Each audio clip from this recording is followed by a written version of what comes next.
pas, c'est le Paradise 2026. You click the link. Alors, il y a un lien, vous vous connectez là-bas. The code is PrideInn. Le code, c'est PrideInn en Then un you seul mot. write your name. Et puis, vous mentionnez votre nom et prénom. In case you get something suspicious when you are around the hotel, dial 1509 to security office. Alors, 1509, 1509, si vous avez besoin des services de sécurité, si vous êtes dans les chambres ici à l'hôtel. Have a good day and enjoy yourself in PrideInn Paradise. Thank you so much. On vous souhaite d'avoir une journée agréable et merci encore une fois.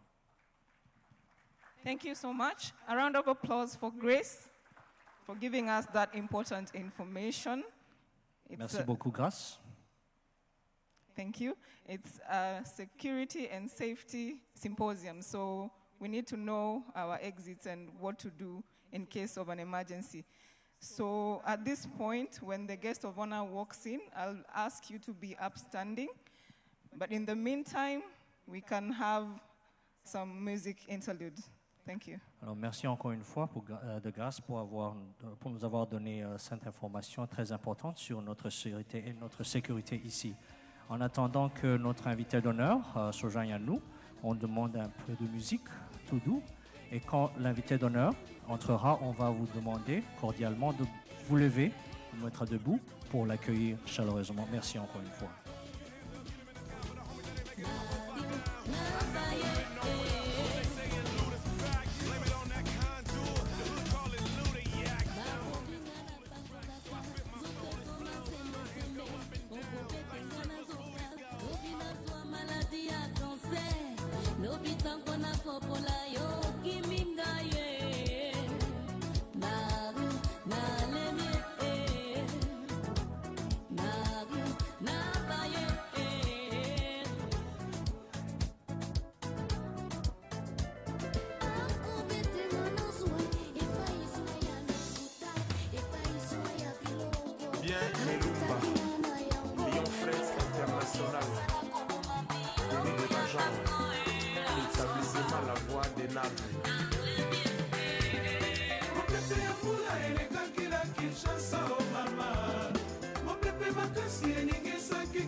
Vamos, Congo de l'honneur, Congo de la dignité, notre Congo. Oya botika la moto suka, soki ya bimi.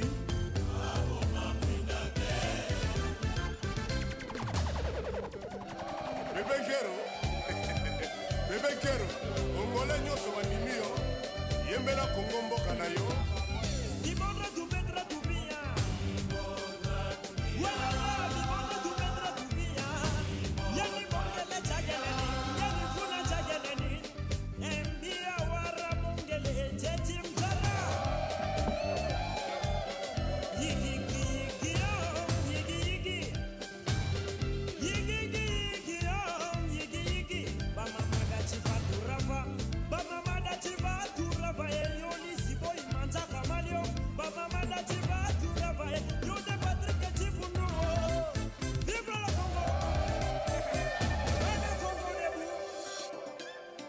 Envoie-moi et sa valeur na mongamba po Congo itongama.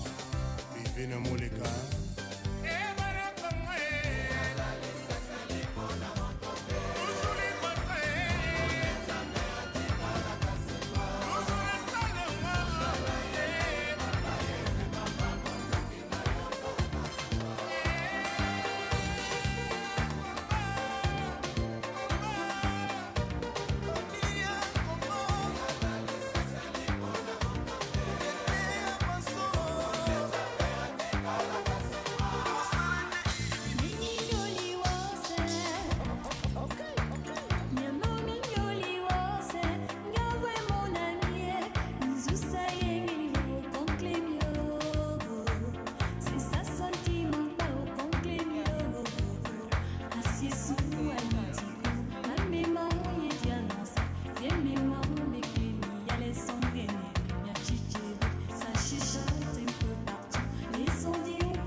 Ladies and gentlemen, let's be upstanding to welcome the guest of honor and accompanying dignitaries. Thank you.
Thank you. Kindly be seated.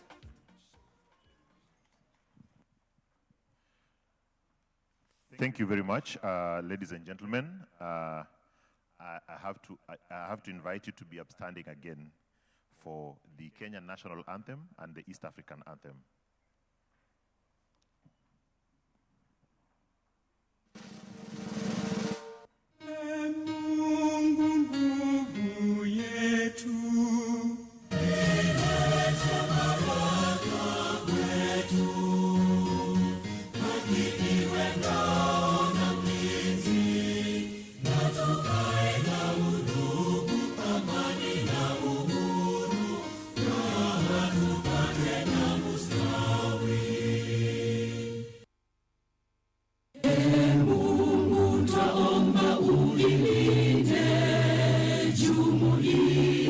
Afrika Mashariki, tuwezeshe kuishi kwa amani, tutimize na malengo yetu.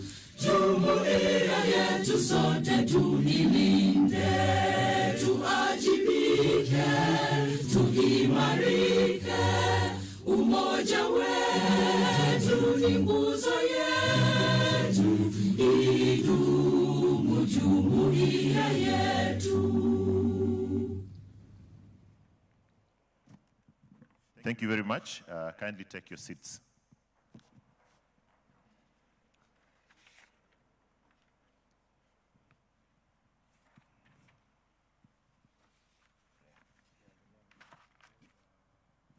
We shall have a moment of prayers. And just a second.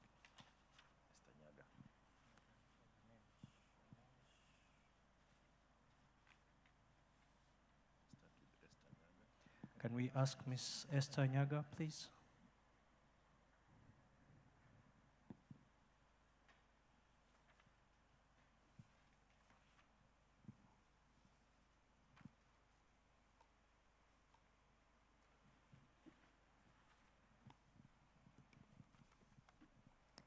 I request us to kindly stand so that we pray, if you don't mind. Our dear Heavenly Father, we thank you this morning. We thank you for your goodness. Thank you for your kindness. Thank you for your faithfulness. Thank you that you've brought everyone here from leaders, industry partners, organizations to be able to discuss, deliberate, and just gather thoughts together to be able to come up with solutions that will grow the aviation sector. How we ask that as we begin, Lord, you will begin with us. How we ask that your covering will be upon us. We ask for your protection. We ask for your safety, safety of us so that the hotel, safety of everyone, whether they are traveling in, traveling out, we ask for your blessing. As we begin, Lord, may you begin with us. And even when we finish, we ask that you will help us and remind us to give you thanks. We honor you and we bless you, for this is our prayer in Jesus' name. Amen. Thank you very much. Can we please remain upstanding? We request a representative from the Federal Republic of Somalia to lead us also in a prayer.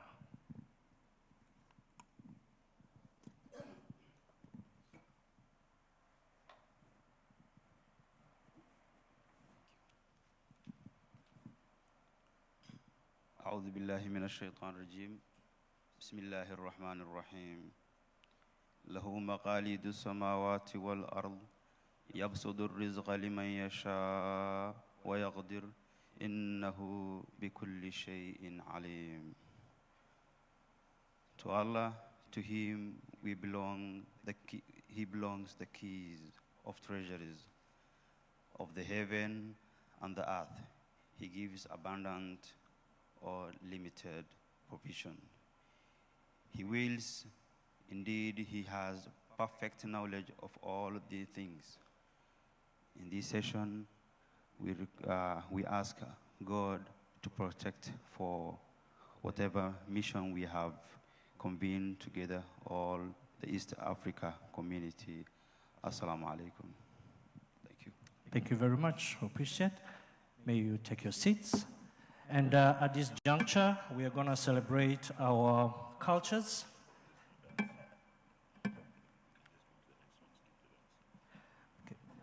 And for the interest of time, allow us to bring that item right next after. And as I welcome our co-MC, Mr. Amukono, to take over next session.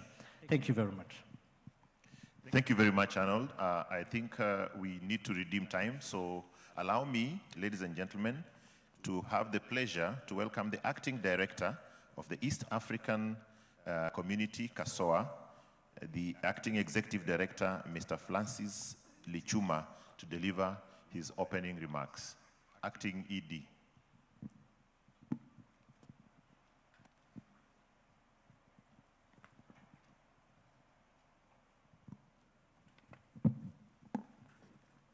Thank you very much, and good morning to everyone. We are glad you made it safely to Mombasa to join us for this event.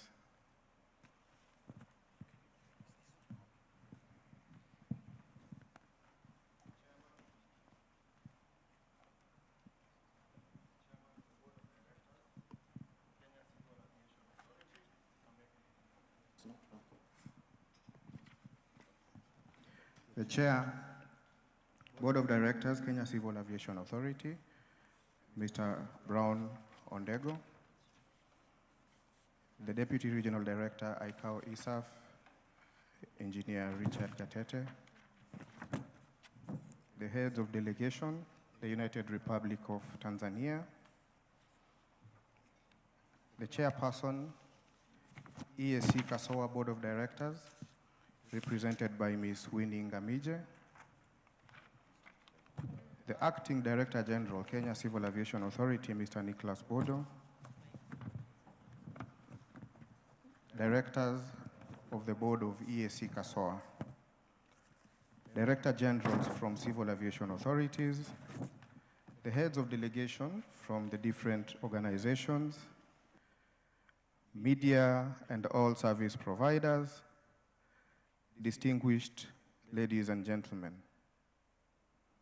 On behalf of KASOA, it is my distinct pleasure to welcome you to the 7th East African Community Aviation Symposium, hosted here in this beautiful town of Mombasa.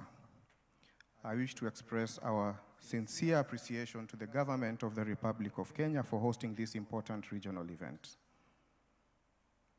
As outlined in the concept note, this symposium provides a platform to collectively address key priorities in aviation safety, efficiency, security, and sustainability within the East African region.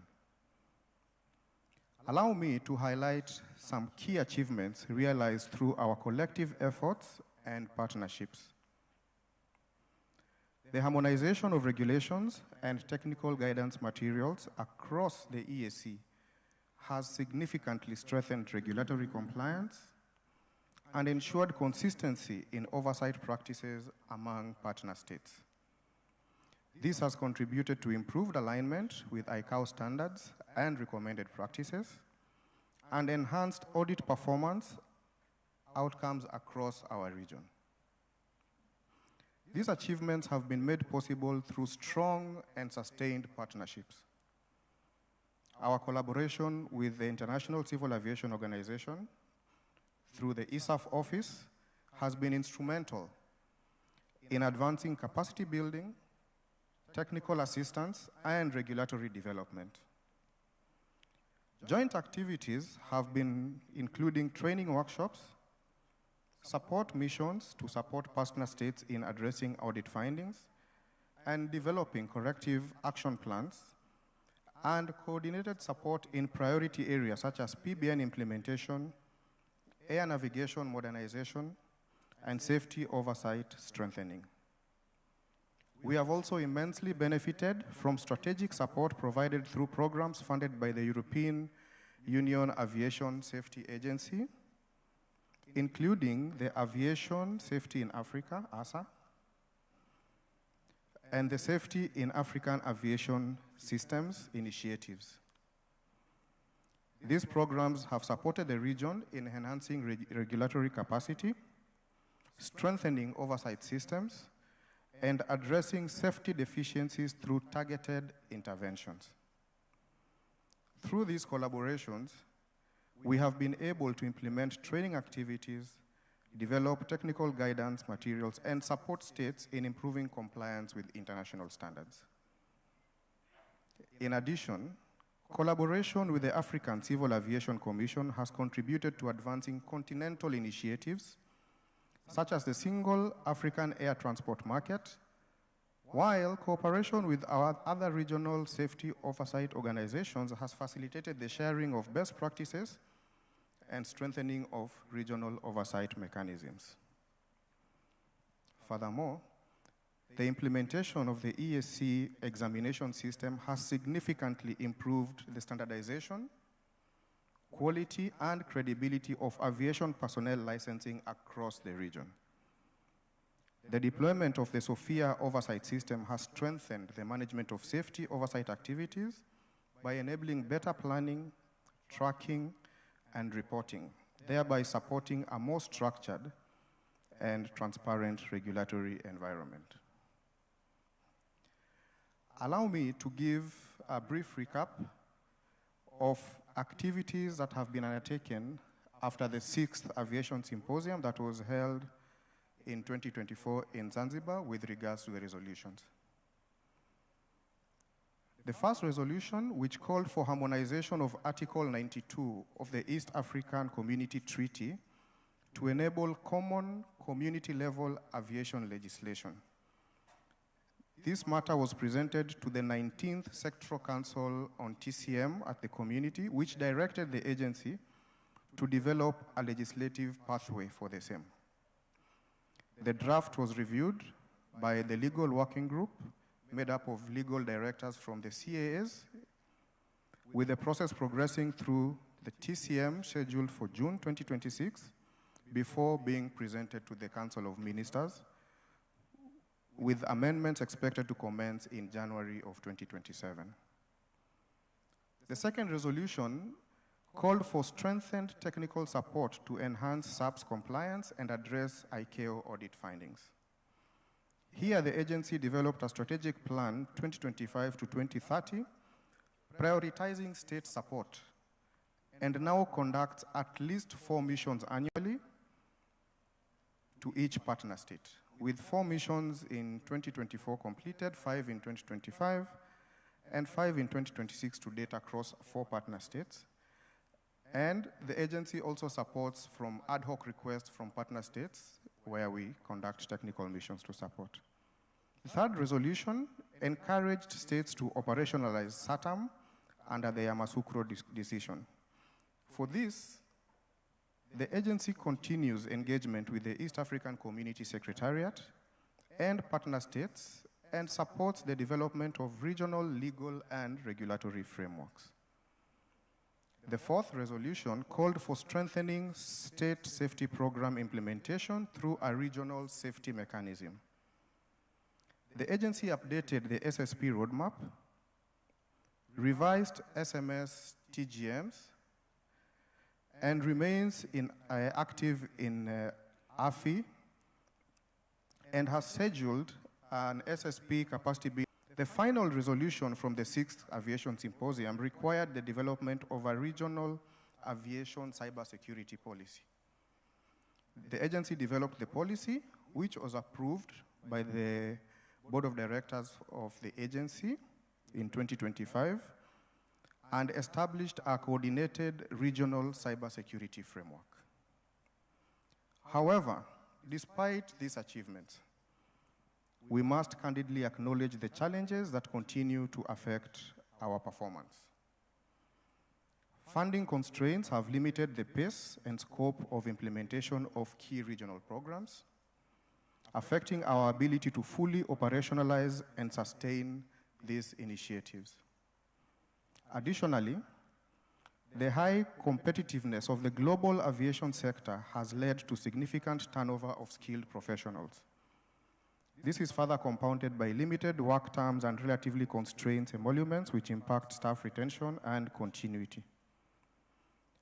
These challenges underscore the urgent need for sustainable financing mechanisms, strengthened institutional support, and strategic investment in human capital.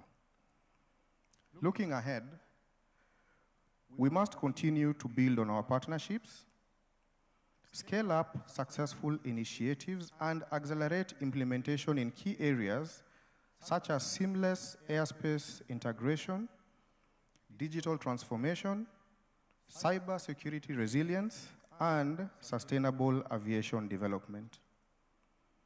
I call upon all stakeholders to continue working collaboratively and to support the region in translating these partnerships into tangibility and resilience across the East African community aviation system.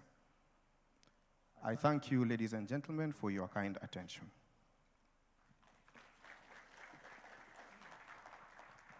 Thank you. Another applause for the Acting Executive Director, KCASSOA. Another round of applause. Ladies and gentlemen, allow us to recognize our dignitaries present. In this meeting, we have His Excellency Dr. Bernard Kibese, the Ambassador of Tanzania to Kenya. We have the Chairman of the Board of Directors, Kenya Civil Aviation Authority, Mr. Brown Ondego. We have with us the Deputy Regional Director, ICAO ISAF Region, Engineer Richard Gatete. We also have with us a board member representing the chairman of the East African KASSOA board, Ms. Winnie Ngamije, the Deputy Director General of the Rwanda Civil Aviation Authority. We have the representative of the Ministry of Roads and Transport in Kenya, State Department for Aviation and Aerospace Development, Mr. Abbas Mohammed. The Executive Director General, of course, of the East African Community KASSOA, Mr. Francis Lichuma, Director Generals, Heads of Delegation, Media, Service Providers, and other guests. So thank you very much. Feel welcome. Thank you, Amukono. And now we'd like to welcome remarks from the Acting Director General, Kenya Civil Aviation Authority, Bwana Nicholas Bodo. Karibu sana. A round of applause as he approaches the stage, please. Thank you.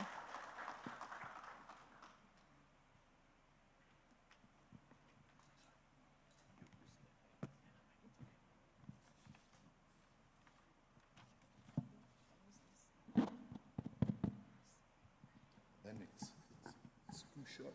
Can you hear me? Good morning.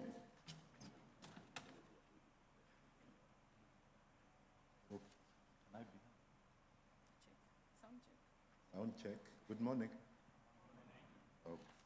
It's so low that I was wondering where I'm getting through. It's a whole list of people to recognize, and it is mixed up.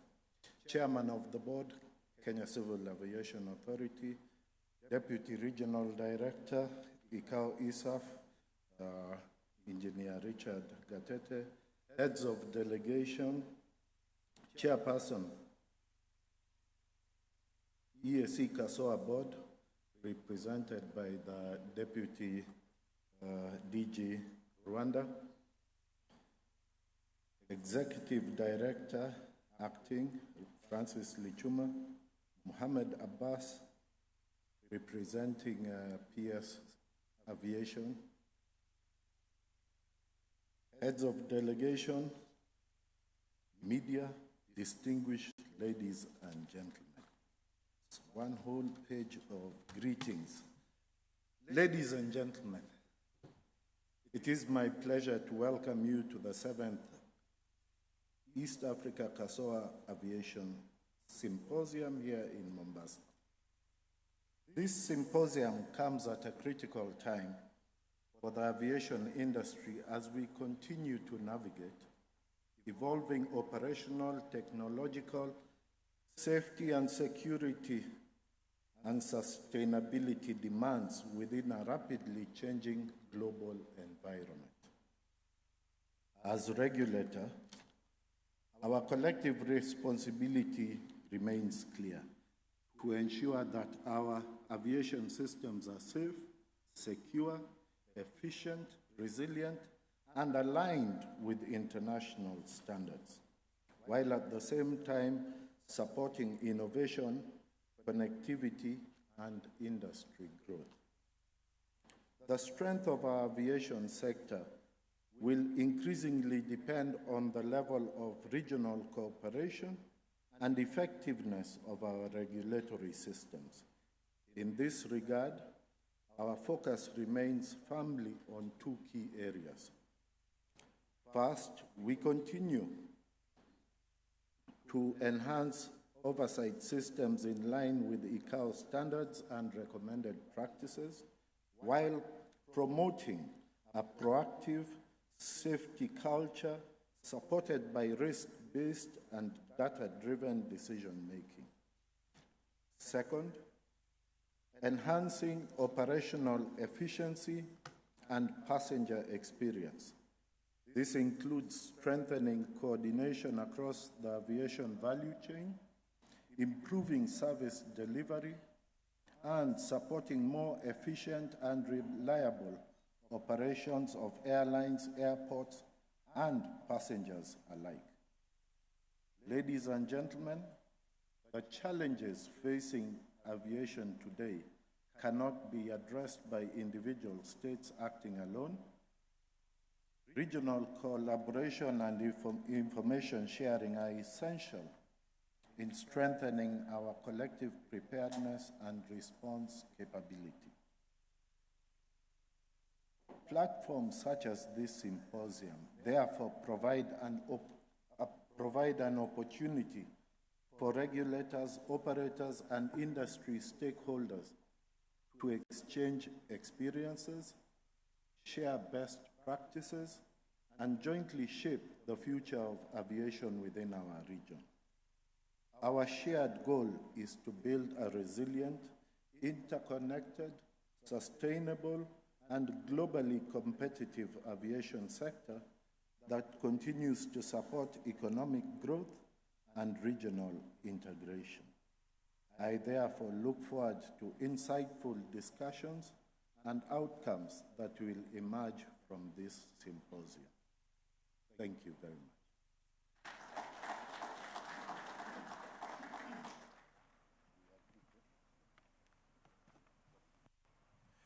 Thank you very much, the Acting Director General. Allow me, ladies and gentlemen, to welcome the representative of the Chairman of the Board of CASSOA, the Deputy Director General for Rwanda Civil Aviation Authority, Ms. Winnie Ngamije. A round of applause as she comes around.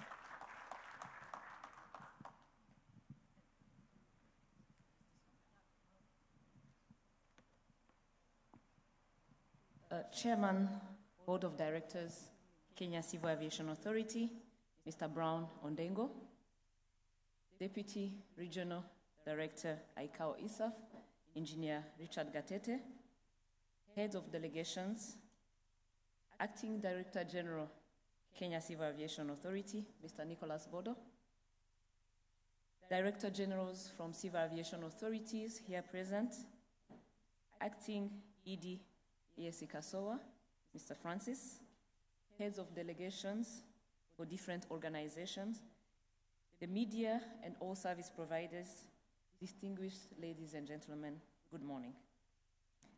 On behalf of the EAC-CASSOA board, it is my honor to address you at this 7th EAC Aviation Symposium, graciously hosted by the Republic of Kenya.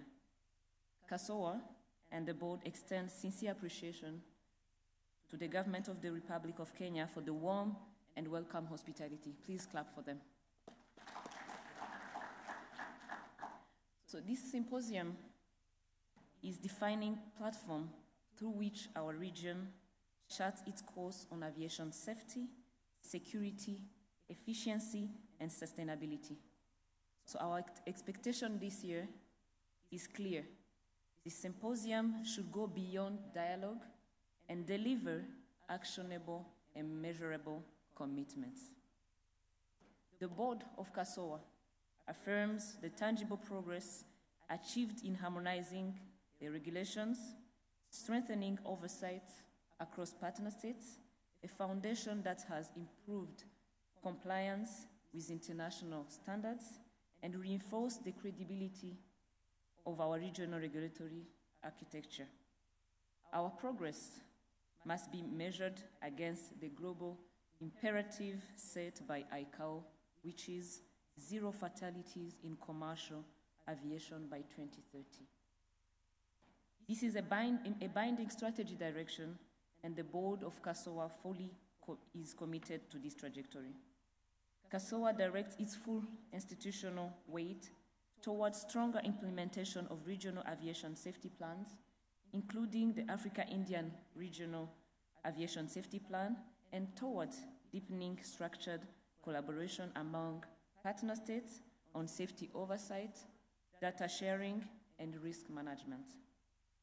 Our strategic vision is to improve safety performance, seamless airspace integration, cybersecurity resilience, digital transformation, and environmental sustainability.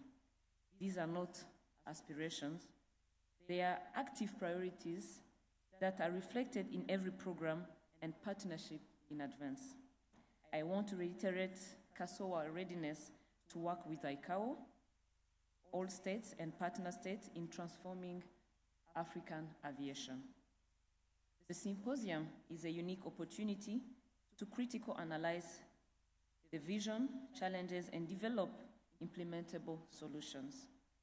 The board calls upon all participants to actively engage with full extent of their expertise and institutional responsibilities to actualize the vision that will position the East African community as a leader in aviation safety across the African continent. On behalf of the EAC-CASSOA board, I thank once again the Republic of Kenya for hosting us and wish you a fruitful deliberation. Thank you, Murakoze.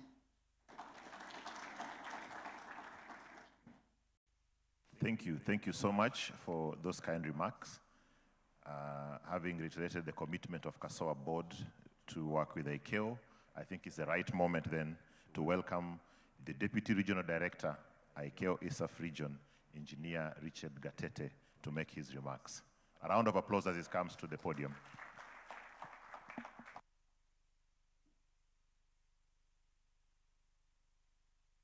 Thank you very much, Director of Ceremony, and a very good morning to all of you. You will allow me to ride on the protocols that have already been listed, Chairman, Board of Directors. With your permission, I'll ride on the protocol that has already been outlined. Distinguished delegates, on behalf of Ms. Lucy Mbugwa, ICAO ISAF Regional Director, and on my behalf, I extend our heartfelt gratitude to the government and the people of the Republic of Kenya for the warm hospitality in the beautiful city of Mombasa. It's a privilege to gather in this wonderful city, and we want to appreciate the government of Kenya for that. I would like to commend the EAC-CASSOA for its consistency in convening this aviation symposium. Over the years, we have seen this being done consistently, and we want to appreciate that. This commitment demonstrates a profound acknowledgement of the pivotal role that the aviation sector plays in driving regional and continental socio-economic development. The theme of this symposium, Advancing Aviation Excellency Towards Connected, Sustainable, and Safer Skies, aligns seamlessly with ICAO's strategic goals and initiatives aimed at ensuring a safe, secure, sustainable international civil aviation system that connects the world for the benefit of all nations. Over the years, safety oversight performance in the East African Community partner states has shown significant improvement, notably in Kenya and Rwanda, where they were able to achieve the 2024 target of 75% effective implementation in line with the GASP. And currently, the average EI of the EAC partner states stands at approximately 66.95%, which, while below the world average of 70%, still surpasses the ISAF regional EI of 61.2%. However, we recognize areas needing attention. The most challenging critical elements for CASSOA partner states include the resolution of safety issues, which has an average of 36.38, and the other one being the surveillance obligations, which stands out at an average of 49.67%. In terms of audit areas, two areas stand out.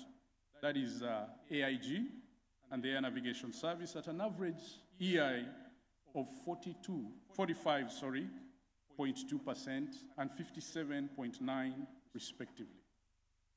While noting measurable progress in safety performance, significant issues in air navigation services persist in one state. We encourage CASSOA to continue promoting the harmonization of flight calibration procedures and standards across the EAC to explore mechanisms for joint calibration.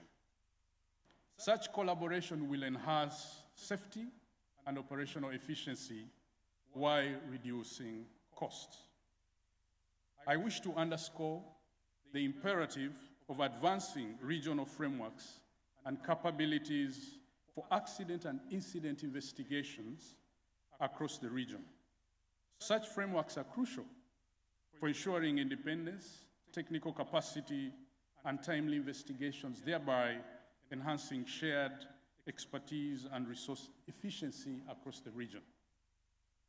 CASSOA is urged to continue its excellent collaboration with partner states to address these challenges and improve overall safety performance. In the domain of air navigation capacity, the EAC is actively engaged in various regional activities. The free route airspace in the AFI Eastern Cluster is reaching maturity, providing greater flexibility for route planning. Kenya and Uganda have already adopted national free route airspace, and we encourage other EAC states to join this initiative. In the area of aerodromes, CASSOA collaborates with EASA-CASSOA to develop, they have collaborated with EASA and CASSOA to develop an aerodrome ground aids course aimed at enhancing the skills of aerodrome inspectors and operators, supporting ICAO's capacity building objectives. We also urge EAC states to prioritize aerodrome certification and improve runway safety campaigns by certifying international aerodromes and establishing active runway safety teams. It's encouraging to note, however, the upward trend in certification of international aerodromes exemplified by Uganda's certification of Entebbe International Airport. However, several EAC states are yet to certify at least one international airport. CASSOA's support is essential for these states to reach this critical milestone. And ICAO is committed to aiding their certification efforts under a robust national regulatory framework. The EAC states have been active in CAPSCA initiatives, and I encourage them to consider hosting airport assistance missions conducted by ICAO and WHO to assess the preparedness of designated aviation points of entry for future public health events. Distinguished delegates, the performance of EAC states in aviation security audits is commendable, with 4 states meeting the Global Aviation Security Plan targets of 65% and exceeding 75% effective implementation by 2027. ICAO remains resolute in its commitment to assist member states in the effective implementation of the Global Aviation Security Plan, and this comprehensive framework is instrumental in advancing global aviation security, focusing on enhancing risk awareness, fostering a security culture, embracing new technology and innovation, as well as promoting oversight and collaboration. As we assess compliance with Annex 17, SAPS, it is noteworthy that global adherence stands at 73%, with the African and Indian Ocean region at just 63%, while ISAF region stands at 70%. While these figures reflect progress, they also highlight the imperative of continued vigilance and action. In relation to identity and border security, we strongly encourage EAC states that are currently members of the ICAO PKD for e-passport authentication to promptly renew their credentials. Additionally, states yet to join this pivotal framework are urged to prioritize their integration into the PKD, recognizing its critical role in enhancing security measures. Ladies and gentlemen, the future of aviation in East Africa and beyond depends on our collective commitment and coordinated action. Over the next 2 days, I encourage all stakeholders to accelerate safety and oversight improvements, strengthen aviation security resilience, promote environmental sustainability, and enhance regional cooperation and partnerships. At ICAO, we reaffirm our dedication to enhancing collaboration with regional economic communities, regional safety oversight organizations, including EAC, CASSOA, SASO, who are represented here, recognizing Bagasso, who is also represented here, alongside our member states and industry stakeholders. Together we can cultivate a safe, secure, and sustainable international civil aviation system that connects our region to benefit all nations and peoples. With those few remarks, allow me to wish you a very productive and fruitful symposium that looks forward to achieving and advancing safe, secure, and sustainable aviation across the region. Thank you very much.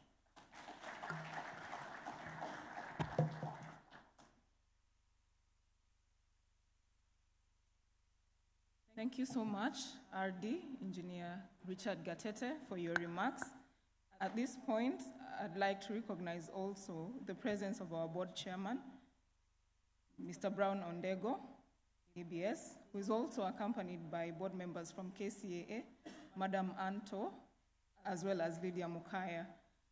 Now, I'd like to welcome the representative of the PS, State Safety, Aviation and Aerospace Development, Mr. Mohammed Abbas, to come and make his remarks. Thank you. A round of applause, please.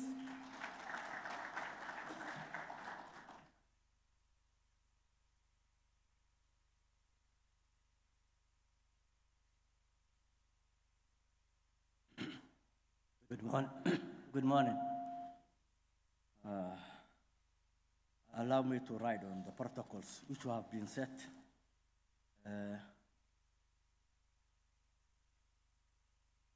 Director General Civil Aviation present, distinguished guests, ladies and gentlemen, it is my distinguished honor and privilege to welcome you all to the beautiful coastal city of Mombasa for the 7th EAC-CASSOA Aviation Symposium hosted by the Republic of Kenya under the auspices of East African Community Civil Aviation, Safety and Security Oversight.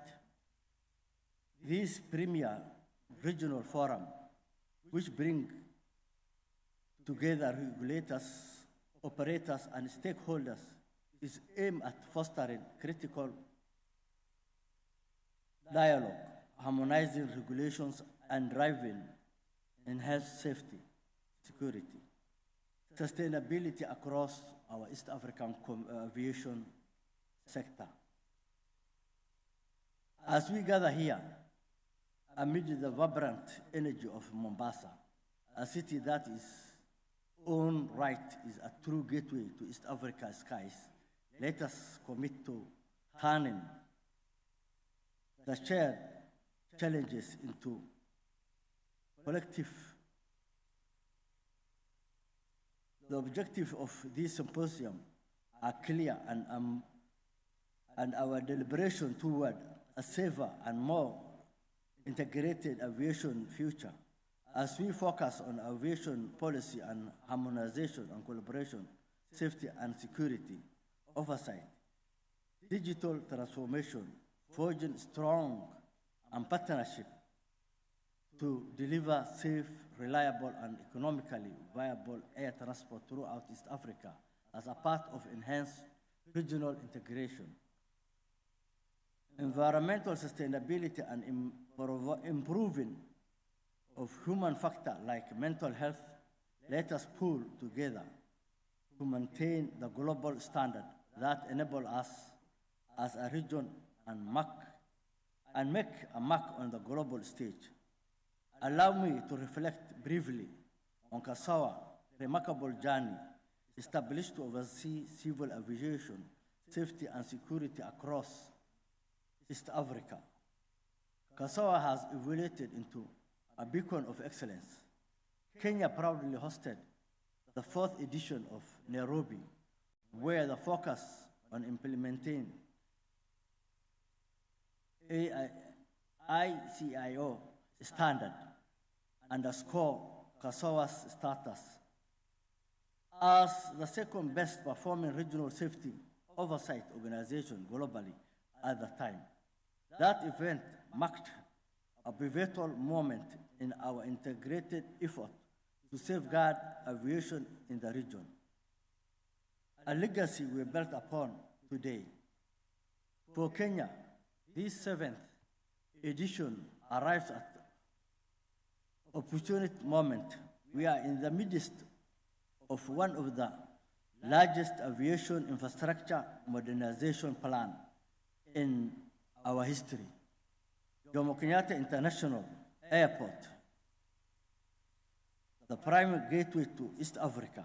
It is positioned for transformation upgrade.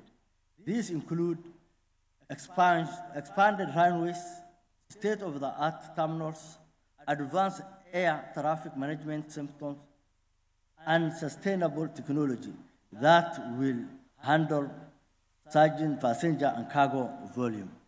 As I'm speaking right now, we are opening the tender for that. What does this mean for East Africa? It signals the unprecedented opportunity, stimulates regional connectivity, boosted trade, tourism growth, and economic integration. KCAA evolution will amplify CASSOA's mission, positioning our region as a global aviation hub. Over the coming days, our discussion will deliver into vital topics, including advertising, SARP implementation, advancing safety data, analytic, cybersecurity in aviation, SAF development, strategic digital tools for air navigation and mental health support. For aviation professionals and collaboration, risk management framework. I urge you to engage deeply, share best practice, and forge actionable partnership. In closing, I wish you all a fruitful liberation, rich networking, and inspiring insight. Our focus on regional safety and security oversight, operational efficiency and safety delivery, green aviation, aviation as catalyst for tourism and trade, fundamental and financing mechanism, next generation of aviation and stimulus airspace integration should earn us higher and standard in global aviation. Let this assumption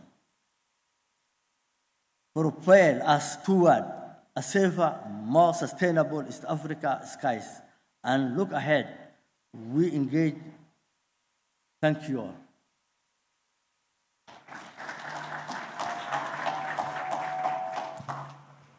Thank you so much. A round of applause as he goes to take his seat. As we approach the climax of this opening ceremony, ladies and gentlemen, I want to recognize the presence of Dr. Simon Peter, representing the Managing Director, Kenya Airports Authority. Ladies and gentlemen, at this juncture, allow me to welcome His Excellency, Dr. Bernard Kibese, the Tanzanian Ambassador to the Republic of Kenya, to make his opening remark at this symposium. Let's be upstanding as we welcome him.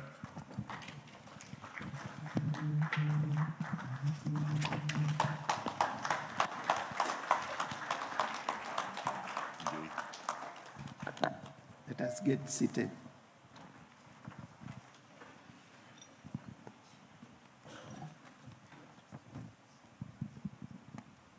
Honorable Brown Ondego, the Chairman, Kenya Civil Aviation Board, and the Chief Guest,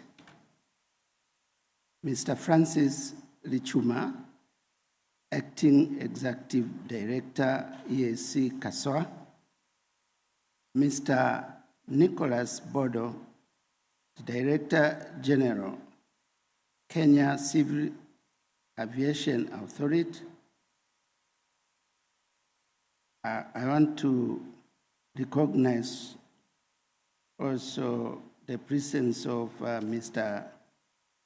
Ephraim Mafuru, who is representing the Minister for Tourism of the United Republic of Tanzania.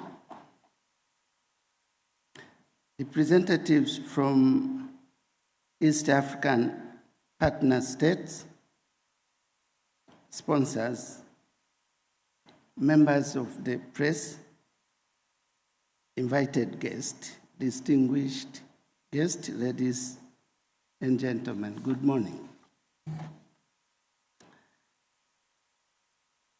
Allow me first to confess this,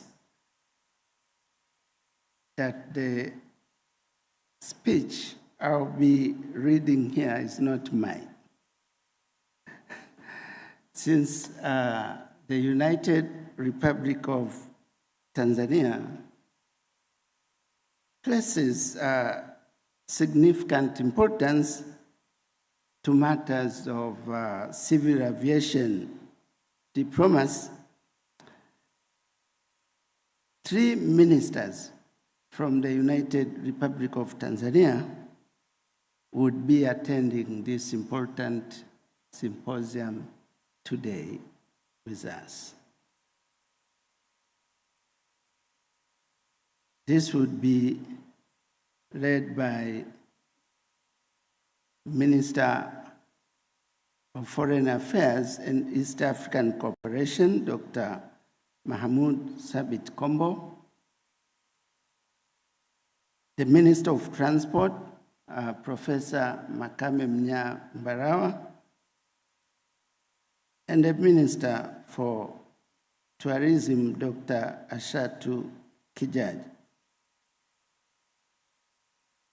And because of other equally important assignment, they saw it important that the High Commissioner of the United Republic of Tanzania to Kenya come here to represent them.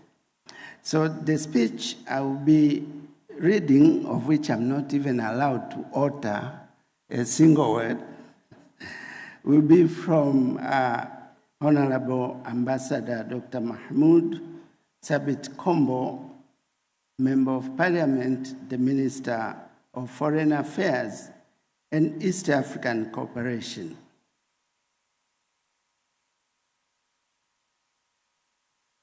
First and foremost, I would like to thank the Almighty God, the most merciful and glorious, for bringing us here to this beautiful city of Mombasa in Kenya.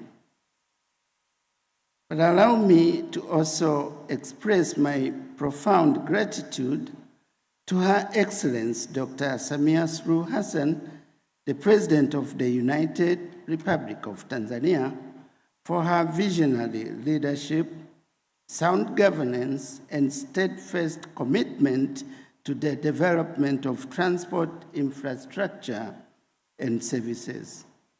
Her continued support has significantly accelerated progress in Tanzania's civil aviation sector and strengthened our contribution to the regional transport integration. On behalf of the government of the United Republic of Tanzania, I wish to convey my sincere appreciation to the government of Kenya for hosting the 7th Eac Aviation Symposium. I also commend the East African Community Secretariat and the EAC Civil Aviation Safety and Security Oversight Agents for the excellent coordination of this important gathering, which continues to advance aviation cooperation and excellence within our region. Distinguished guests, ladies and gentlemen, transport remains a fundamental driver of economic growth, trade, investment, and social development. No nation can fully realize its economic potential without efficient, reliable, and integrated transport system. Within this framework, air transport plays a uniquely strategic role by connecting people, markets, and opportunities with speed, efficiency, and global reach. Across the East African community, aviation has become a key enabler of regional trade and competitiveness. It provides critical connectivities for business, travel, cargo movement, tourism, and high-value supply chains. It has also strengthened the regional attractiveness to foreign direct investment by linking our economies to continental and global markets. Equally important, air transport fosters cultural exchange, people-to-people relations, and regional solidarity. Improved connectivity within the community allows our citizens to explore the rich heritage, tourism attractions, and business opportunities of neighboring partner states, thereby deepening the spirit of East African integration. distinguished guests, ladies and gentlemen, as we gather under the theme of advancing aviation excellence towards connected, sustainable, and safer skies, Tanzania reaffirms its commitment to working closely with partner states to build an aviation sector that is modern, secure, resilient, and inclusive. Our policy direction is anchored on three key pillars: safety, security, and facilitation. Distinguished guests and ladies and gentlemen, safety remains the foundation of civil aviation, and Tanzania continues to strengthen oversight system, regulatory capacity, and institutional effectiveness to ensure full compliance with international standards and recommended practice. We are investing in modern airport infrastructure, air navigation systems, technical training, and safety management system to sustain the highest level of operational safety. We also support deeper regional cooperation in harmonization of regulations, mutual recognition of standards, and capacity building through EAC Civil Aviation Safety and Security Oversight Agents and other regional mechanisms. A safer regional aviation system benefits all partner states. The evolving global environment requires strong aviation security system capable of responding to emerging threats.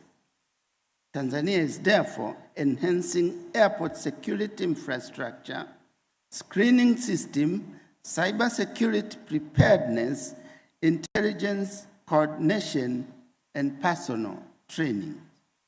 We recognize that aviation security is a shared responsibility, and for this reason, we call for greater cooperation among EAC partner states in information sharing, risk assessments, joint preparedness, and adoption of common security measures that safeguards passengers, crews, cargo, and critical aviation assets.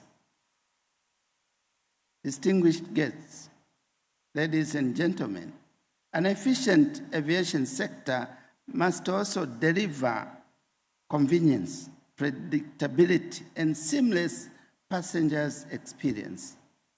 Tanzania is implementing facilitation measures aimed at reducing travel barriers, improving passengers' processing, modernizing border control systems, and promoting digital solutions across all airports. We remain committed to supporting initiatives that simplifies movements of persons and goods within the region, including harmonized procedures, smarter border management, and enhanced cargo facilitation. Easier movement within the EAC will stimulate tourism, trade, and investment while strengthening our regional unit. We are equally mindful that sustainability must guide the future of aviation.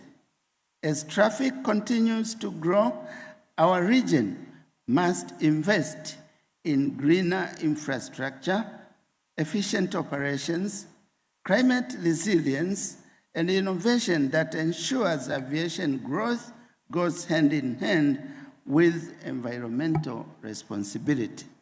Tanzania believes that the future of East African aviation lies in stronger partnership, reduced operational bottlenecks, competitive costs, improved connectivity, and coordinated policy action.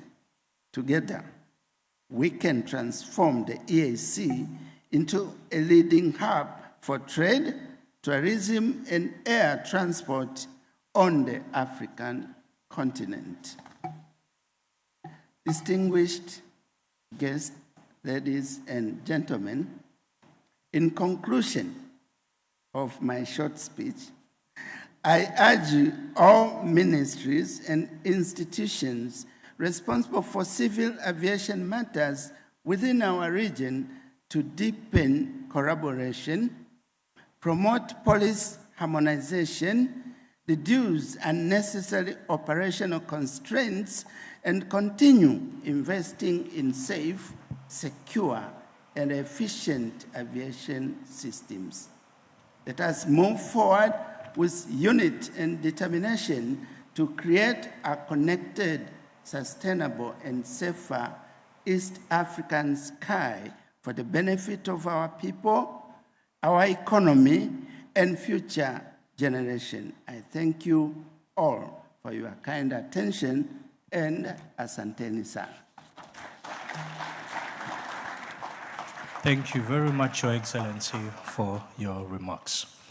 At this juncture, ladies and gentlemen, allow me to invite Mr. Brown Mondeko, EBS, the Chair of Kenya Civil Aviation Authority, to officially open the symposium. You're welcome, Chair. Balozi Daktari Bernard Kinase, tunakukaribisha hapa Pwani. Ukirudi Tanzania ama ukiongea na Mama Suluhu, mpatie salamu na wapatie wa Tanzania salamu pia. Naomba mpewe zile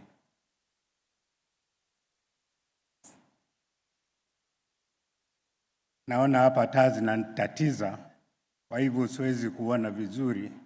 Acha niangalie iliyoandikwa hapa. Naibu wa mkurugenzi Bwana Injinia Gatete, naibu wa mwenyekiti Winnie Gamije kutoka KCASSOA, kaimu mkurugenzi wa mtendaji wa Kenya Civil Aviation Authority, kaimu mkurugenzi mtendaji Lichuma, mwakilishi wa Kenya Airport Authority Dr. Simon Peter, wakurugenzi watendaji wa Civil Aviation Authorities katika ambao wamehudhuria, na pia ningependa kutambua wakurugenzi sio mtendaji wa Kenya Civil Aviation Anto na Lydia Mkaya, tafadhali mkisimama. Nisipowatambua hawa nikienda nitapata shida tukirudi kule Nairobi. Nimeambiwa kitu kimoja nilipoalikwa hapa, nimeambiwa nije kufungua rasmi hii kongamano ambayo iko hapa leo. Naomba radhi kama wale ndugu zetu wa Burundi hawasikii Kiswahili, nitatafsiri kwa Kifaransa nikimaliza. Nimeambiwa nifungue kongamano hii, na kwa hivyo nawakaribisha nyote katika kanda hii ya bahari ya India, na mjisikie mko nyumbani, muendelee na mazungumzo, na nataka kuwatakia mema na hasa blessings mkirudi kule nyumbani. Na kwa hivyo I now wish to formally declare the 7th East African KASSOA Aviation Symposium officially open. Thank you.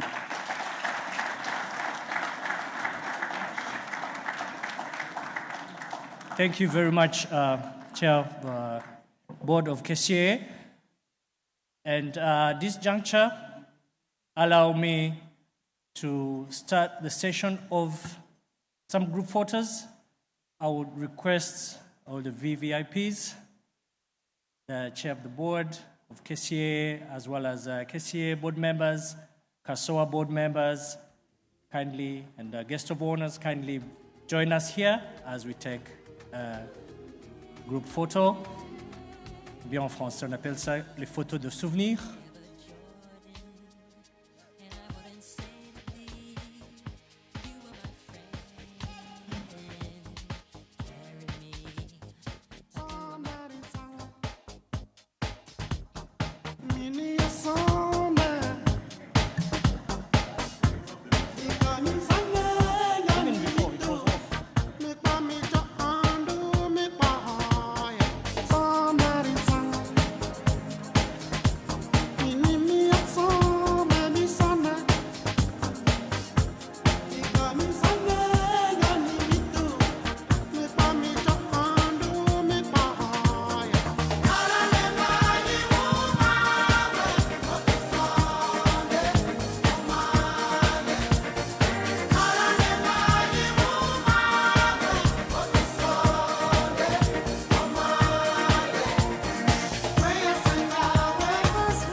Thank you very much. While you're standing there, apologies.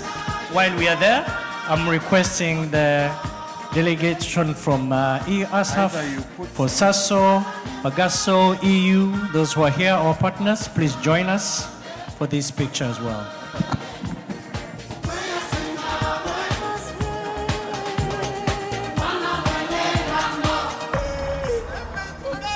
Immediately after, we shall request our sponsors to join us, since you have helped us have such a beautiful event. After this, we shall have you join our VIPs.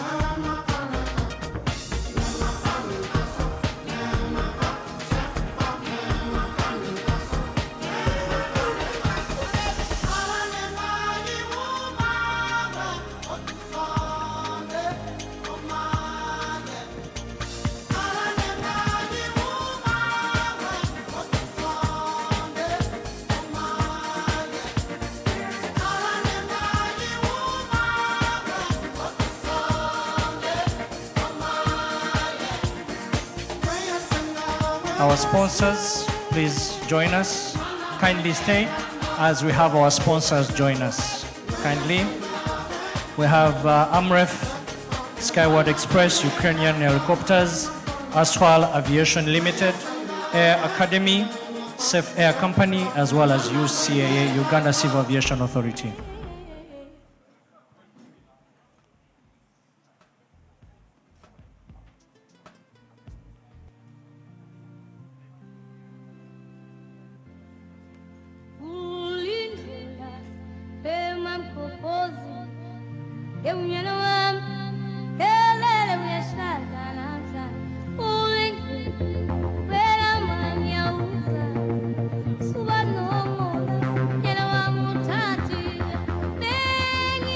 Please have the Secretary General of ACI Africa, please. As our last picture. Thank you, apologies. And immediately after here, we shall go for our tea break. Our VIPs will go to the holding room. And then the rest of the delegation, please, you will proceed next to where we registered on the registration tent.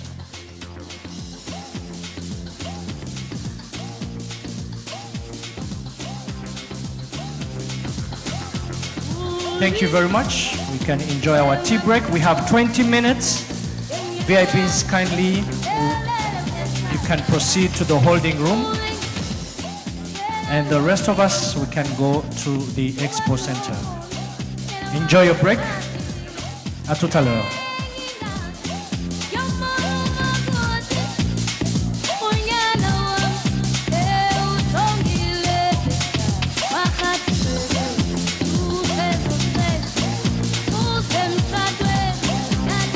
Thank you.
somisomika lolango na epe basusue ngai kwekenge lokola liso kolekanya we zongisa amomanga na congilate okolo yo kozonga otia yango na mikro belisa ngai mingi te okolia ngai seigneur wana okolia ngai malamu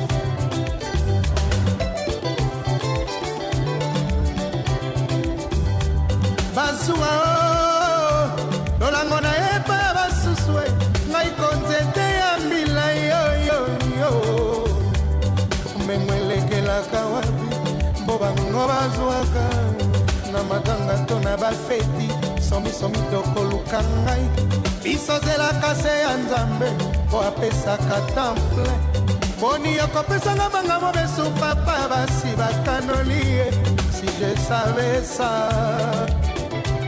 Amici, maison, Achille Vanamwanda.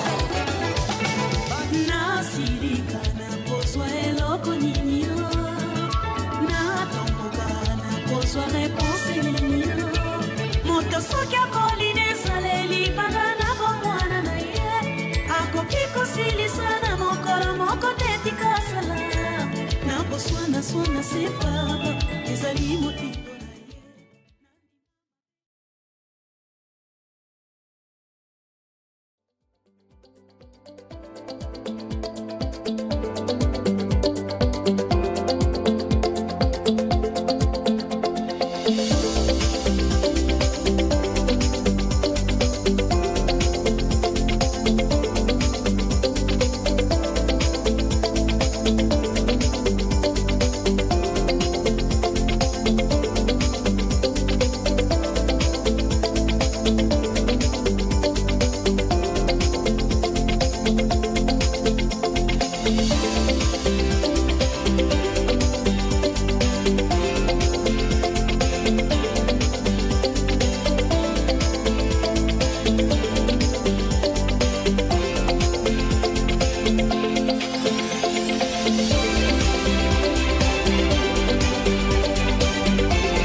A good day to you all. My name is Francis Lichuma, currently acting as Executive Director of the East African Community's Civil Aviation Safety and Security Oversight Agency, popularly known as KCAA. Aviation is more than just travel. It's a key driver of connectivity, of trade, tourism, and economic growth across East Africa. As our industry continues to evolve, the need for collaboration, innovation, and sustainability has never been greater. It is my pleasure to invite you to the 7th East African Community Aviation Symposium, taking place from the 14th to the 15th of May 2026 in the city of Mombasa in the Republic of Kenya. This year's symposium will be hosted at the PrideInn Paradise Beach Resort, bringing together aviation leaders, policy makers, regulators, airlines, and industry experts from across the global aviation family to discuss matters aviation. The theme for this year's symposium is Advancing Aviation Excellence Towards Connected, Sustainable, and Safer Skies. We will explore the key issues shaping the future of aviation and hold informative discussions on how our region will keep abreast with global trends shaping aviation excellence. These include aviation safety and security oversight, seamless regional airspace integration, digital transformation and cybersecurity, sustainable aviation, and strengthening tourism and trade. This symposium provides a unique platform to share knowledge, to build partnerships, and to drive innovation within our aviation sector. It's also an opportunity to inspire the next generation of aviation professionals and strengthen regional cooperation. I warmly invite all stakeholders to be part of this important event. Register today on the event's official website, that is symposium.cassoa.org. We look forward to welcoming you in Mombasa. Thank you.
Introduced.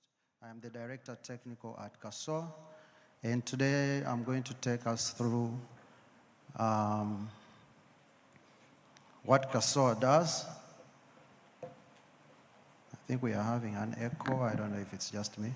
Is it okay?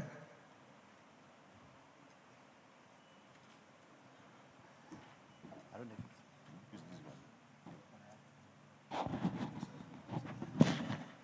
Thank you very much. So we are going to dive into who we are as KCAA, take a look at the things that we have done, what our organization structure looks like, the milestones, and then one interesting thing that has been identified in the industry that is giving everybody challenges, which is the AIG enhancement that states are struggling with.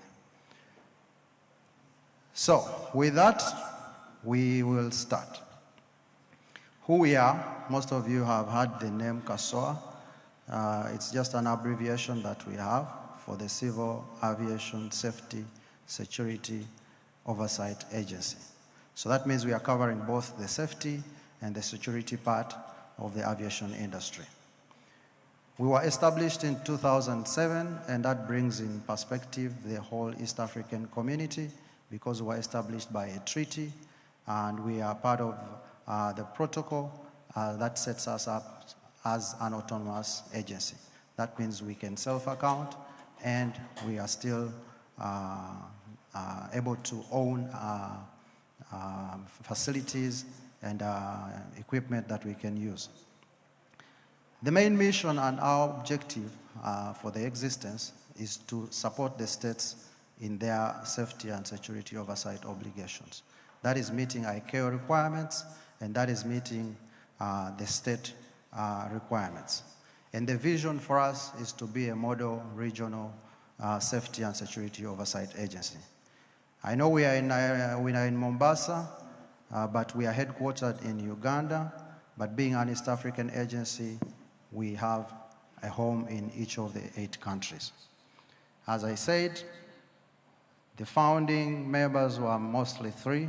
That was Uganda, Kenya, and Tanzania. But as we speak today, we are 8 countries, having been joined by Burundi, Rwanda, South Sudan, DRC, and our latest addition, the baby, Somalia. Please give them a round of applause. So, we are a level 1 regional safety oversight agency. That means our mandate is to advise states. In addition to that, we do coordination functions for experts, resources, and the sharing of activities. For this, we develop harmonized operating regulations and technical guidance materials, and I'll tell you exactly how we do that.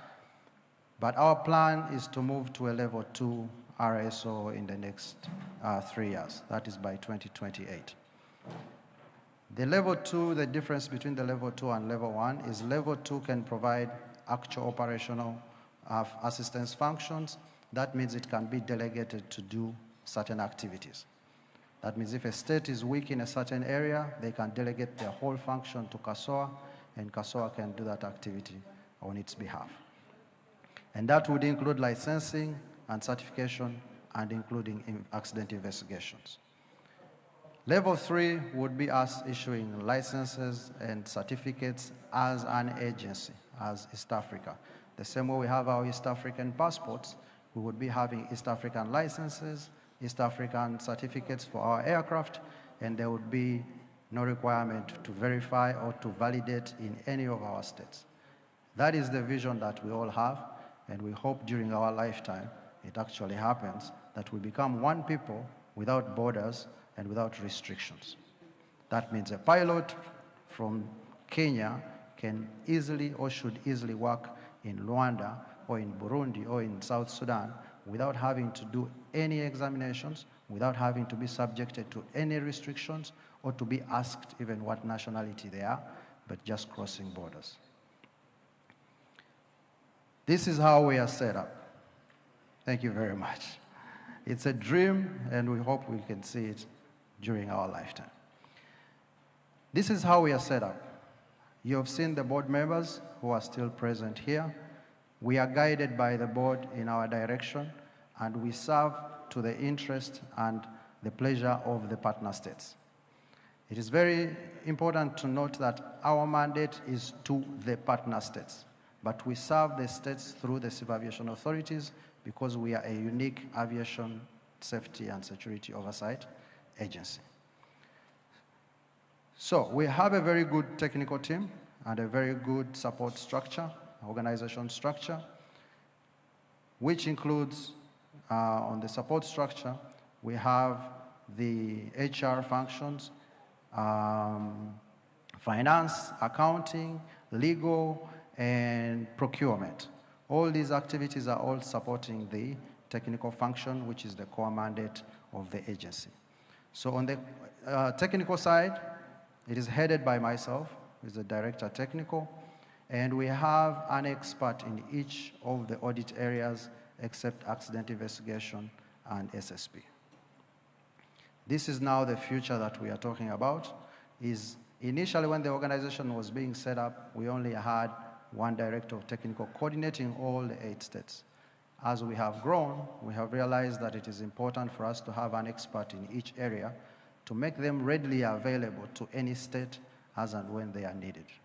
This is in addition to all the other experts that are within the other partner states that can be availed. So we have an expert for personnel licensing, an expert for airworthiness, an expert for aerodromes and ground aids, security, flight operations, and on top of that, we have something very unique, which is in KASSOA, that is the medical assessment division. That is headed by a medical assessor, and it is housed in Kenya, in Nairobi, which is dealing with the assessments of assessments of pilots, engineers, in support for the function of the civil aviation authorities for those that need to be checked before they perform their duties. That means engineers, air traffic controllers, cabin crews, and everybody. We also do research at this facility, and our doctor is around here. He will at some point explain during his presentation what we are doing. And we have been engaged in a lot of activities in Europe, USA, and also on the African continent to boost the medical assessments and encourage the continuation of flight crew and other aviation experts with special constraints or inactivities or diseases that they may be having in their bodies. We are, of course, headed by the executive director. Right now is the acting executive director, Mr. Francis Lichuma, who is also the principal HR in the organization. So the governance, as I stated, we are on the high level being given direction by the board. And the board, to make sure that is part and parcel of the organization, is consisting of 2 representatives from each state. The primary representative of the board is the Director General. The Director General is automatic. Once the Director General is appointed in a Civil Aviation Authority, he or she becomes a member of the CASSOA board. The second member of the board is a state expert, state aviation expert that is nominated by the Minister of Transport. So like I said, we are not here to represent the Civil Aviation Authority, but we are representing the state. That is why we have the 2 representatives, one from the Civil Aviation Authority because it's our primary customer, and then one aviation expert to make sure the whole state is also represented. And then we are headed by the executive director, technical experts, and administrative staff, as I indicated. Very critical is the technical committees. So in support of the board, we have the technical committees. And we have 3 in CASSOA. That means the technical committee regulatory, which deals with regulatory matters to do with safety and security in partner states. And to make sure we still have participation of all the civil aviation authorities and the industry, this committee is composed of the directors of safety and security of the partner states. These are the people we report to, these are the people we get guidance from, and these are the people who form the direction of our activities, which is core for the East African community. Right after that, we have finance and administration, because we cannot exist without funds, and we have to provide financial accountability for all the activities that we do. So we have the Finance and Administration Technical Committee, and this is composed of directors of finance or human resource. And these are always nominated by the Director General of the CAA. These are representatives from the Civil Aviation Authority. It's the same for audit and risk, because we have to provide confirmation that we are doing everything in compliance with the requirements that have been given to us. And these are also the heads of audit and risk in the partner states. So the key activities that we do, like I said, we are a level 1 organization. That means we are providing advisory, coordination, and support functions. There's a challenge with that, is as an advisor, I can give you advice and you can decide to ignore it if you don't like it. It doesn't matter how much I may need or may emphasize the information. If you don't want it as the beneficiary, you don't have to take it. However, there is a common understanding and a common principle that we are using in East Africa, that once the directives or the decisions are made by the board, then they should be adopted by the states and implemented by the agency. So for this, we do technical missions to the partner states. The primary experts in this are the CASSOA experts. Like I said, we have an expert in each audit area, and accident investigation is currently housed under the Director Technical. And we support all the USOP and USAP programs for compliance with international civil aviation requirements. So we can do gap analysis, we can do mock audits, we can do safety oversight support, and we can also help states for audit preparation. Most of us have been audited in the states, so within the 8 states, only 2 have not yet been audited, but all the other 6 states have been audited by ICAO, and CASSOA has been involved in the preparations for this. Then we have the working groups. These develop technical guidance materials and model regulations that have been customized for the East African community that can be easily customized and adopted by the states based on their uniqueness and requirements in that state. And these include all the audit areas that I mentioned, and we coordinate these within our states. Then workshops and trainings and seminars, including symposiums. I'm sure a lot of you are having a good time in Mombasa. This happens every 2 years. And this is one of the activities we bring the globe together in East Africa to discuss the things that affect us as East Africans, but also show the direction that we want to go to in the aviation industry. And then we also provide ICT support, which includes common IT systems. Sophia, as you can see here, we may assume it's a lady's name, but it is not. Sophia is a safety oversight system that we use for tracking and monitoring safety and security oversight activities. So while it is very sounding very nice, it is still an IT system. I don't know why the IT people are naming them after the ladies, but we shall go with it. And then the Europeans, I can see if they are decided to name his ECAS. This one I think is a Frenchman somewhere. No? Okay. So EACAS is the accident, is a safety investigation monitoring system. So it is the European developed system that helps us with Annex 19 and Annex, where is that Annex? Annex 13 for accident investigation. And then we have PEXO 3. PEXO 3 is an examination system. This is one of the pioneers that we have in East Africa that is very good and has been adopted by now 5 states out of the 8. The examination system has been harmonized that the same exam that is done in one state is the same exam that is done in all the other states. That means the pilot sitting an exam in one country does not have to sit the same exams when they go to another country. The only exams they need to verify or sit is the aviation law exam, which are particular to that industry. So I would like us to give a big round of applause to all the countries that have adopted this system, because I believe this will play a big hand in our integration efforts, because we shall eliminate all the hurdles that we are having, especially in the movement of experts and pilots, engineers, cabin crew within the region. So funding, I cannot live without talking money, and someone gave us a tree that is growing money, and we wish we have this in our backyard. But all the challenges that everybody is having is the issue of funding, and our primary source of funding for CASSOA is the partner state. So we make our budget based on the activities we would like to perform, but then submit it for consideration to the board, which represents the state, and based on the activities that are there, we determine what amounts of money are required to finance those activities.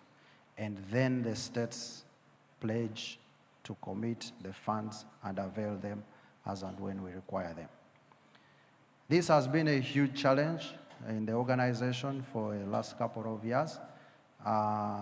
So many mechanisms have been put in place, and in the last summit that was put in, the last summit that sat of the presidents decided that now we should, for all East African agencies, do a sustainable funding mechanism which allows for 50% contributions on equal partnership and then 50 based on gross domestic product. The reason for this is we are not at the same levels as states, and sometimes if we say 50-50 or equal contributions, we may be putting some burden or a lot of burden on some states. And yet our mission is the same as that of ICAO. No country should be left behind. And then we also have our support that comes from you, our development partners. That's why we invited you here, not just to enjoy the beach, but also to give you an update of what we are doing and how we are using those funds. So we have ICAO. I have seen Ms. Haber here, and I see the regional director here. I've seen the RSOs, Bagasso and Sasso. If you can just maybe wave for us. I saw Beloved somewhere. Yes, thank you. And we also have the OEMs, that is Airbus and Boeing, that we usually collaborate with, especially on trainings and capacity building for their aircraft. And then, of course, the industry, the operators, training organizations, maintenance organizations, and most recently, IT and AI organizers or developers. So, what do we have in CASSOA right now that we have achieved over the years? The first is the harmonized legislation and technical guidance materials. If any state was to join CASSOA today, they would not need to come up with any regulations or technical guidance materials from scratch, because we already have something that is unique and harmonized within the East African community. The word harmonized is very key here because we also want to aim for common regulations. Common regulations means the same regulation that exists in one country is exactly the same as in the other, so we don't need to have duplication of regulations. So at the moment, our regulations are similar, but they are not the same. I don't know if that is correct English. They are similar, but they are not the same. And then we provide a platform for sharing and pooling of resources, and that includes experts. Like I said, the CASSOA expert is readily available. Once you join CASSOA, you cease to be a national or a citizen of your country. You become a diplomat. That means you are a citizen of the East African community, and you can be availed to any of these states, 8 states, at will or at request at any time. And that is the beauty of CASSOA at the moment. In addition to this, we have the capacity to pick from the other partner states, but that is at request. The one in CASSOA is availed to you as and when required. And then with this arrangement for collaboration, we can avail states that need on-job training and experts that need on-job training to partner with the other states that are doing well to make sure we have some good capacity building.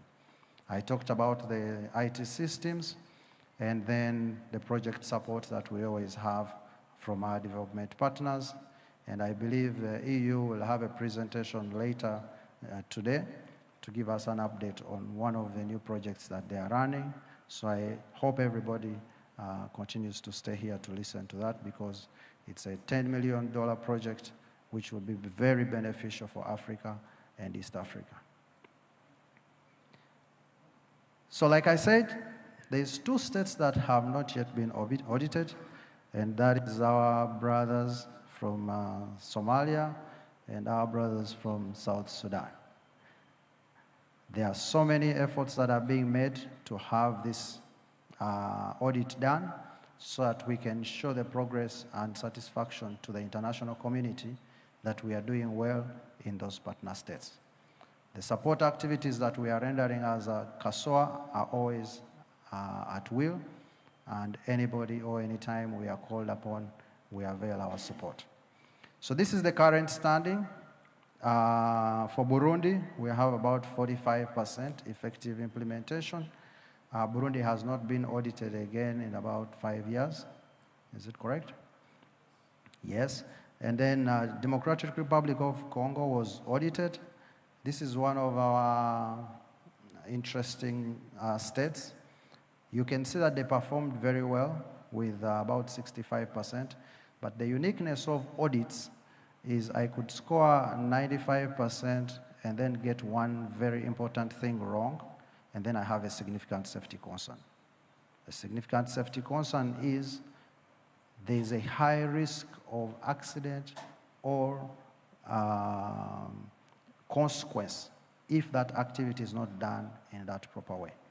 So while we are doing very well in DRC, we have an issue of the air navigation calibration issue, which the DRD talked about, that we need to see as a region that we could probably do together instead of doing it state by state, because it's a very expensive activity.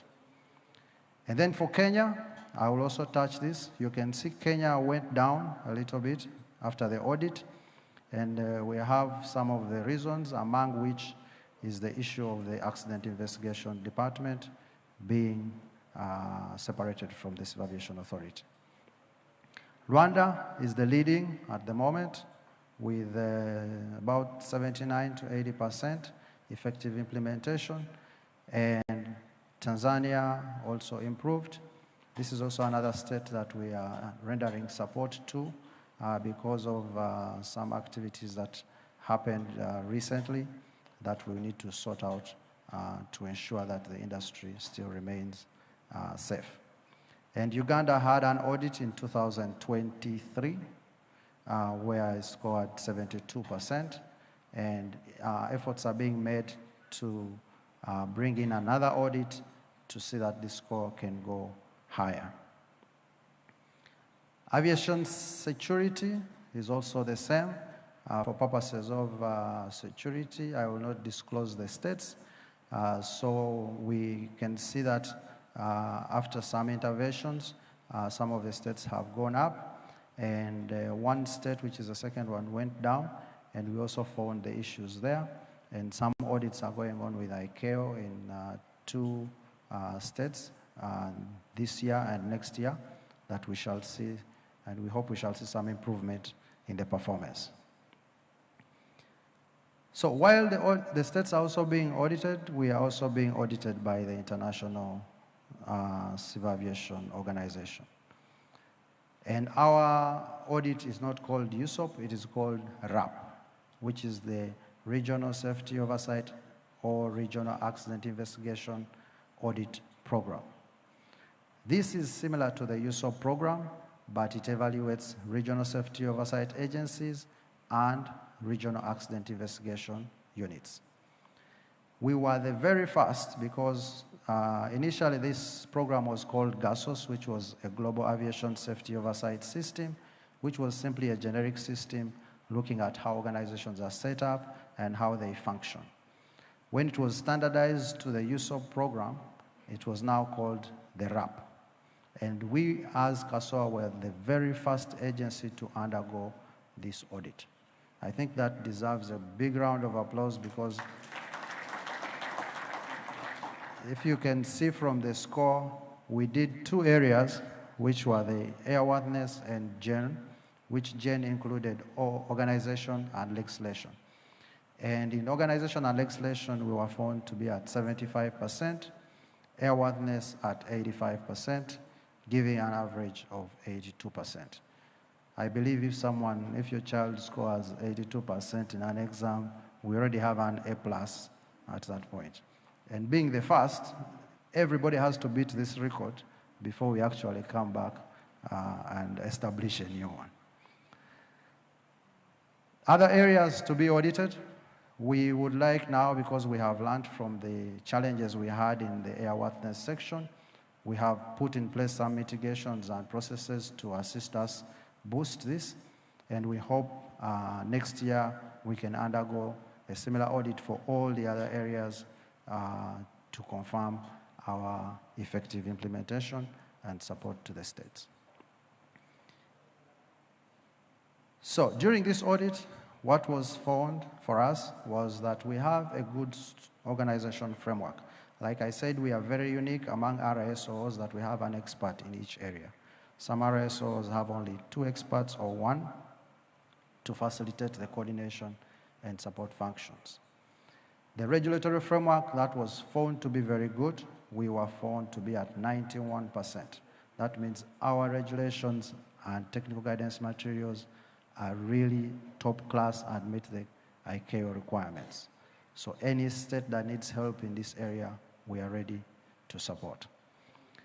And then our critical element 3, which is the safety oversight system, we also performed at 80%, and our weakest area was the qualification of technical personnel. This has to do with training, and it has to do with the monetary that we talked about, which requires, because trainings require money, and we shall also tell you about the activities and things we are doing in this area to improve. And this takes me to the AIG conundrum.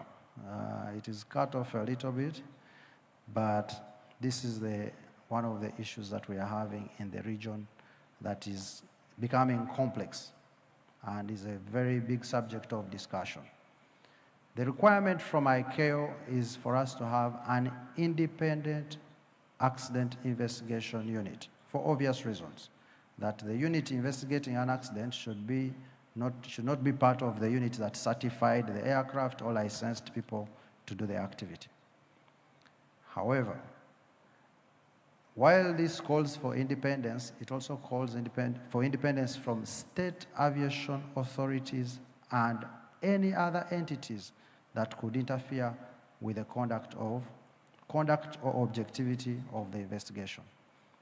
This has been interpreted by states as a separation from the Civil Aviation Authority, which is literally also correct, and the idea has been to move it to the Ministry of Works and Transport. When we move this to the Ministry of Works and Transport, we also get our own challenges, because then now we are subjected to the financial systems of the state and the organization structure of the state, which the CAAs usually are sidelining by being autonomous or being given special privileges.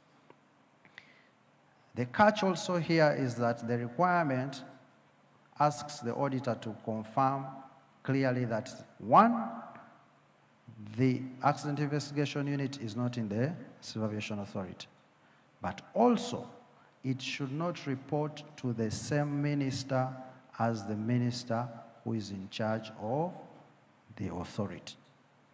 So by us moving it to the Ministry of Works and Transport does not necessarily mean we are now what? Independent. And this is one of the challenges we are having, because our first interpretation is we move from the CAA, we go to the minister. But if the minister is the same, you have not done anything. The other protocol question also that comes in is that you cannot report to the Justice Department, because you need to be independent from the Justice Department. Now, in our organization structures, especially the African setting, we do not have so many states that have an independent structure politically that the accident investigation unit can report to without being in the Ministry of Works and Transport. In the United States, you may have the Senate, you may have the House of Representatives that are operating independently, and the unit can report to them. In France, they have established a system where it does not report directly to the same minister. But in our state, if you take out the Ministry of Works and Transport and you take out the Justice Department, where else can you house this section? That is one of the challenges we are having. And what has happened here is every time we have seen the states splitting or the authorities splitting, there has been a huge decline in the performance. A good example was in Uganda. I can say that because I'm also from Uganda, even if I'm a citizen of the East African community. Is we separated the accident investigation department from the CAA. At that time, we had an effective implementation of about 45%. When we separated, we went to 18%. Why? We lost all the staff that was supporting the function. We ended up at the ministry. Finance, resources, tools, everything that the CAA can take advantage of, you lose. Yes, you're independent, but audits are a numbers game. So there are only 3 or 2 protocol questions that are dealing with independence. However, all the others have nothing to do with the independence. So if I decided to fail only the 3, I could still score 90%. Or I could try to get the 3 and fail all the others, because I still can't have staff or equipment or resources. This is not a direction that I'm giving to what states should do, but this is one of the challenges or questions we are having in the aviation industry: independence versus functionality. And we have seen this happening in South Africa. South Africa, the unit is within the Civil Aviation Authority, yes, with the reporting line to the ministry and an independence structure, but every other function of the accident investigation unit is within the Civil Aviation Authority. And during the audit, they scored 80%. UAE has a similar setting, and they're reporting through the DG and the Civil Aviation Authority with some mechanisms to remain independent when an accident happens, that now they report to the minister or the ministry in charge of transport. And they're also above 80%. So now the question always comes in, based on the uniqueness of the East African states, where do we want to be? Where do we want to belong? What do we want to do? So that takes us to the duplication of activities. In CASSOA, because we are reporting our advisors directly to the Civil Aviation Authorities, if we were to establish an accident investigation unit within CASSOA, we would also be faced with the issues of, not confidentiality, issues of independence of the units. The other question that we have as CASSOA is it in our interest to set up another organization where we have to have an ED, HR, finance, and everybody else just to function and facilitate accident investigation? So what can we learn from this? We have to decide whether we want the physical organization or to operate as an ad hoc. And then we also have to engage into bilateral and regional cooperation mechanisms to ensure we are effective. So the direction we are following as CASSOA, based on the guidance of the board at the moment, is one, in the short term, we are going to continue providing level 1 services to the states. That means we can advise, we can coordinate functions, that means we can develop technical guidance materials, regulations, and the coordination of experts in case of an accident if it happens. In the midterm, 3 to 5 years, there is the intention for us to get a dedicated accident investigation expert that will now directly support the states, but also lay the ground for setting up an independent accident investigation regional unit, which will happen, or which we anticipate to happen, in just about 5 years. So my slide has been cut, but I believe these are our partners and these are the people we are working with. I told you about EASA. They will be making a presentation about this. For SASO, we have collaborated on the RAP assessment preparations and aerodrome certifications. Bagasso, we are actively collaborating on the inspector training system. And recently, we have received some offers from the French DGSC, especially again through EASA, for scholarships and training opportunities for East African states. So very soon we shall be rolling those out and advising the states how they can apply for the same. Same with Boeing, Airbus, and the interesting one is now the training organizations within the region. Those we have also been able to come up with MOUs that can facilitate training at discounted prices.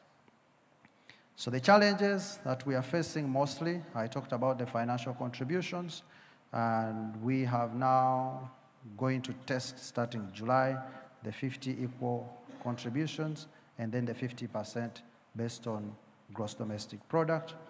And then we have the sharing of relevant safety data. This issue comes up again, is the dream I talked about initially that we all hope we see before we leave this country or before we leave this earth, that at one point we shall be one people, no borders, no challenges, no restrictions. And that is the issue of sovereignty. So every time we come up with some resolutions that are encompassing all the states, every now and then one state may become uncomfortable and then we cannot proceed. So we hope at some point this will go well. And then the issue of high staff turnover, the executive director hinted on it very well. This is typical of the aviation industry. The highest paying always takes the best, and it's always a competition within. So why the symposium? This is why we are here. I believe it's not just the beach. We have tested the fish, and we are about to go for lunch. But one is for us to give you a status update as our stakeholders on what is happening, to promote regulatory harmonization and safety, to strengthen the partnerships that we already have. You shouldn't go looking for new ones when you cannot even strengthen the ones that you have. And then to obtain feedback and direction. In these symposiums, we always get new resolutions and new directives from you, which are taken up by the board, which become directives for us to implement. So the ED talked about the directives that were given in the last symposium and what we have done. And for this one, we shall also be getting new ones that we shall implement on your behalf. And then, of course, you've all heard about the gala dinner this evening. We need to celebrate the wins that we have and share a meal or two because life is short. So let us share, connect, and shape the future of aviation together. Asante sana. Merci beaucoup. Thank you so much, Paul. As we applause Paul, I want to welcome the Acting Director General, Kenya Civil Aviation Authority. Just join me on the podium, Paul. I want to welcome the Acting Director General, Kenya Civil Aviation Authority, to hand over a gift of appreciation to our presenter.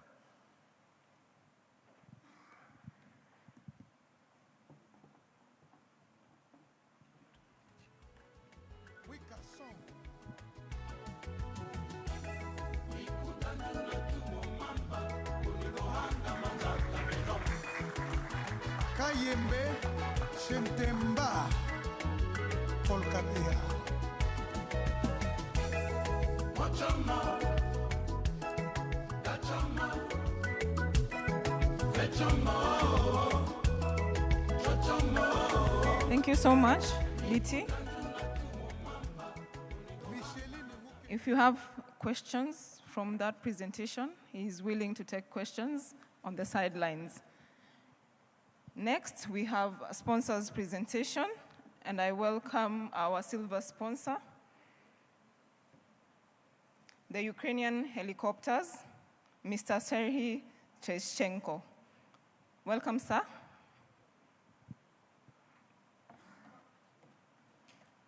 A round of applause as he approaches the stage, please.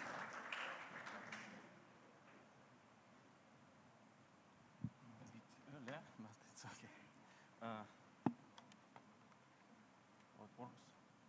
Just right, left.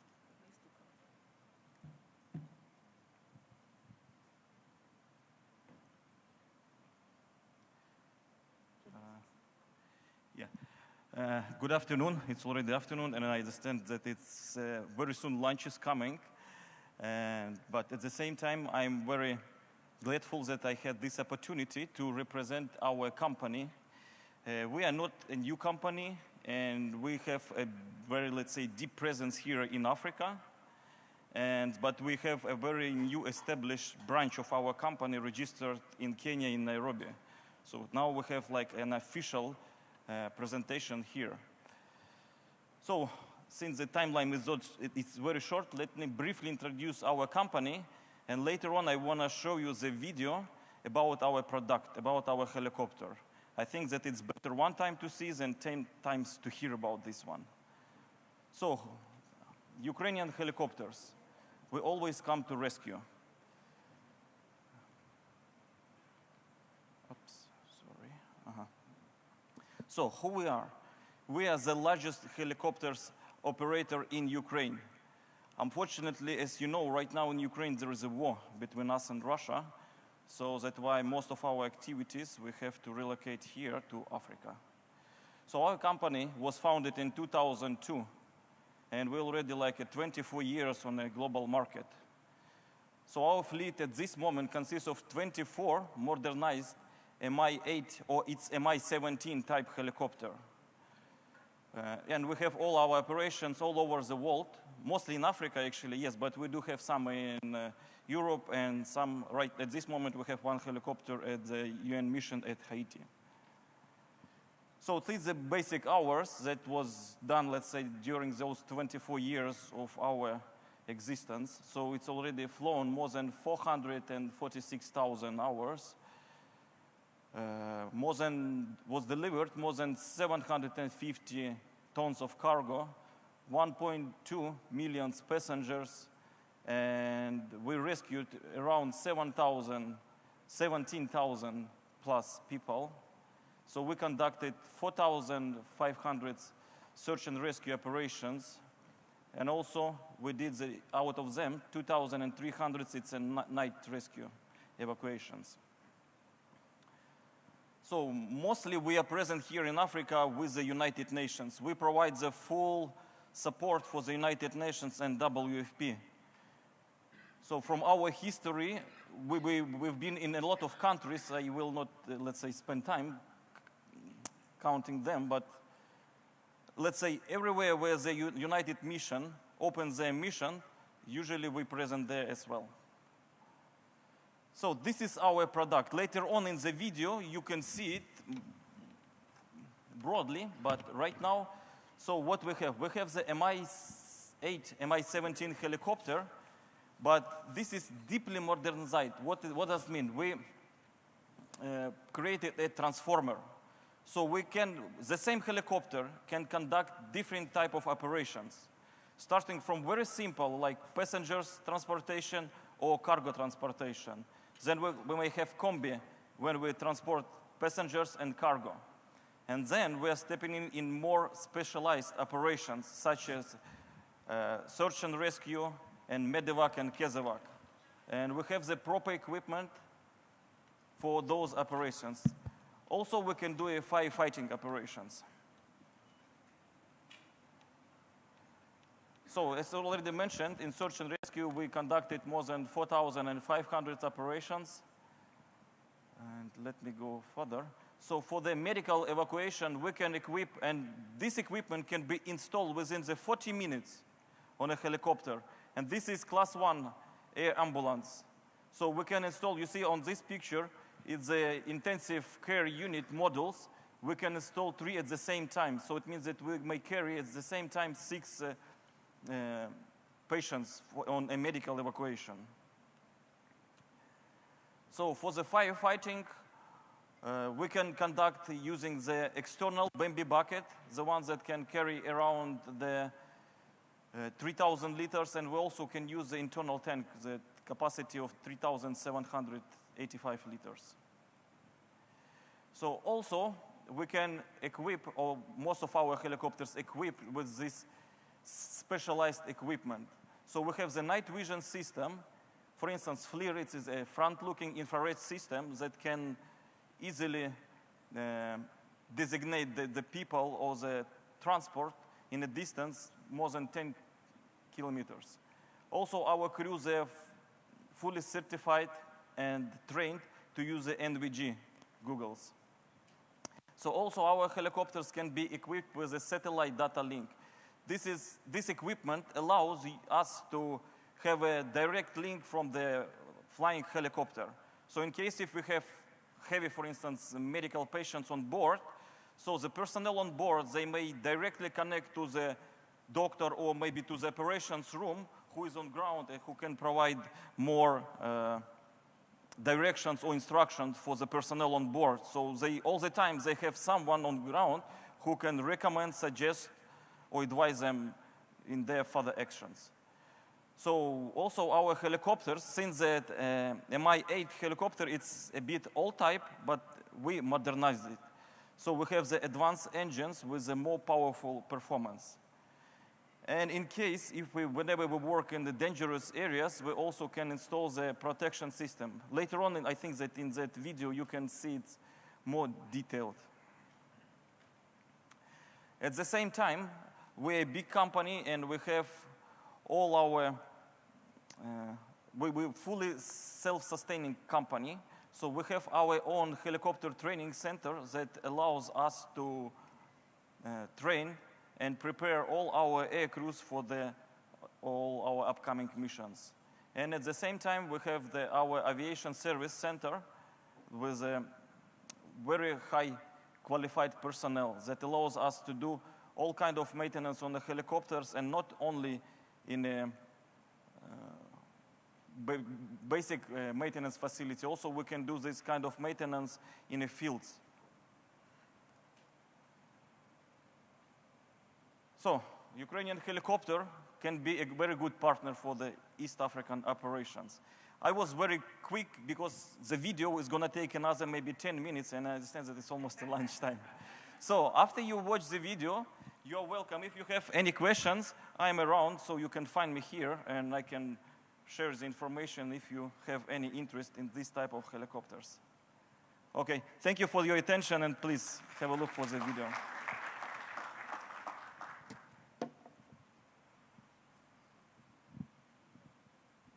Thank you, Serhi. We'd like to appreciate you and other sponsors as well. ED, please welcome as we await the video to play. Kindly to the stage so that you can gift you.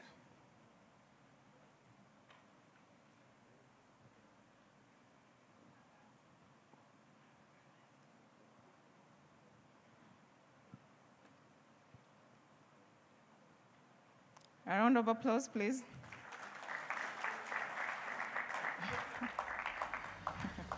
Thank you. Let's have the video rolling. I am a professional rescuer of the aviation company Ukrainian Helicopters. I often have to risk my life to save others.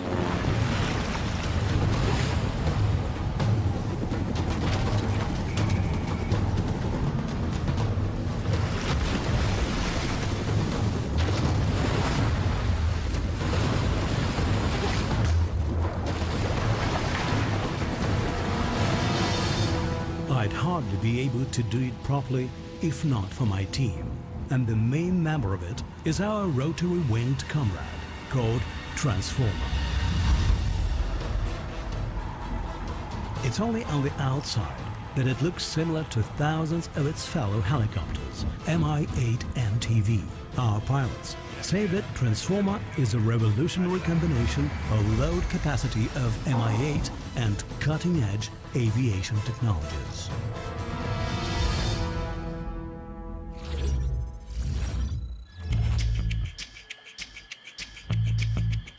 Transformer's cabin is full of high-tech novelties. Digital instruments considerably enhance the helicopter's performance. Unique avionics and navigation equipment make it possible to fulfill any mission and operate 24/7. The EuroNav situational awareness and mission management system enables pilots to choose the safest routes and avoid dangerous zones. The system's ground control station EasyTask is a reliable real-time mission planning and support tool. The helicopter is under constant supervision of an operator of the SkyTrack satellite tracking system. Via satellites, tracking data is transmitted to ground-based observation stations. By means of SkyTrack, on the ground, helicopter status data, including fuel, is updated every minute. The system can send text messages and provide voice communication with the crew. In case of emergency, Skytrack sounds the alarm to the ground stations.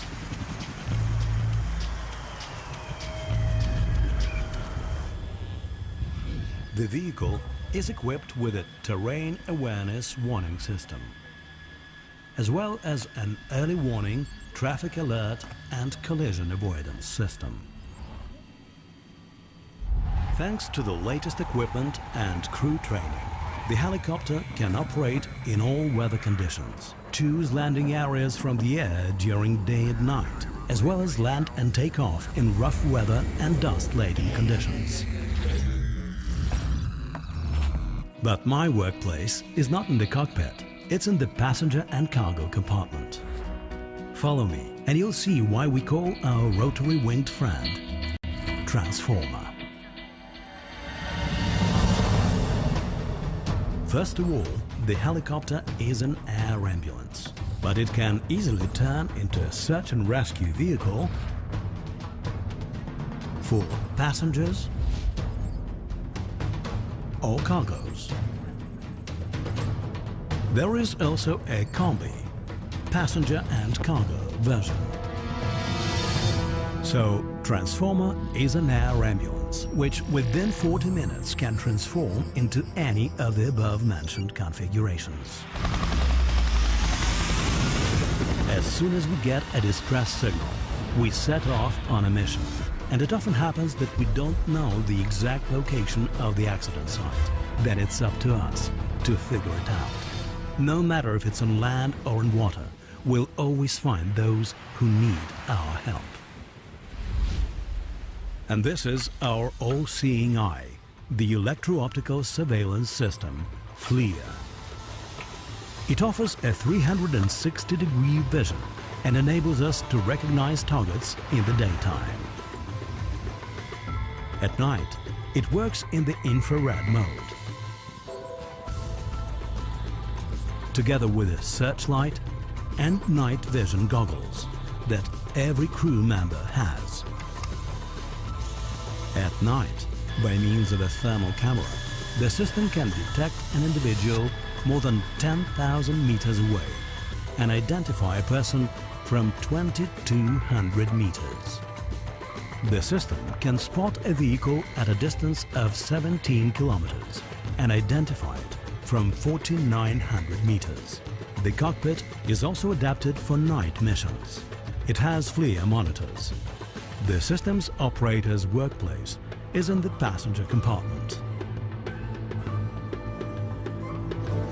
We can see those in distress even through fog and sandstorm. That's due to MaxVis, enhanced vision system, which complements FLIR.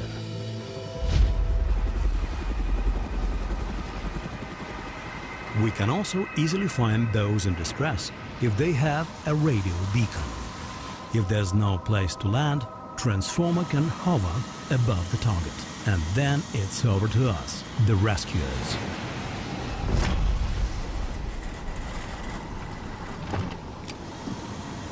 It might look like we're plunging into the unknown, but everything is pre-calculated and well considered.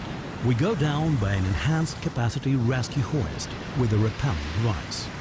Hovering at an altitude of up to 80 meters, we can rope down or up cargoes of up to 270 kilos or 2 people at a time. A complete set of rescue equipment makes it possible to lift aboard patients with injuries of any severity.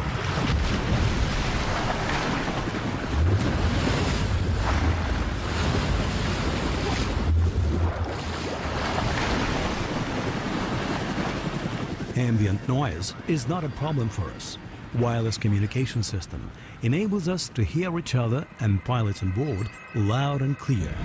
So those in distress can always rely on us. But lifting a victim on board doesn't always mean saving the person. Once found, a victim becomes a patient.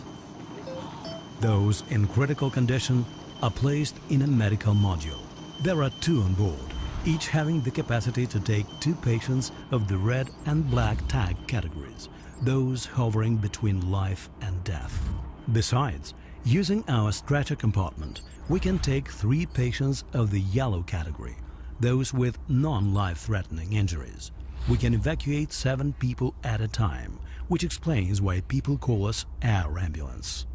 Each of the 2 medical modules is equipped with a unique set of equipment. It includes a lung ventilator, a defibrillation system, an electric suction pump, an ECG machine, and many other things that make Transformer a flying intensive care unit. There is also equipment for transporting infected patients. They are placed in isolation chamber. There is also a disinfection chamber. Dealing with infection cases, our doctors and rescuers wear bioprotective suits. While the helicopter is in the air, resuscitation is underway. Our doctors are top professionals with international certificates of qualification. While working in the air, they are assisted by their colleagues on the ground. Modern technologies keep our doctors in constant contact with patients, colleagues, and the crew. At any moment, a doctor can contact the ground, ambulance, hospital, or ground control station. Patients are monitored by video cameras inside the module and mobile cameras provided for each doctor on board. The Satellite Video Data Transmission System, SCOTI, enables us to have a video link with doctors on the ground in any base hospital ready to admit our patients. When the mission changes, our air ambulance can be easily transformed into one of 4 alternative versions. Within a mere 40 minutes, you get a cargo copter, able to carry 4,000 kilos inside the cargo compartment, or 3,000 kilos of external load. For transporting passengers, we have 16 comfortable seats and a separate luggage hold for 320 kilos of luggage. Passengers are provided with digital intercom headsets and can hear the commander loud and clear. Airlifting military personnel, we can take on board 21 servicemen with individual equipment and weapons. You've probably figured out by now that our Transformer can also conduct reconnaissance and rapid reaction missions. If need be, we can also carry hazardous cargoes, like explosive agents, together with passengers. Mission Impossible is not the case here. We separate the cargo area by a sliding wall and get a combi version. 3 optional wall positions make it possible to place from 6 to 14 passengers and from 2 to 3,000 kilos of additional cargo. As the wall is armor-plated, it provides additional protection from small arms. Bulletproof Kevlar curtains separate the cargo area from the loading door. Dangerous freight in the cargo area is strictly monitored by a video camera and a smoke detector. In case of fire, an automatic firefighting system will be activated.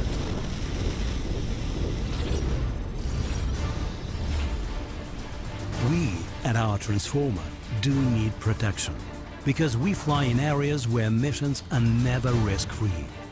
To protect ourselves from small arms, we have Kevlar panels on the floor and along the sides of the helicopter, a Kevlar curtain in the back of the passenger area, and armor plates in the pilot seats.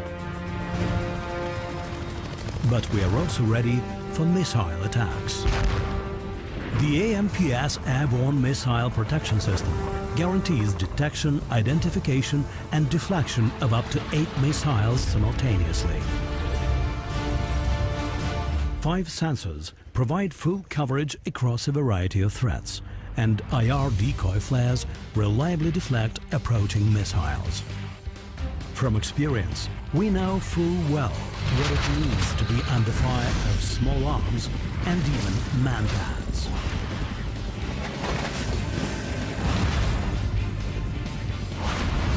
That's why we do all it takes to protect our helicopter to the max.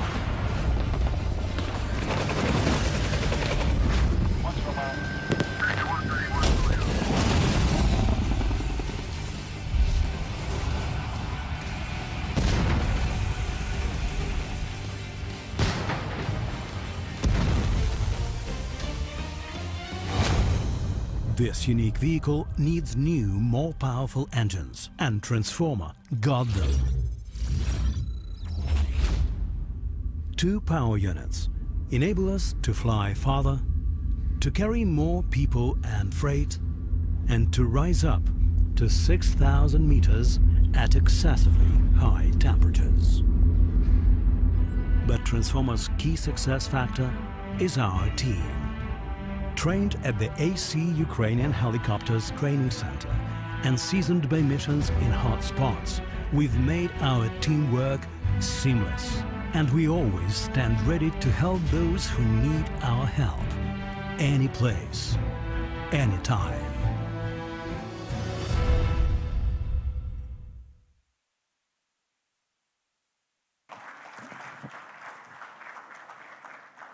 Wow, that's a very interesting one. So thank you very much, Ukrainian Helicopters.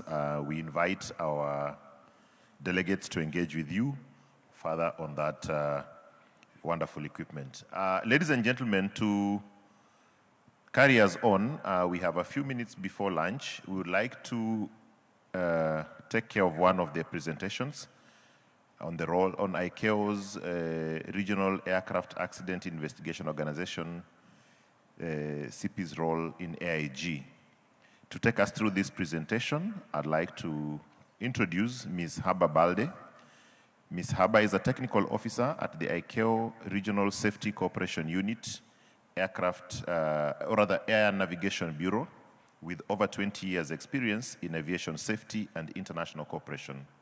She supports the establishment and strengthening of regional safety oversight organizations, regional accident investigation organizations, and other regional cooperation mechanisms. She also coordinates ICAO's regional safety cooperation initiatives, including RSO's, RAIO's assessment program, and related to RSO and RIO cooperation platform. Prior to joining ICAO, she supported CAPSCA project spanning 7 member states, advancing its evolution into RSO while in the Gambian Civil Aviation Authority. Subsequently, she served as an air transport program officer at ECOWAS Commission, where she addressed aviation safety and security priorities across 15 member states. Haba holds a degree in aviation science and air transport management from the University of Maryland, East Shore, and Crankfield University, respectively. A round of applause as we welcome Ms. Haba Balde on the stage to make her presentation.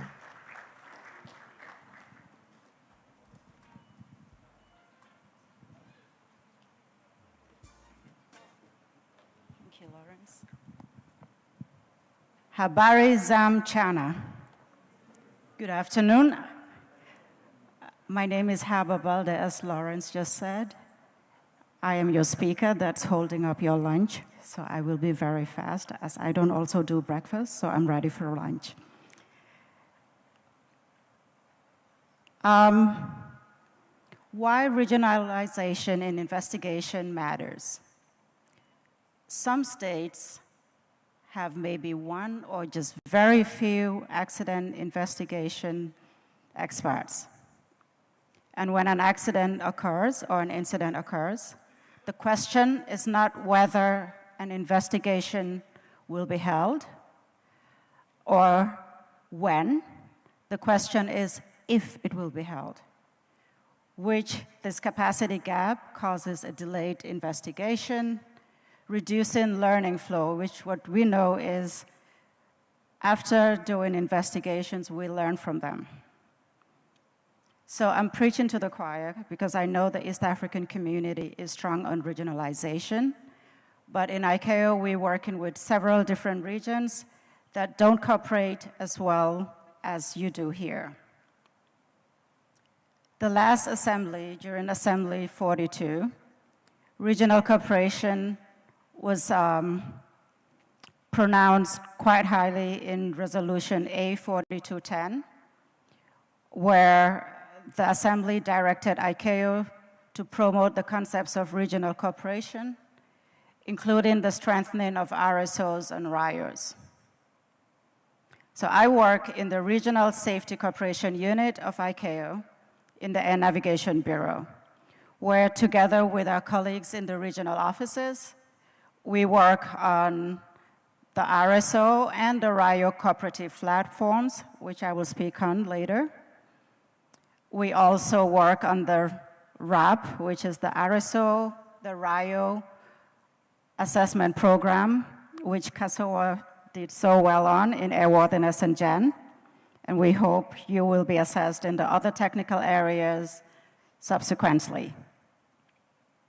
We also develop guidance material strengthening regional cooperation. We have the guidance material on RSOs. We work with the accident investigation panel, and we're currently drafting we're drafting regulations on investigative cooperative mechanisms. And when the RIO manual will be updated, we'll be working with them as well. And our RSCU, which is our unit, we also work in communication and training. During the RIO or the RSO cooperative platform meetings, we have some workshops that we bring in depending on what's needed. So our topic here today is to talk about the role of the RIO cooperative platform in strengthening regional cooperation in AIG. So I'll talk to you about what the RIO cooperative platform is, who the members are, and ICAO's activities on enabling this momentum. The RIO cooperative platform is a cooperative arrangement to strengthen existing RIOs. We also have several investigative cooperative mechanisms, as well as support the establishment of new RIOs and new ICMs, which is always exciting. We've been working with CASSOA for the past few months on progressing the community's aim on establishing an AIG mechanism here. So this is just to make more regional mechanisms more effective and efficient in supporting member states. As ultimately, all we are trying to do is enhance safety standards for member states. The key shift over the past 4 years is exciting for us. We've seen different ICMs or RIOs move their membership from maybe 14 to 16, different regions coming up with new regional mechanisms, and then informing us. So it's not like we're even selling it. States are coming together, cooperating, and knowing they don't have to do this alone. The current RIO-CP members range from South Africa to Europe to Central America, West Africa, Mid. These are the members. We have the Middle East and Northern African AIG cooperative mechanism, and their member states are listed.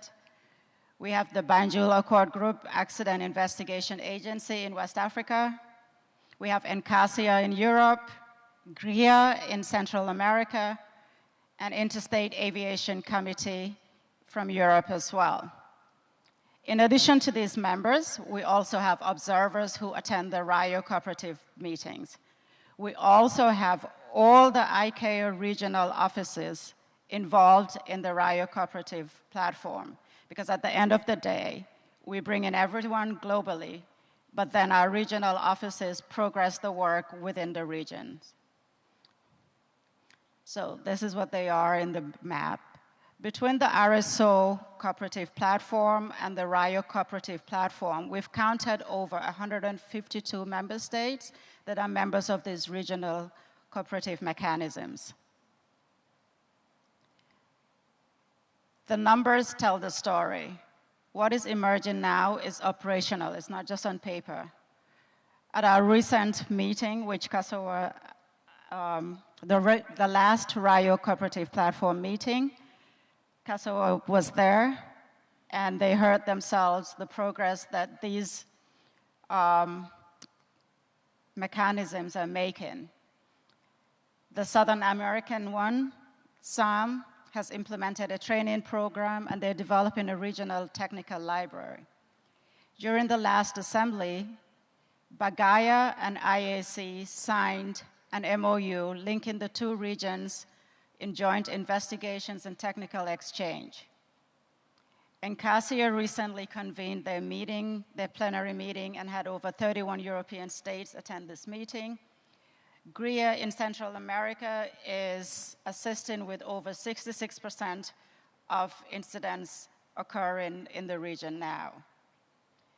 The MENA ARCM, like I recently said, they were one of the last to join the RSOCP because they were established after, and they started with in 2022, they started with about 11 members, then it progressed very fast to 14, and now they're at 16 members. And I believe this summer, they're launching the safety recommendation platform to strengthen regional learning and follow-up. And the IAC is assisting their states in USAP activities because they have a full level 3 delegation by their states, and this is being recognized more in the ICAO framework because, as I said during the last assembly, we were asked at ICAO to incorporate regional cooperation in the ICAO framework. So there are more synergies being developed within A&B and within ICAO itself to recognize the role of these RSOs and the RIOs. Challenges still exist, the reality check. Investigator capacity remains thin in many states. I recently said at the last AIG panel that I come from a country where we don't have any investigators, but we are part of a regional cooperation mechanism. I won't say my state, I'm here representing ICAO today. Many states still face challenges on USAP metrics. We heard Richard, DRD, indicate that the region's EI was at 45%. But this is not due to a lack of commitment, it's lack of resources worldwide. Budgets are tight and getting tighter. Often it's not sustained. And the legal harmonization and independence frameworks still remain complex. Political will is uneven across regions and sometimes even in a state. What we're doing in ICAO to enable the momentum. We recently did a state survey where we had over 120 states respond to this survey. And the purpose was to clarify demand, gaps, and services that the regional cooperative mechanisms are given to the states. And then get actionable feedback to give to each region so that we can follow up and actually implement what's needed in the different regions. One common trend across all regions was they needed more training, and they also wanted to expand the scope of training. So for KASSOA, from doing safety oversight, security oversight, and thinking of doing AIG, different regions are asking for more and more from these regional cooperative mechanisms. We've also rescoped the RSO RIO assessment program, which I won't go further into. KASSOA already gave a brilliant presentation on what we do with that. It's a standardized assessment program for RSOs and RIOs. That way, it increases the credibility of this organization to their member states to say they're capable, they're qualified, use us, don't duplicate efforts. And where challenges are seen enhance the capacity of the RSO in those areas. We're actively developing guidance material, as I said a couple of slides ago. So, like I said, I know I'm between you and lunch, so I'll be fast. We also encourage RIO and RSO participation in ICAO panels. We know that this is where most of the standards are developed. When it's sent for state review, we don't get as much comments back as is needed. So your voice needs to be heard in there so we can include you into the ICAO framework more and more. We've had recently 2 RSOs participate in a working group of a panel, and because of that, we are now incorporating some of the definitions and the roles of these regional mechanisms in an annex we are drafting. We're still working on it, but it should be effective in 2028. Another activity that we have with the AIG unit in A&B and the regional offices is the ECAS 2 workshop being rolled out across all the regions this year. I understand the one for East Africa would be sometime in September. We also have a delegation workshop for states. This was launched last December. And it's to create a shared understanding of delegation under the ICAO framework. Because at the end of the day, under the Chicago Convention, the state still retains the responsibility. So this is what we're trying to do. Explain to the states when you're delegating, how you delegate, what you delegate, and also have the RSOs be ready during USOP audits to show how the delegation was done. So, Richard, I remember when you were in CASSOA last year, you said we could come.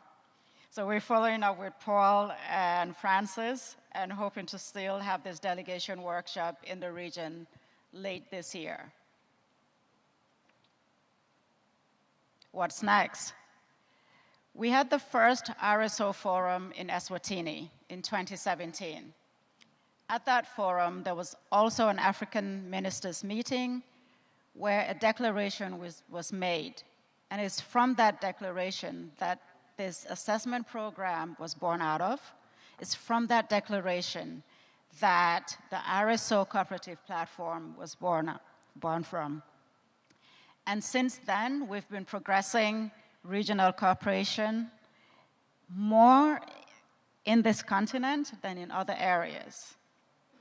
We're still not at EASA level, but I must say the RSOs in Africa are very mature compared to other regions, and congratulations.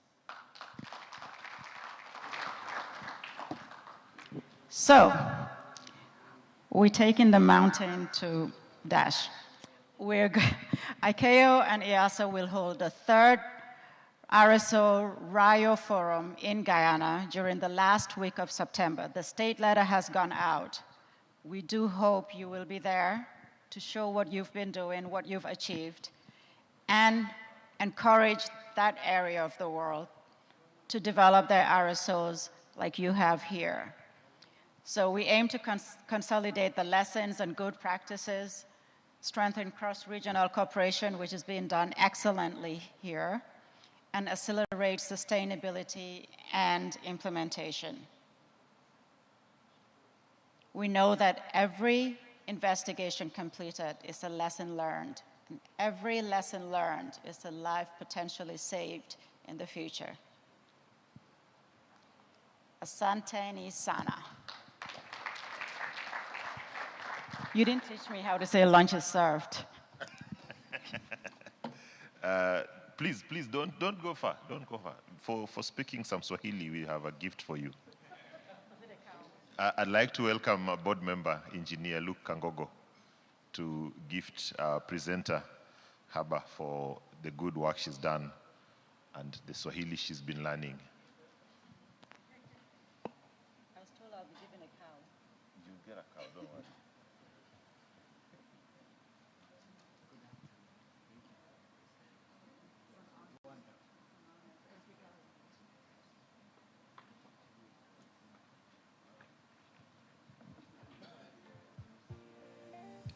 Allow me to welcome Paul. Paul, please come on stage.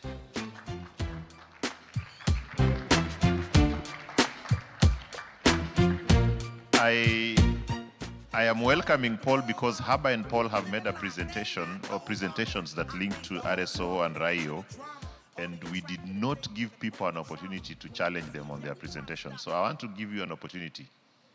1 or 2 questions for the 2 presentations before we take a break.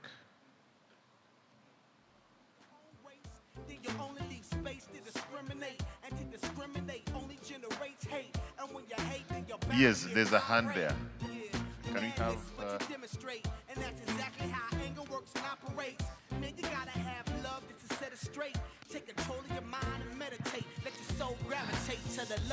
Thank you very much. Mr. Paul, you gave us a very good presentation about CASSOA. Thanks so much. You really educated us so much about what CASSOA does and how important it is. And during your presentation, you mentioned that dream. It is a point of so much interest.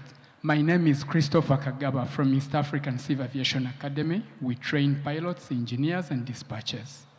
So when you talked of that dream of eliminating the boundaries, I wonder what could be holding it, since everyone is in the room, the people that make the decisions, the people that follow them, the people that implement them, we are all here. What is holding the dream? I don't know, you gave it 5 years. Thank you. Thank you very much. One of the things I have been learning as a technical person is the area of diplomacy. So I'm going to speak candidly about this. Everything that we are doing as CASSOA has to originate from the parent. The parent is the East African community. That means whatever decisions are made at the East African community trickle down to all the organizations. That means if today the presidents of East Africa decided that we are one state, no boundaries, no passports, no requirements, no visas, no nothing, we would roll out the requirements for one license within months or within weeks. Because we already have a common examination system. If I'm examining all pilots, engineers, cabin crews, and everybody who is in the aviation industry on the same examination, that means their qualifications are more or less similar, their certificates are more or less the same.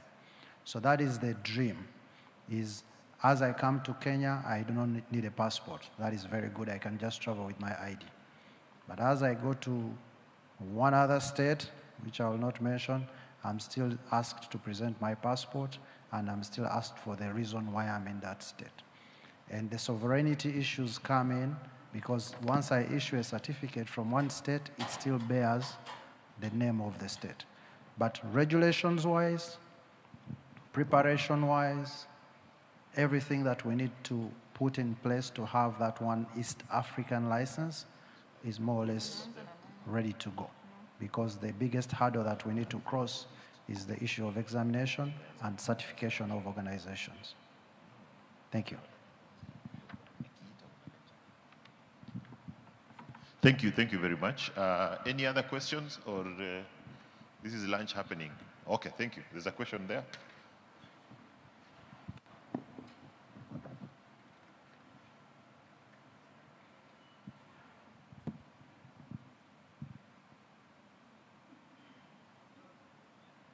They are saying I stand so that I can be heard.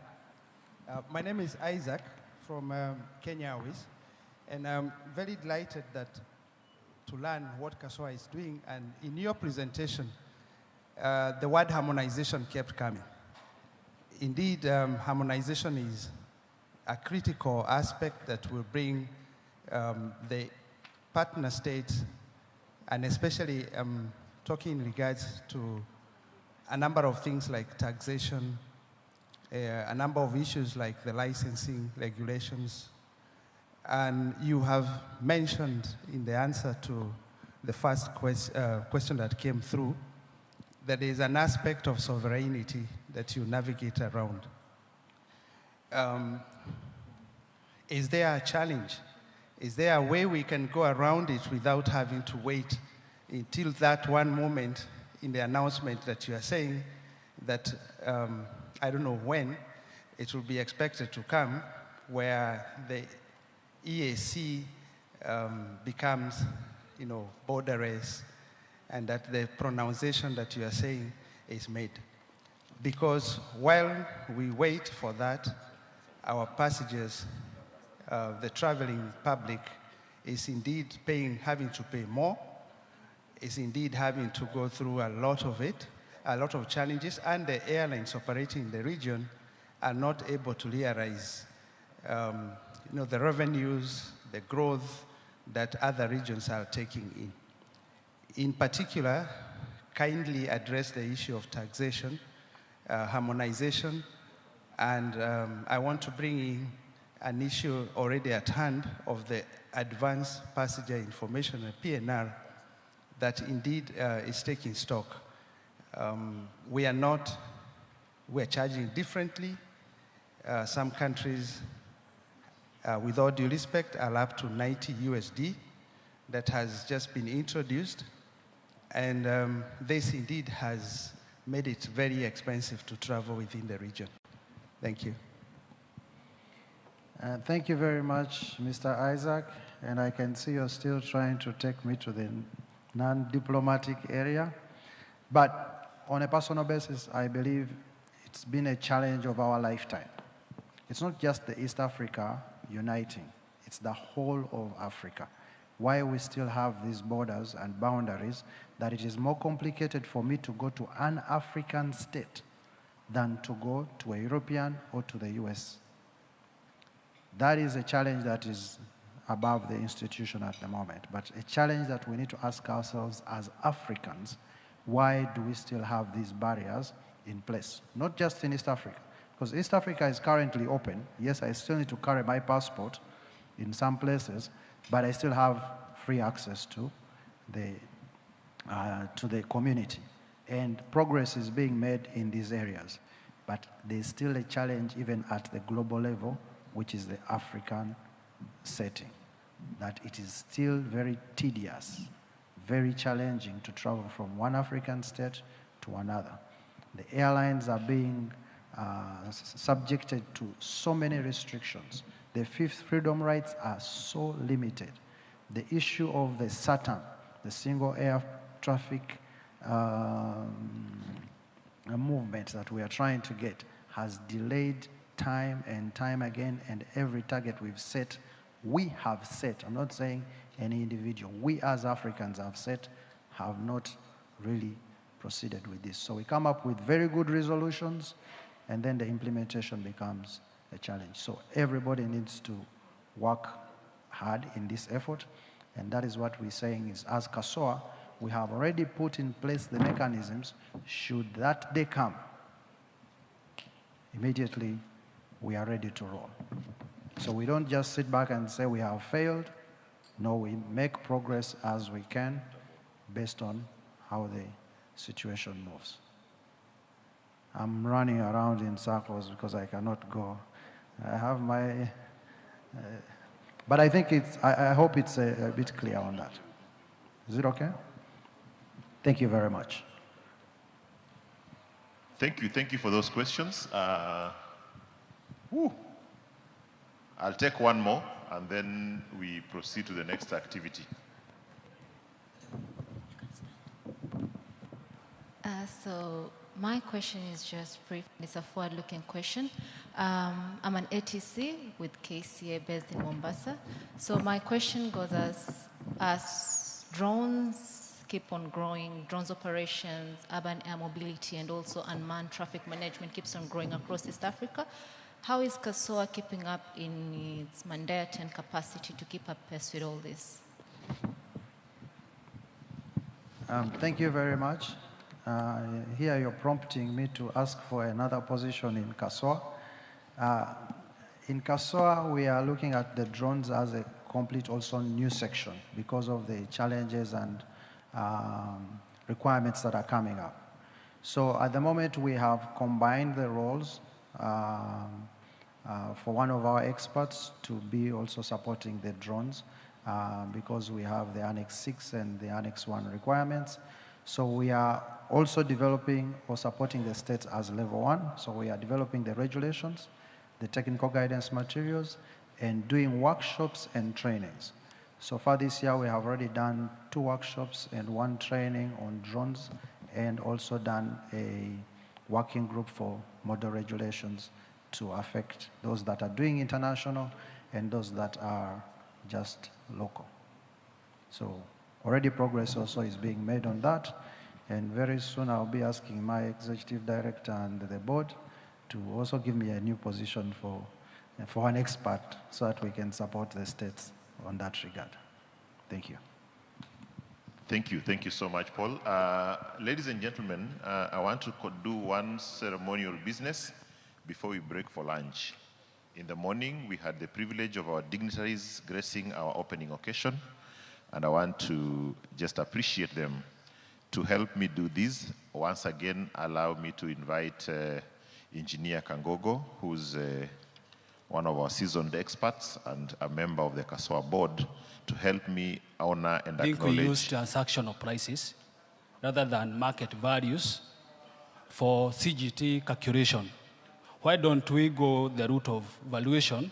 I think a country like South Africa is using market values, and it has placed that on us, on the seller, to provide current valuation or retrospective valuation in case of inheritance. Thank you.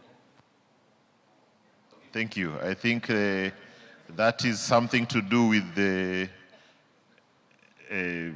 market-based measures for carbon emissions and everything, which would be coming in subsequent presentations. For now, allow me to invite Engineer Luke Kangogo to give at least the dignitaries who graced the opening occasion an appreciation. And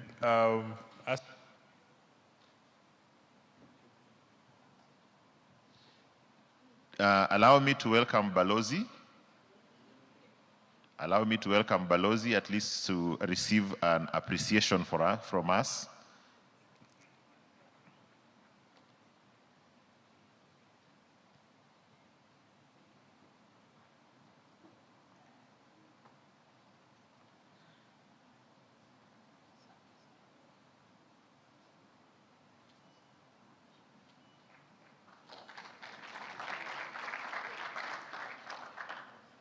The second one I want to invite is, Engineer, you'll just have to remain and do this with me.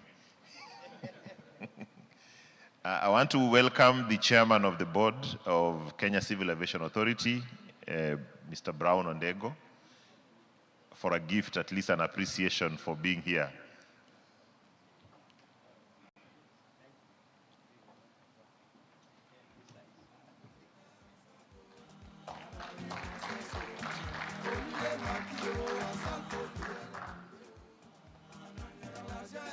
Next, allow me to welcome the representative of the chair of the board of KASSOA. I think she's stepped out. She stepped out.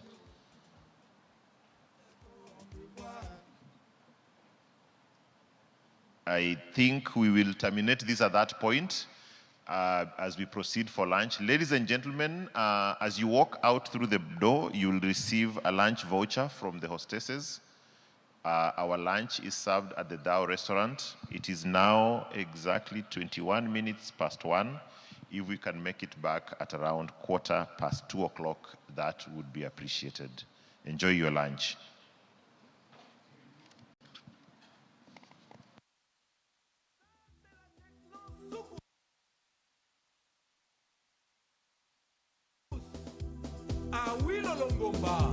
Le propriétaire de tous les dossiers.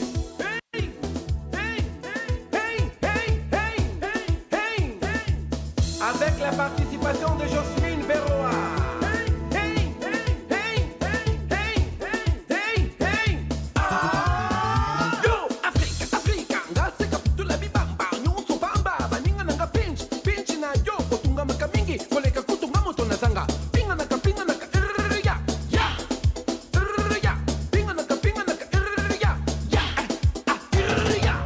Well,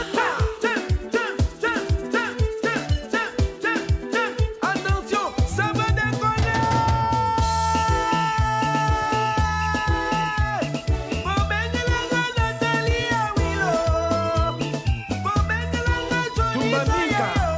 Kuchu kuchu Kayana, kuchu kuchu mon bébé, kuchu kuchu Kayana. Comment tu t'appelles? Je m'appelle.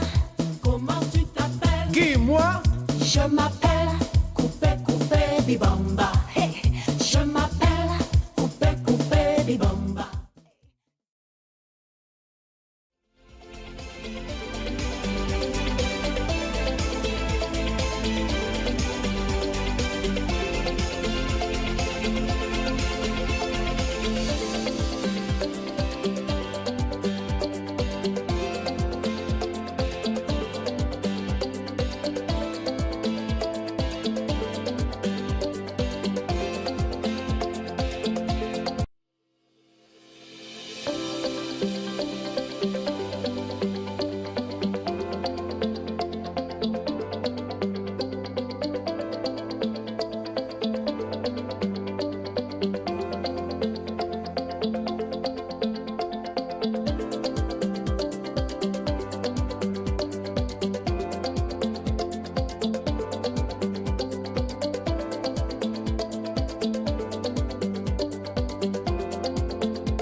A good day to you all. My name is Francis Lichuma, currently acting as Executive Director of the East African Community's Civil Aviation Safety and Security Oversight Agency, popularly known as KCAA. Aviation is more than just travel. It's a key driver of connectivity, of trade, tourism, and economic growth across East Africa. As our industry continues to evolve, the need for collaboration, innovation, and sustainability has never been greater. It is my pleasure to invite you to the 7th East African Community Aviation Symposium, taking place from the 14th to the 15th of May 2026 in the city of Mombasa in the Republic of Kenya.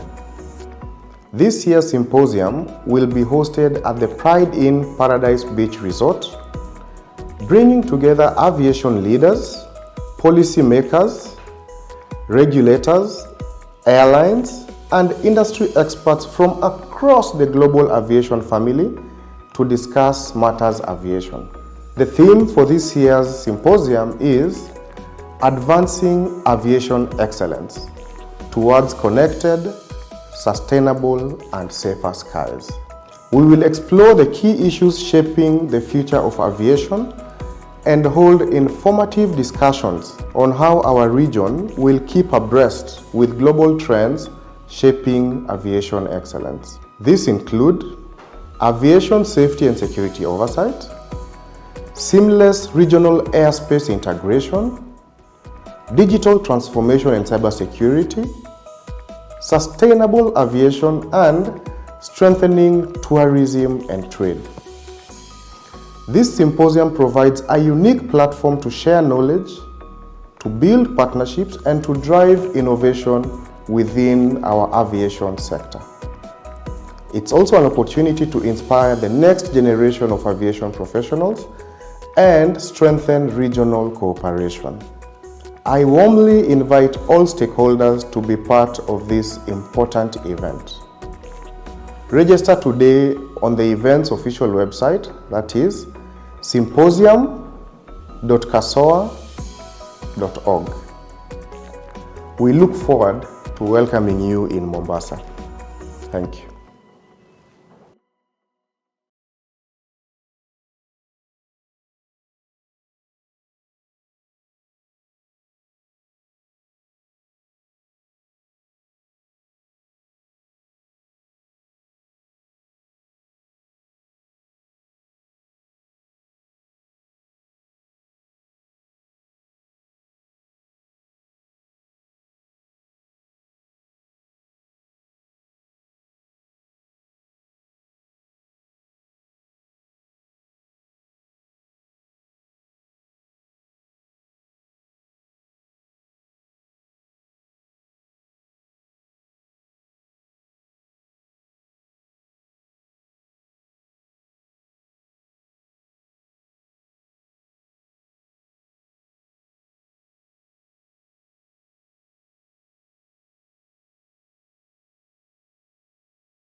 A good day to you all. My name is Francis Lichuma, currently acting as Executive Director of the East African Community's Civil Aviation Safety and Security Oversight Agency, popularly known as KCASSOA. Aviation is more than just travel. It's a key driver of connectivity, of trade, tourism, and economic growth across East Africa. As our industry continues to evolve, the need for collaboration, innovation, and sustainability has never been greater. It is my pleasure to invite you to the 7th East African Community Aviation Symposium, taking place from the 14th to the 15th of May 2026 in the city of Mombasa in the Republic of Kenya. This year's symposium will be hosted at the PrideInn Paradise Beach Resort, bringing together aviation leaders, policy makers, regulators, airlines, and industry experts from across the global aviation family to discuss matters aviation. The theme for this year's symposium is Advancing Aviation Excellence Towards Connected, Sustainable, and Safer Skies.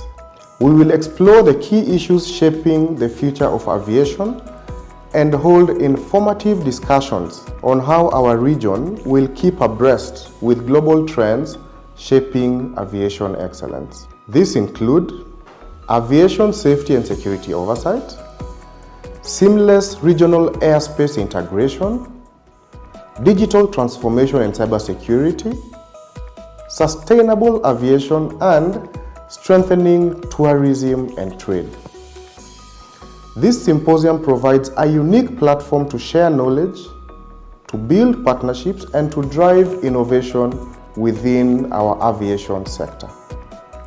It's also an opportunity to inspire the next generation of aviation professionals and strengthen regional cooperation.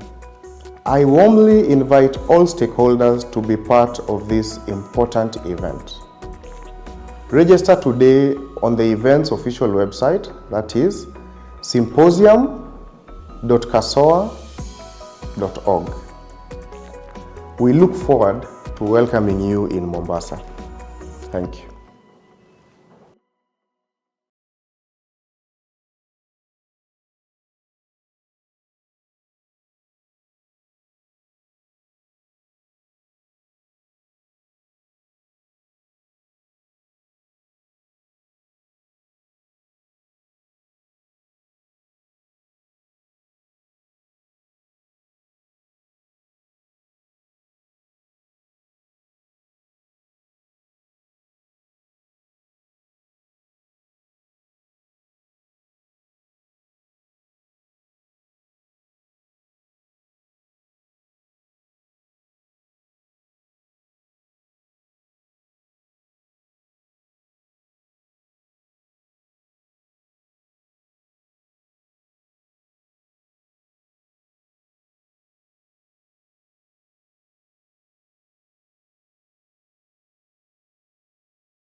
A good day to you all.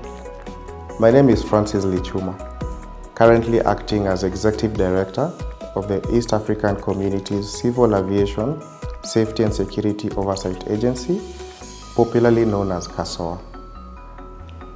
Aviation is more than just travel. It's a key driver of connectivity, of trade, tourism, and economic growth across East Africa. As our industry continues to evolve, the need for collaboration, innovation, and sustainability has never been greater. It is my pleasure to invite you to the 7th East African Community Aviation Symposium, taking place from the 14th to the 15th of May 2026 in the city of Mombasa in the Republic of Kenya. This year's symposium will be hosted at the PrideInn Paradise Beach Resort, bringing together aviation leaders, policy makers, regulators, airlines, and industry experts from across the global aviation family to discuss matters aviation. The theme for this year's symposium is Advancing Aviation Excellence Towards Connected, Sustainable, and Safer Skies. We will explore the key issues shaping the future of aviation and hold informative discussions on how our region will keep abreast with global trends shaping aviation excellence. These include aviation safety and security oversight, seamless regional airspace integration, digital transformation and cybersecurity, sustainable aviation, and strengthening tourism and trade. This symposium provides a unique platform to share knowledge, to build partnerships, and to drive innovation within our aviation sector. It's also an opportunity to inspire the next generation of aviation professionals and strengthen regional cooperation. I warmly invite all stakeholders to be part of this important event. Register today on the event's official website, that is symposium.cassoa.org. We look forward to welcoming you in Mombasa. Thank you.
welcome Ms. Brenda.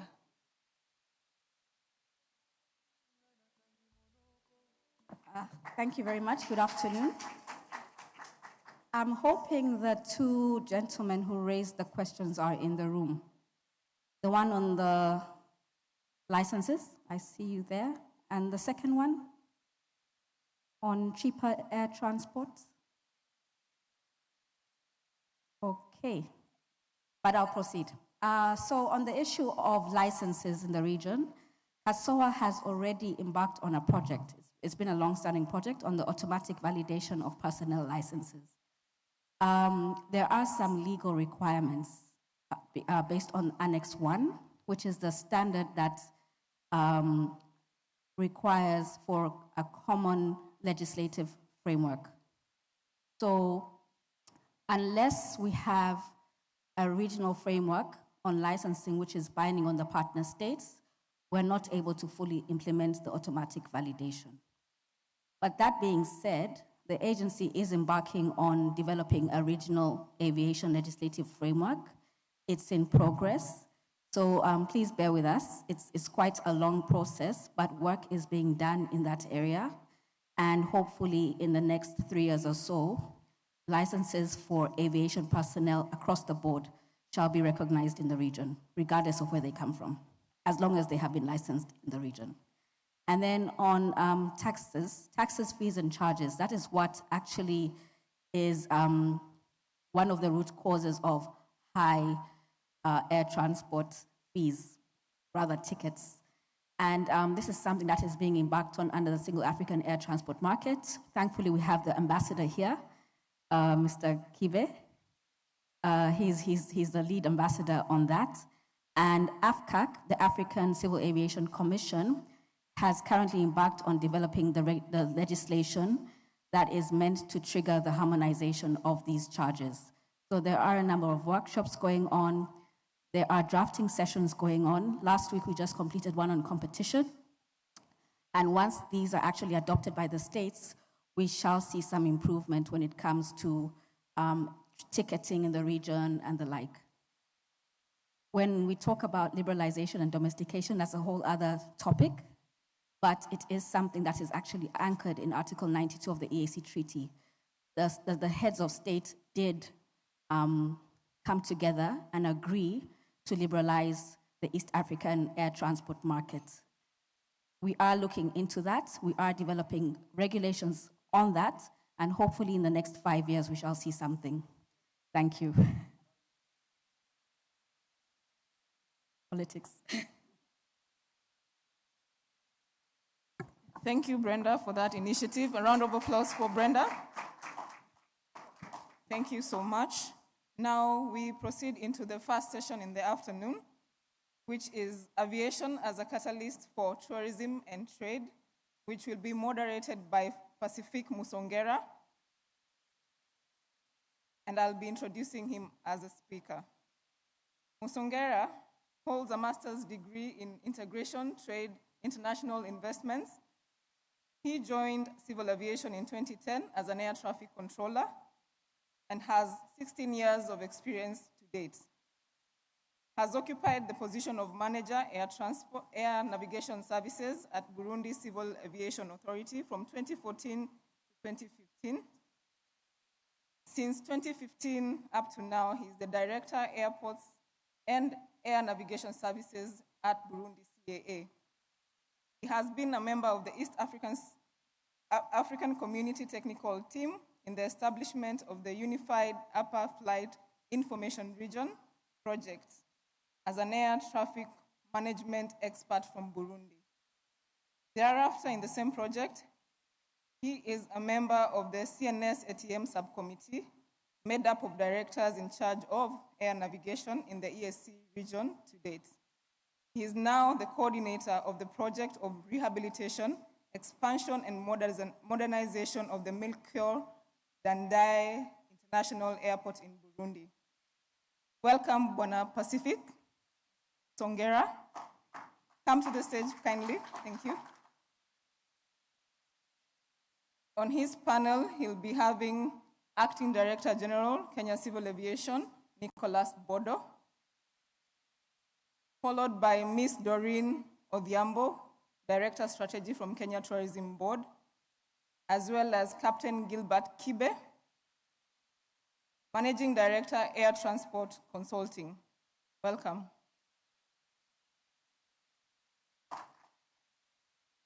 We have just had lunch. A stronger hand clap, please.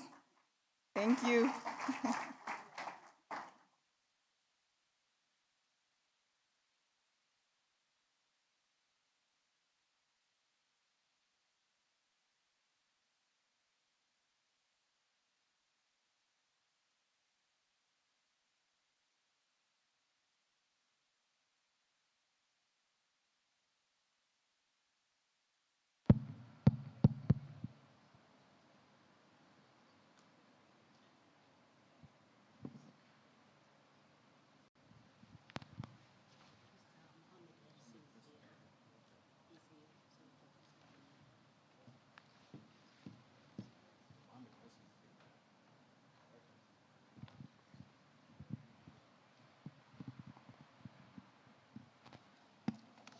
Thank you. I'm told Mohamed Hersi has since joined us.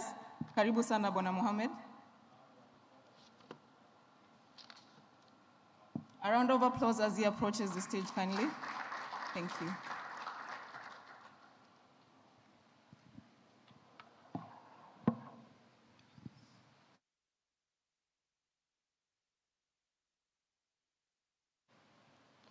Distinguished participant to this symposium, all protocol observed. Bon après-midi. Good afternoon. I'm privileged to take you through this afternoon session on the topic aviation as a catalyst for tourism and trade. We will be focusing on route development and cargo corridor expansion and the harmonization of visa policies and promotion of intra-Africa travel. But before all, let's start by introduction to define some key items that we'll be using. As introduction, we know that air transport sector, under air transport sector, tourism and trade are two subjects that are interrelated, one calling for another. By tourism, we understand the activity of traveling outside one's usual environment for leisure, business, or other purposes. And it involves both the journey and commercial services. So you understand tourism, commercial services, that is trade.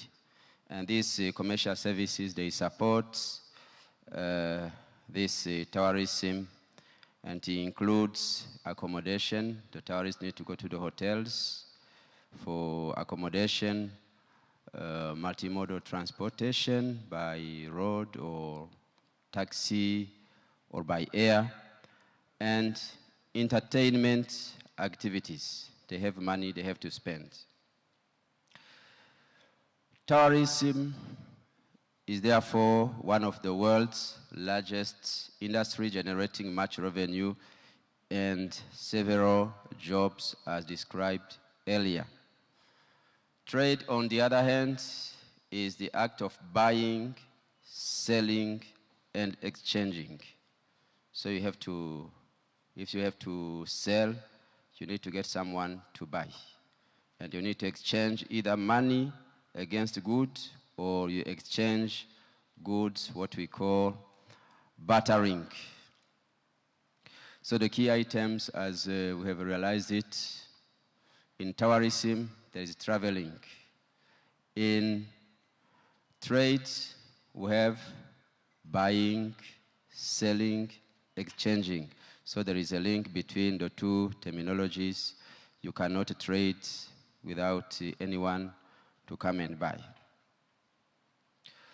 Let's start with the first component of the topic, that is route development and cargo corridor expansion, focusing on their impact, the tourist impact on the route development. The creation of new passenger routes based on tourist destination increase direct connectivity to distinct markets, and this reduce travel time and costs. The tourist demand is in favor of operating direct flights to major hubs and to make more two more attractive destinations by international tourists. This means considering the different destinations by tourists. Take, for example, during summer. If you have a number of tourists in need of visiting Mombasa as a touristic site, or in Zanzibar, if there are many, the airline have to create a direct route, not to transit, because the aircraft will be full. It is not like when I departed from Bujumbura at 9 and I reached Mombasa at 2:30 p.m. No, 8:30 p.m. For such a distance, you see, we are not saving time, we are losing. So the seasonal or charter route can be tailored during such peak tourist demand and boosting arrival based on the tourists' needs. This will lead to competition by airline. This competition by airline will lead to creation of new routes and destination, especially remote or less popular ones. And this will reduce airfare. Since airline will be in competition, the passengers will have a way to choose which airline depending on the facilities that will be offered. And in fact, these tourists will make expenditures on different daily needs, such as restaurant, bar services, visiting attracting sites, accommodation, local transport, and so on and so forth. As you know, the tourists, they have money, but they don't have time. So you need to facilitate them to have fun, to enjoy and spend, and you on your side, you trade. What is the impact on trade? The cargo expansion, the cargo corridor, these are the specific routes for heavy cargo movement, especially perishable. They enable them to rapid movement, and especially perishable goods, such as flowers, fish, fruit, vegetables, and these require direct flight to avoid for them to perish during the transit areas. Air freight support high-value exports and facilitate imports of essential goods in a very short time. So the development of cold chain facilities and bonded warehouses strengthen competitiveness in regional and global supply chain. The growth of tourism sector is a result of accessibility to new destinations, as mentioned earlier, on new routes, better connecting with its positive impact on flight time and the low cost of air tickets, thanks to competition by airlines. As the number of travelers increase, these ones would require the creation of a network of direct and indirect jobs to meet the demand of transport services. These jobs inherent from transport, as you know, they include airport jobs. You know, by one traveler, you start by people who have to do the screening. We have manufacturers of equipment because they are there for security or safety of the passenger and flight. We have immigration department for that person. If reaching the transit area, they will need some services like restaurants. They need the IT people to give them Wi-Fi and internet. So by air transport, there is a web of jobs that are created thanks to this activity. And this job, they bring revenue that help improve the welfare of the citizen and increase the country's GDP. So now we go to the second component of the topic. That is the harmonization of visa policies and the promotion of the intra-EAC travel. What is its impact on tourism? In order to simplify travel across member states, it is expected that partner states harmonize visa regime and they create a tourist visa, what we call EAC single tourist visa. Secondly, the touristic visa will enable visitors to explore multi-country circuits within EAC member states without administrative barriers, increasing length of stay of the tourists, and as I mentioned earlier, they have to have where to spend their money.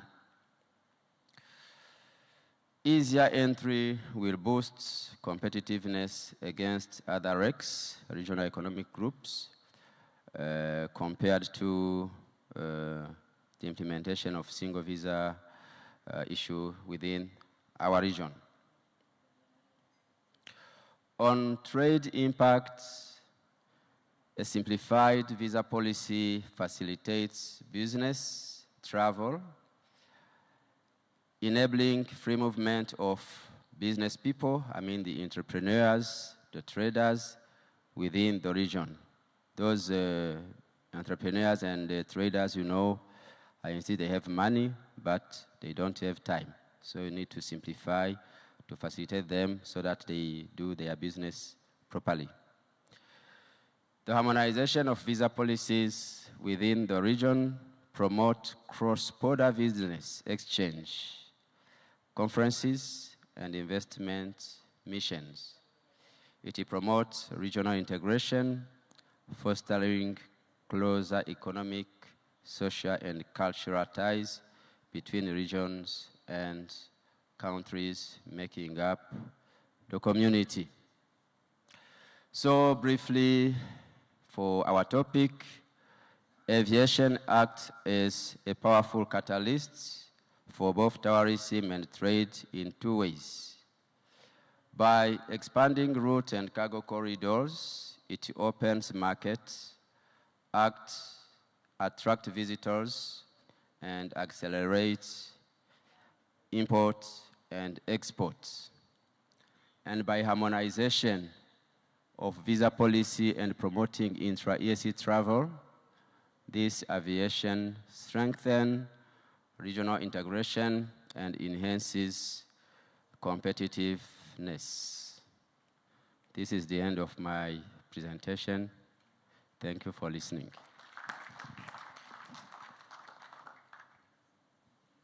So to expand this topic, we are privileged to have experts in specific areas with very wide experience in the domain. Their CVs, if we read them, it can take even 10 minutes. That's why the main moderator has made it well to summarize briefly about their experience. We are going to ask some questions to them so that we can get clear understanding of the topic.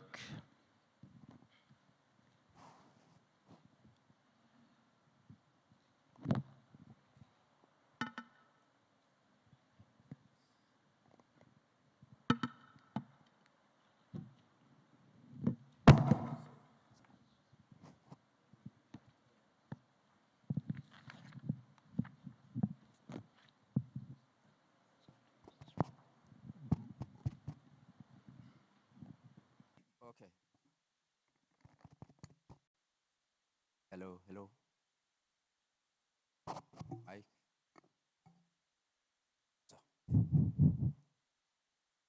Okay, so we are going to have some clarification questions to expand the topic. We are going to ask the panelists some few questions to expand this topic. We are going to start by Mr. Bodo, the Acting Director, DG CAA. Take this question. In what ways can aviation contribute to job creation and inclusive economic growth within tourism-dependent community in East Africa? Thank you. Good afternoon. In what ways can aviation contribute towards job creation? All of them are aviation related. I think this answers the question. But this is the obvious. The front face of job creation in aviation is those who are working in it. So it's obvious if we grow aviation within East Africa, we grow job creation. However, the front face of it is this. What about those who rely on aviation? This country is at 60% of the tourists coming through aviation, or slightly more than that. KTB can clarify, or Mohammed Hersi can clarify the numbers. But then those who rely on tourists are hotels.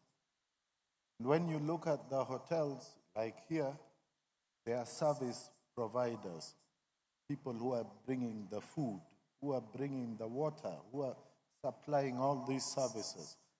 It is job creation. If you look at our horticultural produce, we export flowers, we export vegetables. It's a whole value chain. Without aviation, it would be a struggle to get these goods out of the market, to the market, out of local to the market in Europe and wherever. So, yes, aviation creates jobs, many of them directly, but a large number indirectly because of tourism and exports that happen within the country. So I believe strongly that, yes, aviation can and does. And it will do more. I believe today is when they were opening the tender for expansion of Jomo. If you expand the existing terminal, you build new terminal, you're creating more jobs within the value chain.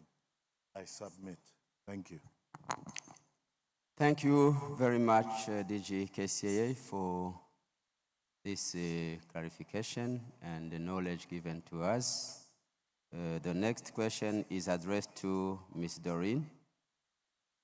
So, what strategies should EAC partner states adopt to accelerate route development to undeserved tourism and a business destination within the region? Yeah, thank you so much, Mr. Pacific. We really appreciate. And Mr. Bodo, yes, I would wish to confirm between 50 to 60% that comes in through our airports. That means airlines plays a key role in terms of just connecting people and connecting markets. Now, looking at the question when it comes to the strategies, when it comes to route development, I think I'll just want us to reflect a bit on the data that we are seeing. That is between 2024 and 2025. If you look at the numbers that are arriving to Africa's destination, we are seeing a significant improvement. That is where you find that we are moving from 2024, where we have around 71 million coming into Africa as a destination. And that has actually grown where we are looking at 84 million, which presents for us a very good potential. If you look at it, for me, it really presents a very good opportunity for us as East Africa community. But looking at this, out of this, what percentage actually comes to East Africa community? If you look at that, that is 10%. About 50 to 55% is going to the north of Africa. So for me, this is really a challenge. You know, in the morning when we asked, then what direction do we want to go? And how do we get there? That is the conversation that we should be having right now. And looking at that, I see a great opportunity when it comes to the East Africa community. Looking at the diversity of what we have to offer, friends, it is rich. I think it's not a space where we should be talking about seasonality. Because if you look at the potential and what falls within the destination, then it really calls for a conversation of us really being able to work together. And this, I'm really speaking to an integrated approach at the end of the day when it comes to route development. This is whereby I really appreciate the effort that is there at national level. But I really say that if we are going to make a big step towards really growing these numbers, then we really have to approach this using an integrated approach. And the first key challenge that I must speak to, which was spoken to in the morning, is the whole reality about being able to access data, being able to access information, data-driven decision-making. When it comes to route development, this is whereby we have the discussion around sustainable, viable decisions that have to be made for the region. But to what extent are we open to sharing this information? I must say where I stand in terms of strategy, in terms of forecasting and planning, is a real challenge. Being able to access this information, and so we really have to come to this space where we are willing to share this information to give us a really solid ground to make decisions around being able to enhance and even develop some of these routes. And for us in market, we look at it in terms of trends, we look at it in terms of behaviors, we look at it in terms of being able to stitch the experiences across the board. It is very important that this information is actually surrendered by all of us who are in this room. But if we look at it also, in the last few years, I must say post-COVID, we have seen a lot of changes in terms of the travelers' behaviors. We are seeing a lot of changes. We are seeing a lot of it is coming on board in terms of travelers who are cost conscious. We are seeing travelers who are interested in block travel. That is whereby, and if I look at it in terms of Europe, we are getting a lot of travelers who are coming in and they are looking for multi-destination experiences. And this really speaks to the opportunity of us really coming together to be able to really create a seamless experience across the board. So part of this is really being able to strengthen at the end of the day in terms of just being able to create that ecosystem where we are sharing information, an ecosystem where there is harmonization in terms of the policies that we are looking at, and an ecosystem where we can go jointly together and create that visibility. I think the last thing that I want to speak to is when it comes to route development is the whole aspect of infrastructure enhancement. Remember, we have the key hubs that we have, but we have the opportunity that falls within the community, the regional communities. And so you'll find that there's a gap that really needs to be bridged if we are going to direct and open up the new routes. And when we're talking of the infrastructure, let us look at the reality that even as we push and really try to direct traffic to some of these potential and opportunities that we are looking at the region, then it will take that room whereby we really have to ensure that the infrastructure also rises up and matches up to our promise. Because in marketing, we make a promise. And when they come, they should be able to we should be able to live up to the promise. So the whole aspect around being able to enhance the infrastructure to match up to that growing demand is a very good opportunity. Lastly, allow me to speak to that opportunity that comes in terms of just being able to build up the capacity as we do the route development. Capacity development is key. These are some of those conversations that came up in the morning because there's that constraint when it comes to the human resource. I really appreciate the effort that has been there in us East Africa. It means living up to the promise, and that means that we have to deliver in terms of capacity. So for me, these are some of those key areas. And if I will fold them into strategies that we really need to work on in terms of just being able to enhance and really open up other areas of the destination, indeed, there is a great potential within the destination and within the East Africa community. I submit. Thank you, Ms. Doreen. As I told you earlier, we have expertise in this.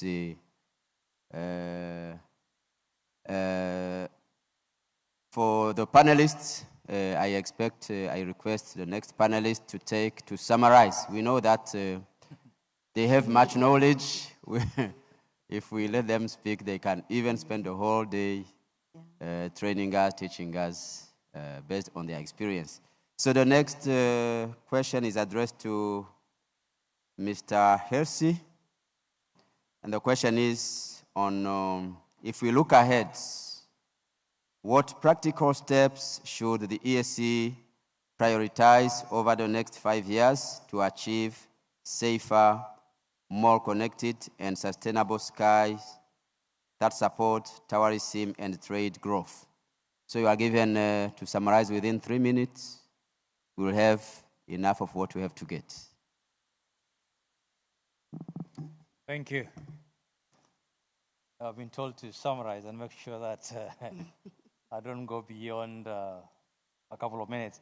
Okay, firstly, aviation. Without aviation, there's no tourism. Most of you, I can say 90% of you must have flown to the destination, which is just hardly, if it's from Nairobi, it's a 45 minutes.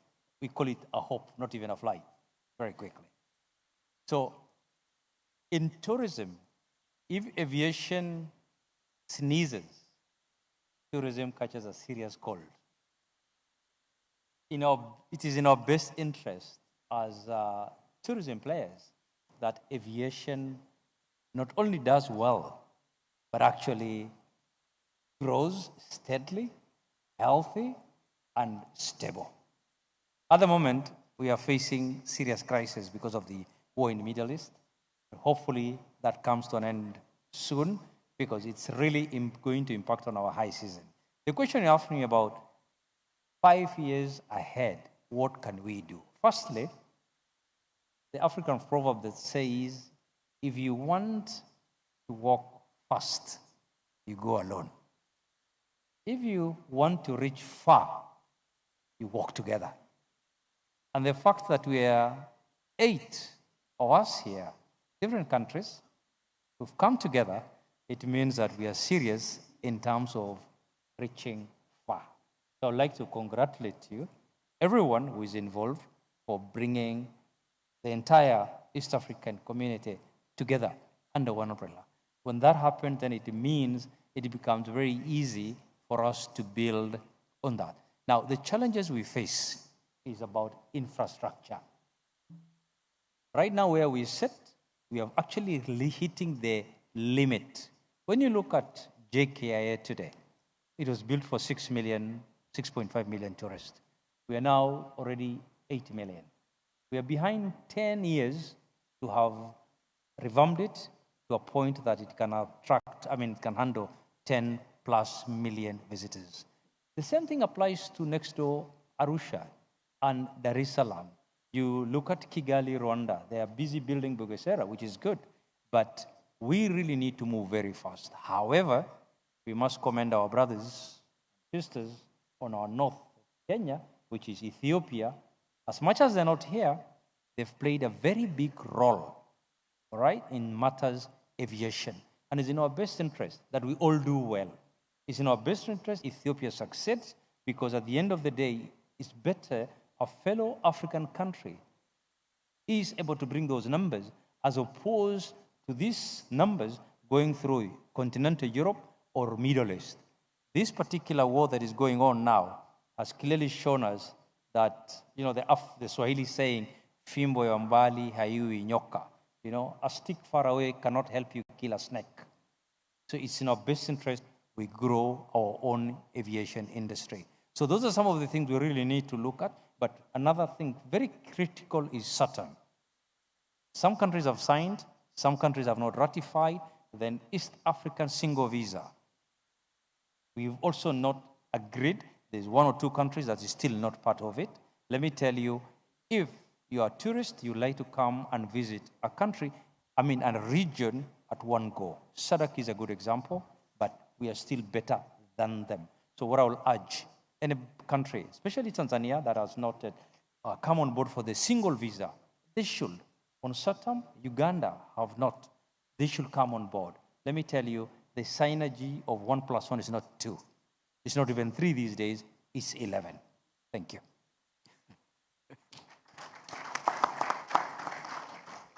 Thank you very much for the answer provided to this question.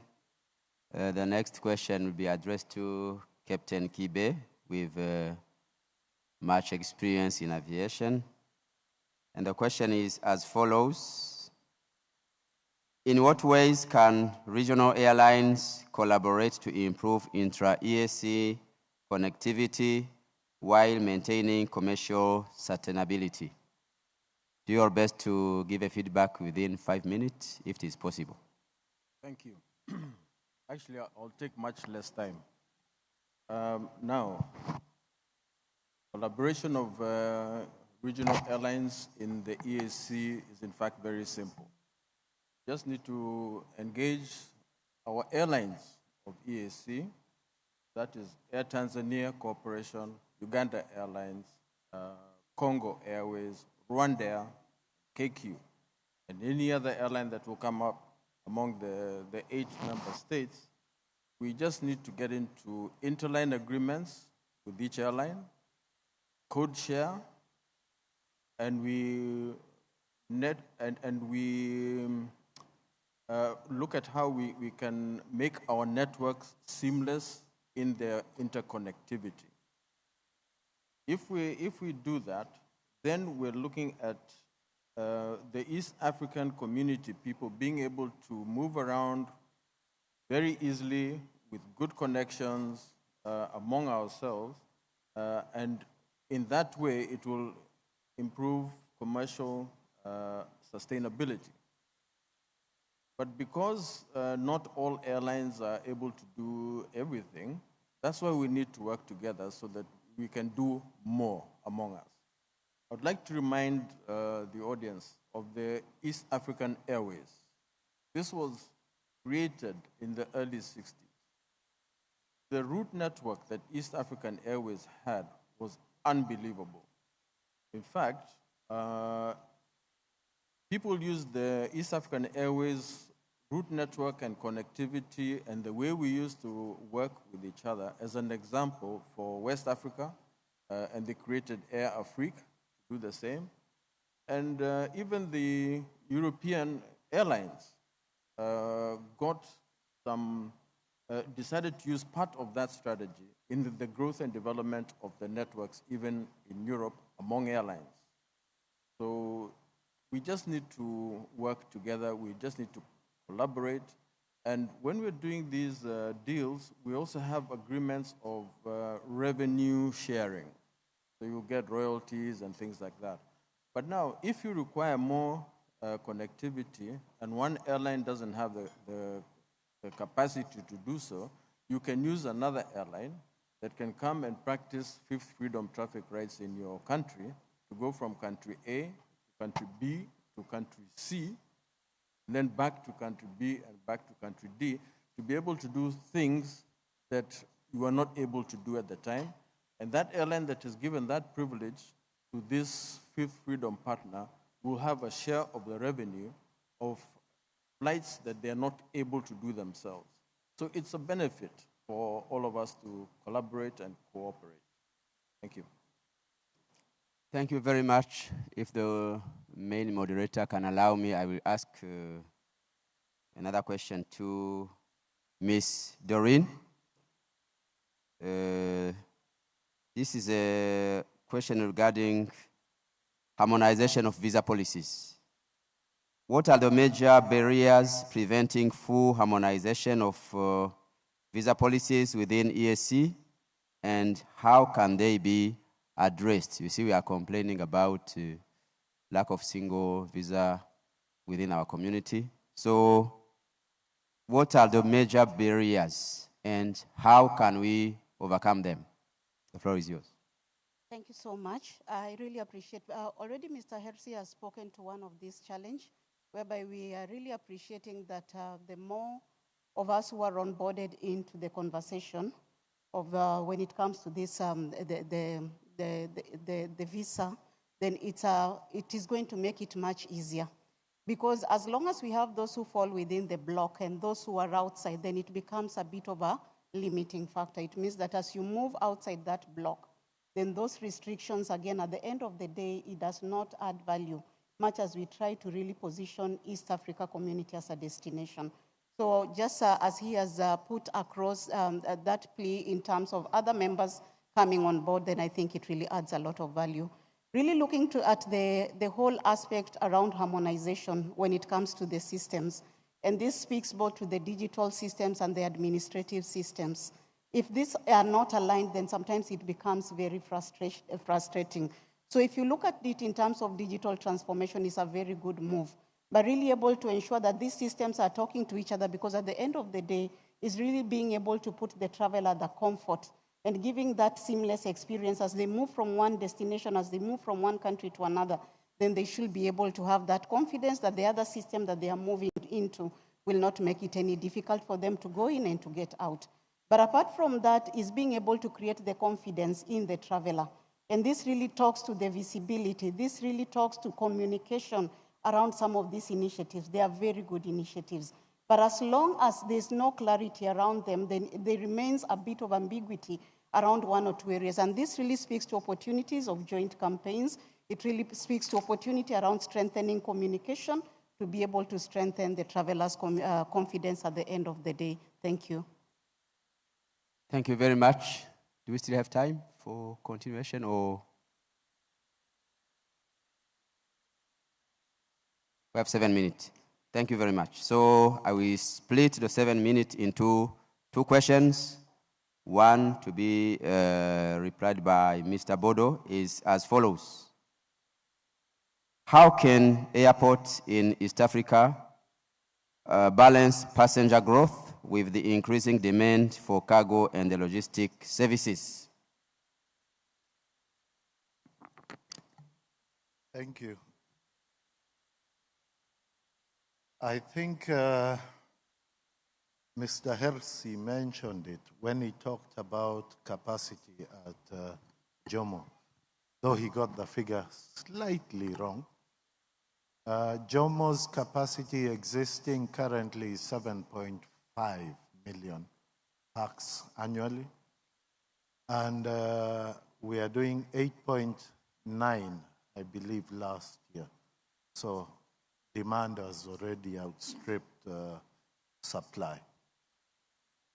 It's obvious we need to do 2 things. It takes about 3 to 3.5 years to do any terminal.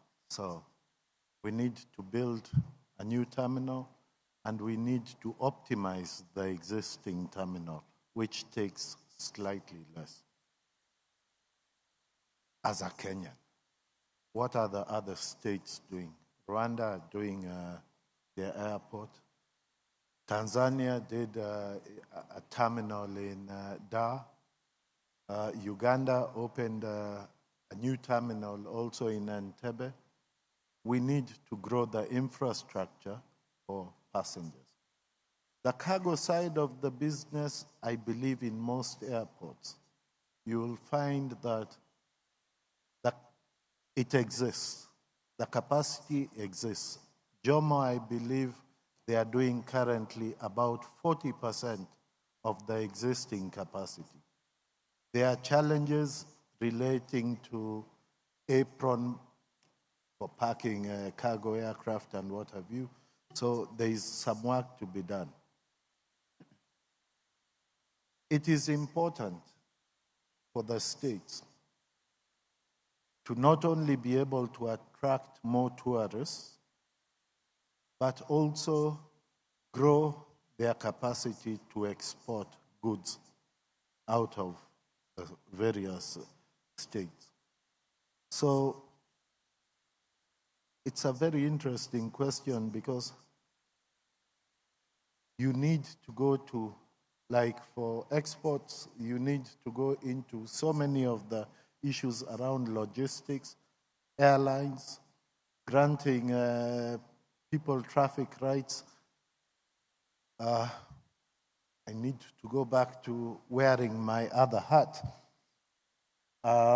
As a Ministry of Transport, you'd be surprised the number of airlines that have been granted fifth freedom traffic rights out of Nairobi into Europe just for cargo. And I'm talking about Amsterdam, Maastricht, Liège, it's across, just to ensure that the demand is met. Those who produce flowers, when it comes to, actually the other one was celebrated the other day, Mother's Day. When it comes to Valentine's, Mother's Day, the requests that we receive, which is good, because those who are doing flower business need to sell. So this year, the pressure was not much because we granted the request for additional frequencies and everything else earlier. We need to grow the industry as a whole, both in terms of passenger and cargo. We can't concentrate on one and leave the other out, because yes, we need the forex that comes in through tourists and all, but we also need the forex that comes in through those who are selling their flowers and horticultural produce. Wearing that other hat, last year I went to somewhere called Dominican Republic for negotiations of bilateral air services agreement, and I was shocked. Punta Cana, 3 years or 4 years ago, were doing 2 million tourists. Right now, they are doing 12 million. We are struggling to get to, is it 5 million? That's our target. They are doing 12 million tourists. We need to try and see if we can learn from other states. What have they done to attract tourists? I was surprised. That place you walk around at any time of the day or night, people feel safe and secure. Here, what are our challenges around here? And we need to be able to learn from others. You know, at times, there's no need of trying to reinvent the wheel. If others have done it, why can't we learn from them? For us, Kenya as a state, I know, and East Africa as a region, we are trying to attract, Mercy, give me a minute, at least I finish. We are trying to attract more tourists, but there is also a need to grow export of our produce. I submit. Thank you very much. Allow me to raise the last question. As you are saying that you are trying to do your best to attract the tourists. The question will be addressed to Captain Kibe. We need to attract tourists, but yet our airline, they are increasing the cost of tickets, airfare. So what policy measures are necessary to reduce the cost of air travel within East Africa and make regional tourism affordable and attract many tourists? Thank you very much. I would like to wear my hat as the SATAM ambassador for the Eastern region, which is 14 countries. The 8 countries of EAC are included in my mandate for the promotion of SATAM. Now, the African Union has 3 flagship projects which are extremely important to achieve what you've asked. Number 1 is the free movement of persons, and that has been spoken about. There should be visa-free travel, visa on arrival, make it easy for Africans or East Africans to visit each other. And in fact, what what we would recommend is even remove the requirement for visa completely. The people of Uganda, Rwanda, and Kenya do not even use passports to visit each other. They just use their national ID. So you should be able to move freely. Then the next flagship project is the Africa Continental Free Trade Agreement, which promotes the free movement of Pan-African cargo around us. And the third very important flagship project is the Single Africa Air Transport Market. What does that mean for the EAC? It means that the EAC should become domestic to each other. Entebbe, Dar es Salaam, Bujumbura, Juba, Kigali, these should be local domestic flights. The impact of that is that the taxes, fees, and charges imposed on a ticket are reduced in the region of 90%. Today, a ticket to Entebbe or to Dar es Salaam is $600 economy. A ticket to Kinshasa in DRC or Juba is $1,000. What would happen if you reduce taxes, fees, and charges by going domestic?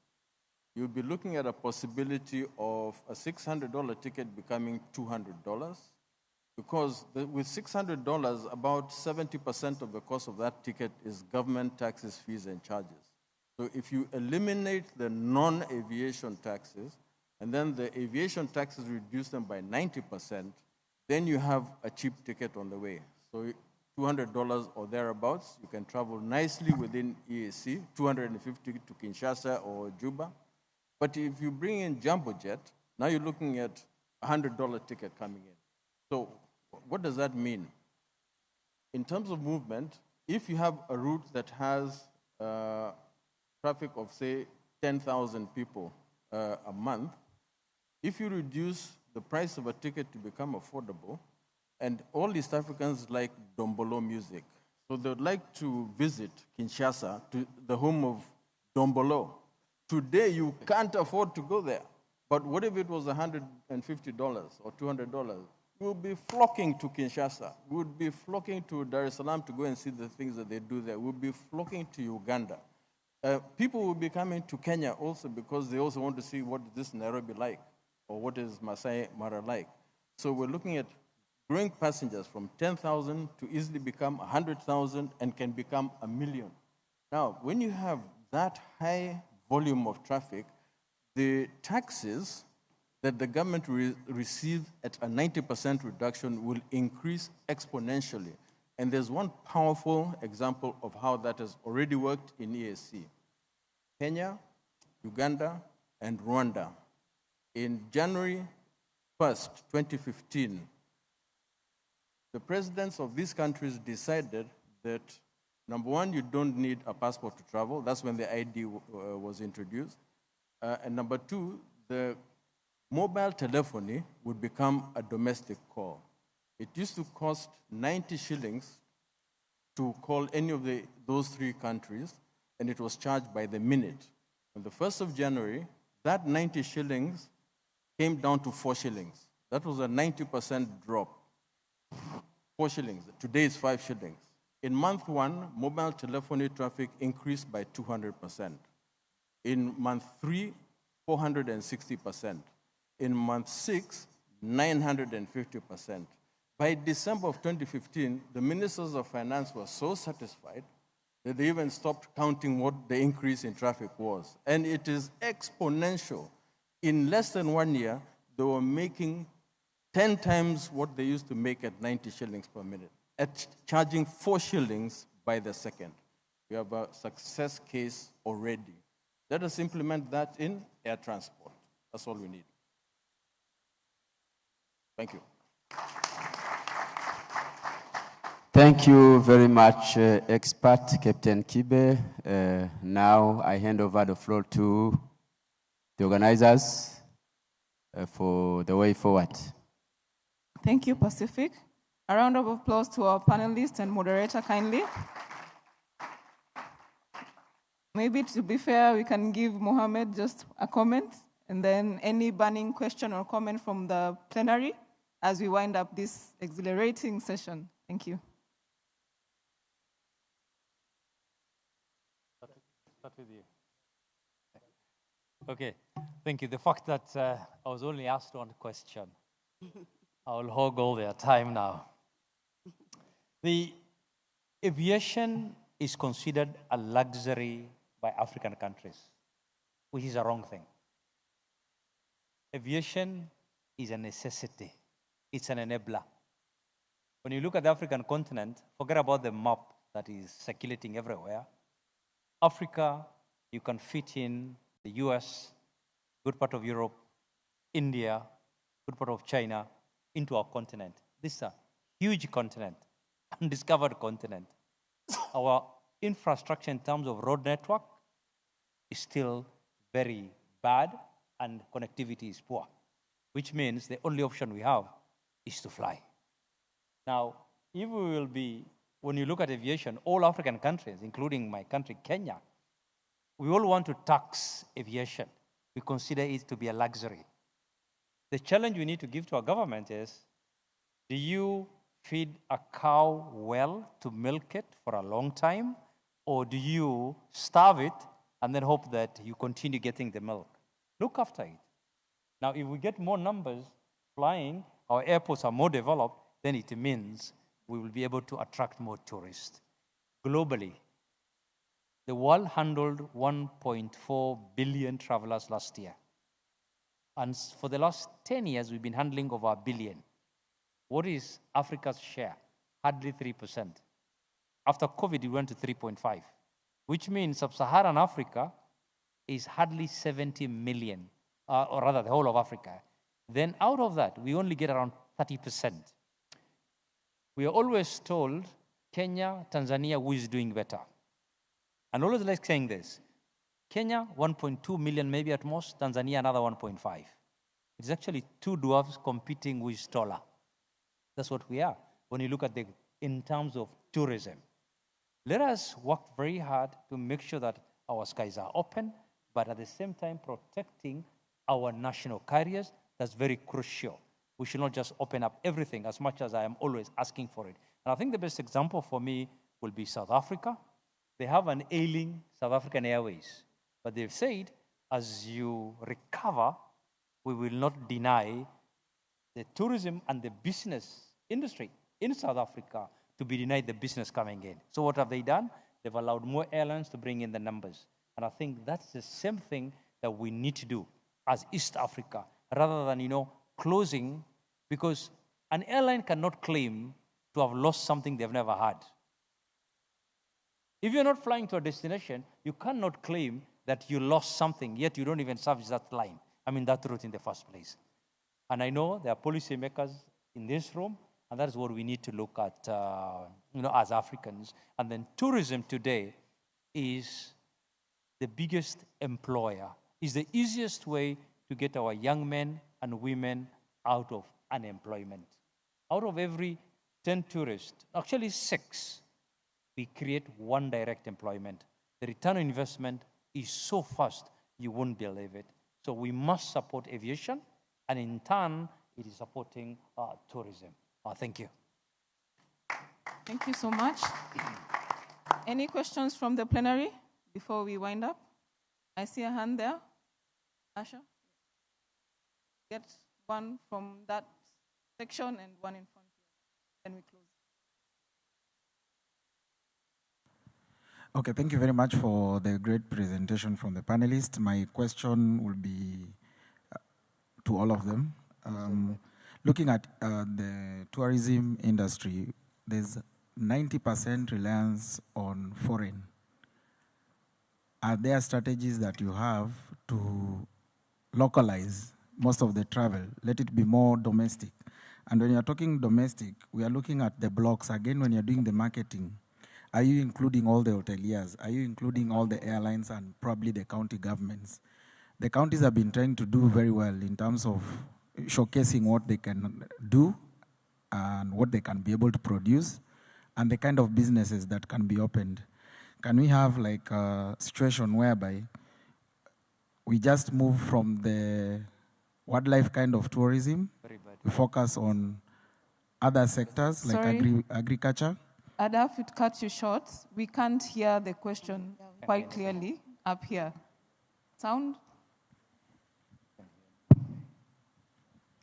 Maybe stand. Okay, I'll have to stand. My name is Matthews from Kenya Airports in Operations and Safety Department. My question is to all the panelists. When you say you are working together, have we looked at a situation where we have a framework where we combine the hoteliers, the airlines, as well as the policymakers to come up with ways to boost tourism numbers, and more so on the domestic segment? When you say you are going for a tour, for a holiday, for example, in Africa, most people think they are villages. Nobody thinks going to a different area, having a different experience. So can we have this industry looking at selling tourism as an experience as opposed as tourism as a destination? Experiences, people tend to go to those ones. On another front is the industries that you are marketing. Let's not just look at our natural resources. Are there businesses that we can partner in creating the routes, like the Asian route? Most of them want to come to our countries, not necessarily because of the wildlife and the natural materials that we have. We can actually partner with them. How do we make them come to the industries that we have here? How do we improve on our grid, for example, for us to enable more businesses coming on board? That's my question. And just food for thought, as we are doing the marketing, there's been this fight about where is Mount Kilimanjaro, for example, and who owns the Mara. Is it in the Serengeti or is it in Kenya? So this is the kind of communication that goes out there from the respective countries herein represented. The Tanzanians will try and market in their own way. Kenya will also try market in their own way. Yet we are serving the same tourists. The tourists will have a different experience in Tanzania, a different experience in Kenya. Just as it was said, two dwarfs trying to make something happen. Thank you. Thank you, Matthews. We'll come to the front here, and then we'll get reactions from the panelists. Who will be taking that question from the panel? Thank you, Captain. Yeah, let me answer the one of tourism as an experience. I like that question or comment. Let me give you an example of how tourism as an experience has worked in the United States. Today, you don't see adverts, come visit the United States of America. What you will see is an advert of visit New York, for instance, or come and see this play.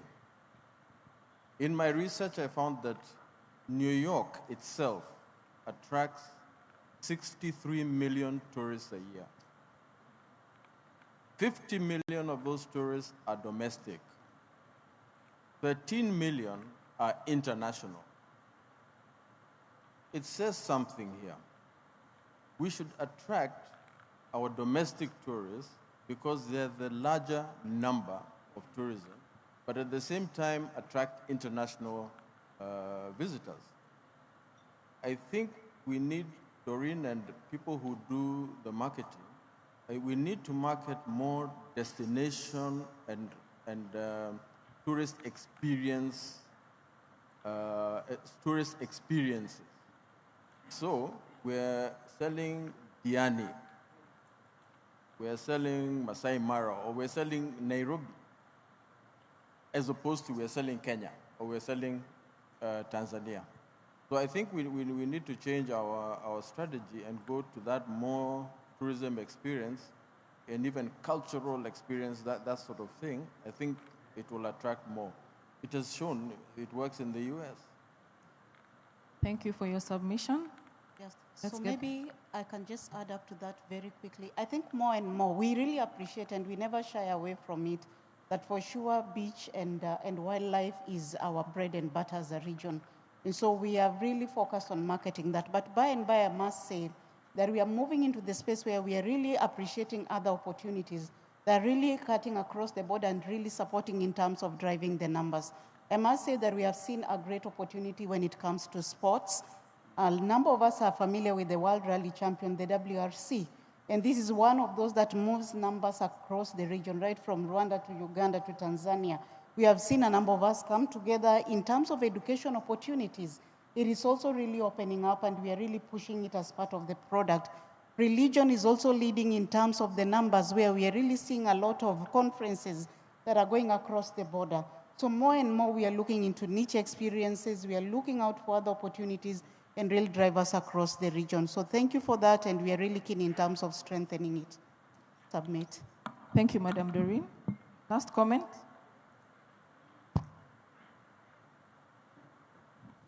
Thanks a lot for the opportunity, and congratulations for the panelists for really presenting very well. Doreen for representing the tourist boards, and for the great comment. My comment, it's not a question actually, just trying to share practical examples on the discussion. My names are Ephraim Mafuru, Director General of Tanzania Tourist Board. One of the great enablers of travel is basically what you spoke about, infrastructure development. And I know for sure that some of the infrastructure that we have across the region are almost full capacity, but others are still having enough capacity to do that. But one of the things that I see as a great insight that I got from the discussion in the morning is how can we increase collaboration in terms of servicing those international travelers coming to our region. And I want to use an example of one of the markets that we activated over the past 2 years, China. So Tanzania Tourist Board deliberately developed a Chinese dedicated campaign and went to activate in only 3 cities. In a span of 2 years, Chinese travelers from Tanzania have grown from 45,463 to 82,140 by December last year. That is an 81% growth for more than 36,000 travelers in a span of 2 years. So how did it happen? As a government, we deliberately introduced routes to China. So Air Tanzania goes to only 1 city 3 times per week. That gives you a maximum of not more than 7,000 travelers, even if you are 100% capacity. So the rest, more than 76,000, travel using different airlines, different routes, different airports. They come to our region. So that for me tells a story that we need to increase cross-collaboration as a region to ensure that we enable international travelers with the seamless travel experiences that will make them stay longer instead of spending a lot of hours traveling all over the world to come to our destinations. So great thinking about how can we collaborate, and I heard in the morning that KCAA is trying to develop a roadmap that need to be actualized in the very few years. So I congratulate you and wish you all the best. Get political will to ensure that your roadmap can be actualized, not only during our lives, but even shorter than what you have actually said. And the last comment about how can we market not only as a destination, I think we need to strike a right balance between destination marketing and infrastructure development, because accessibility, and especially seamless accessibility of our destination, will be the greatest enabler for us to grow our tourism numbers and ultimately grow the economy of our countries. Asanteni sana. Thank you for that submission. I'd like to request the panelists and the moderators to be upstanding, kindly, for our photo session.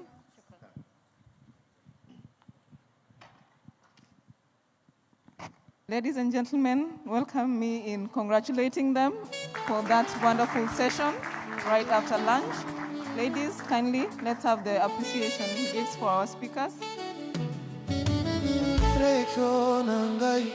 Nazali koluka yo posilisa kimia motema tambala moko bolingo esili kokoma libulu ya silence ozali na bomoi me motema na ngai ebungi chérie na leli réponds-moi malembe ba message comme c'est bleu sans réponse batu balobi sala makasi okoleka me bango bayebi te esika motema ezali kokwea nazali kotambola na ville ya basouvenir nyonso ezali yo.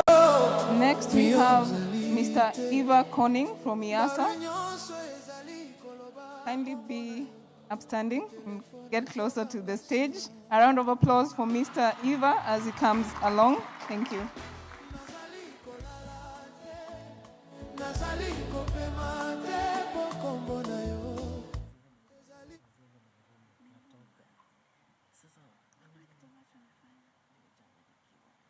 Hope my presentation is available.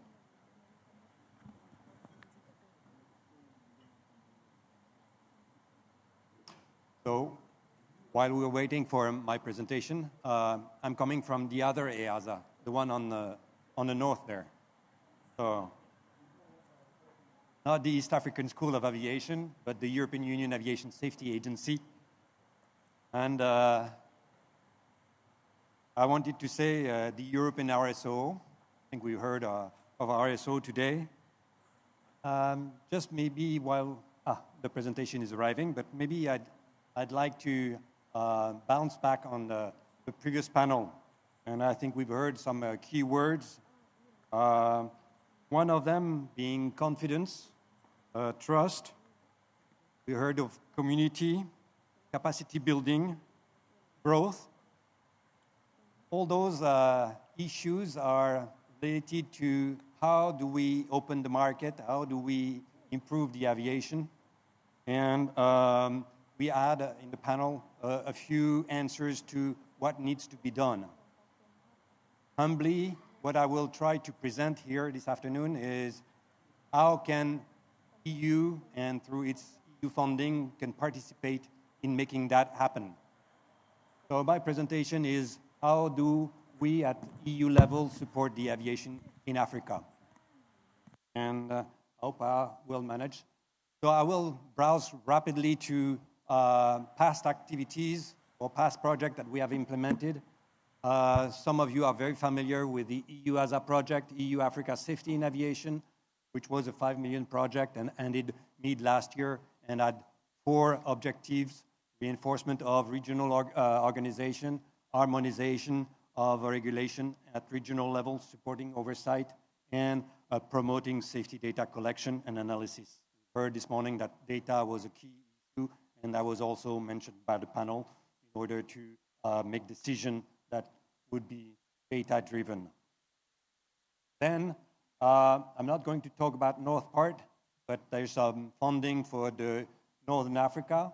There was some 2 projects that both of them are closed, targeting Central Africa.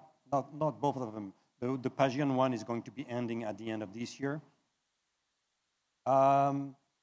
We have talked about one of those flagship projects today, SATAM, Single African Air Transport Market, and we are currently implementing EU-funded project to support AFCAC in the implementation of that single market, and I think we need to continue to do that. This project will end in August this year. Last year, in October, ended also a project related to environment. So far, we have not talked too much about environment, but I know some speakers will be addressing the subject much better than I do, so we will come back on that. And there's still an ongoing project that EASA is implementing that is covering 14 states in Africa plus India, and it will end in 2027, and it's dealing with ACSAF. So, but I want to spend a bit more time on the new project in the pipeline, or not in the pipeline, because it was signed last year, called EU-CASSOA, EU Support to the Aviation Sector in Africa. Last time I mentioned the name of that project in East Africa. They said to me, you know what SASA means in Swahili? It means now, so we need to implement now. So, okay, so that's one of the words I remember in Swahili. So it's the 10 million project funded by the EU, and the project is starting with the inception phase that started on the 1st of January 2026, and the duration is for 5 years. Who will be the beneficiaries? Not the direct beneficiary, but almost indirect, government entities. All of you are representing an entity within your states, and you will benefit from that, be it in safety, be it in air transport, be it in environment. But the bulk of the activity will be channeled through the regional organization.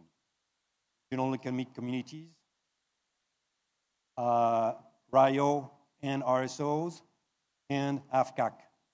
I'm not mentioning ISAF office of the WACAF office because they are not the beneficiary of the activity, but we are coordinating with those two ICAO regional office. And for the first time for a project in Africa, we have the industry also as a beneficiary.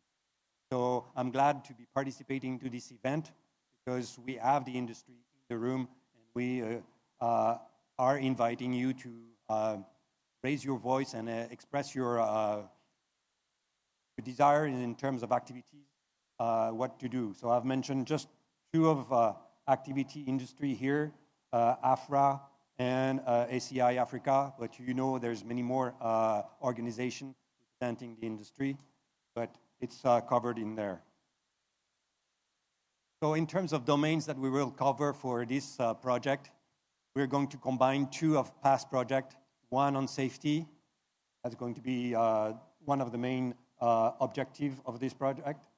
Air transport will be another main objective of this project, and to a lesser extent, we will cover also environment. Those are the three main objectives or domains covered. The last two that are mentioned on these slides are transversal domains. So you can have digitalization, new technology issues related to safety, related to air transport, or related to environment. And we've talked earlier and in the last panel about growth, about capacity building, and most of the people that have been talking, and I'm part of them, in 10 years from now, they probably won't be in the aviation business. They will be retired, unless we want to become a consultant, but that's a different story. Then that means we need to build the next generation of aviation professional. Otherwise, there's no way we'll cope. Let's imagine we have a brand new airport that we just advertised that we need to have. If there's no staff to work there, that's not good. So we need to attract new people into the aviation world so that we can cope with traffic growth that is upcoming. I'm not going to go through all the boxes in this slide. I believe the presentation will be made available to the participant through the CASSOA website on this event. But I just want to highlight the four objectives of this project. Promote a safe, sustainable, integrated aviation market. It was written almost 2 years ago, and it almost aligned with the subject of this symposium. We want to work on that. We want to improve regulatory and institutional environment. We want to improve capacity, and we want to improve the exchanges or strengthen the exchanges between EU and Africa. I'm French, and you guys in Kenya have suffered last 2 days because a president came here in Nairobi or something like that. So I'm just picking up the pieces after. I was stopped on the expressway yesterday because there was some VIP passing by, but okay, hopefully you will not suffer from that when you come back to Nairobi. But at least we want to work with you in doing a bit of work.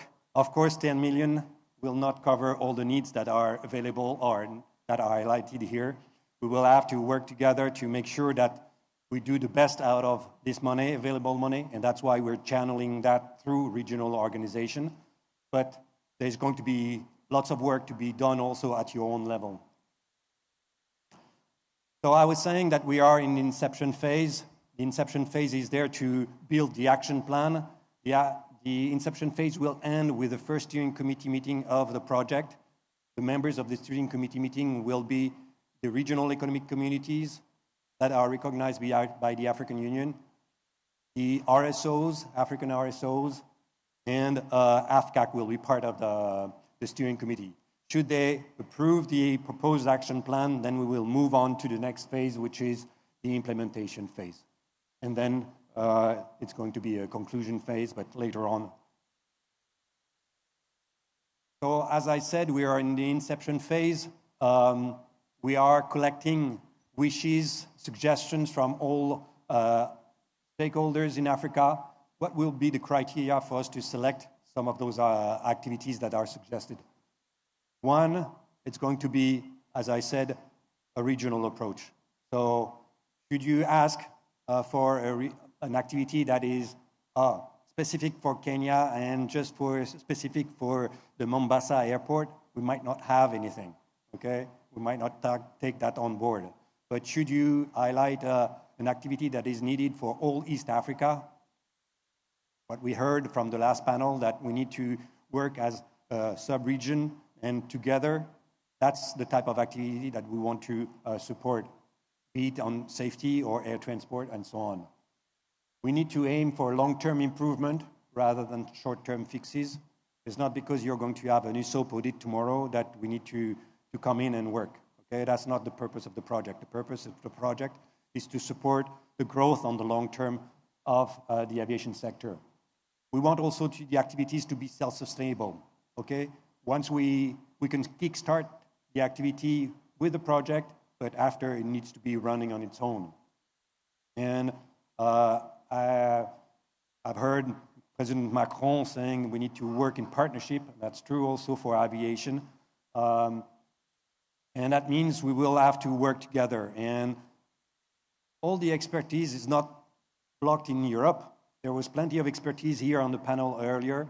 And I think that's part of the contribution that we can have in bringing together the two sides, is using the resources that are available. In the next slide, I will present some of the activities that we have implemented in safety in the past project, but I just want to, because I'm talking about that, I'm thinking of another activity that we've done for Bagasso. Bagasso, the ED of Bagasso is represented here, and we did not look for experts in Europe. The expert that we took for one of the activity was coming from Zambia. And that was a legal drafting expertise, okay? That was a training that we delivered several times, and the expert came from Africa. So we facilitated the meeting of the expert and the organization, but that was done here with the resources that are available in Africa, and you have lots of resources that needs to be put together. And also, last but not least, in order to be selected, the activity needs to be sufficiently elaborated, but that is quite obvious. In terms of example of past activities, I think it's going to be music to the ear of ABBA that spoke earlier, but we support the RRAP. CASSOA was mentioning that earlier. We contributed to this, and we are happy that it took place, and the results were such. We will see how we can continue to support that.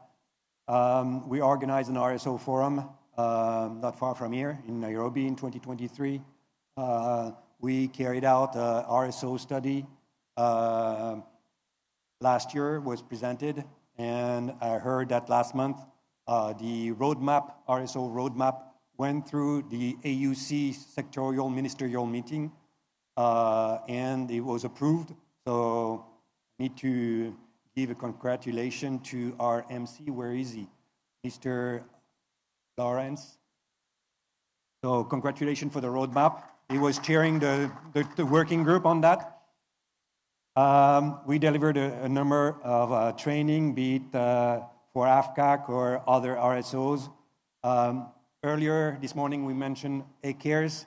EAC is an acronym for Repository of European Repository for Accident Investigation, and the new version was developed by EASA so that it could be used by everyone. And we organized also in Senegal an accident investigation workshop. So the list is not exhaustive, it's just examples of activity that we've done only in the area of safety, and we will enlarge that, as I have said, in a new project. In conclusion, and we've heard that from the last panel, working together, we need to do that to overcome the new challenges in air transport in order to respond to those challenges. We need to move towards partnership and with and among African countries and stakeholders, and we need to have a regional approach to build synergy, optimize use of scarce resources, and avoid redundancy.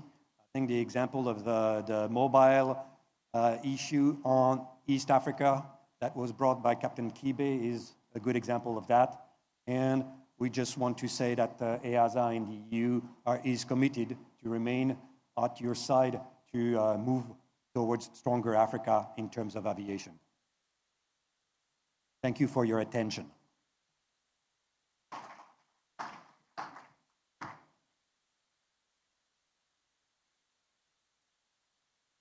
I was asked to maybe open for questions. Should you have any?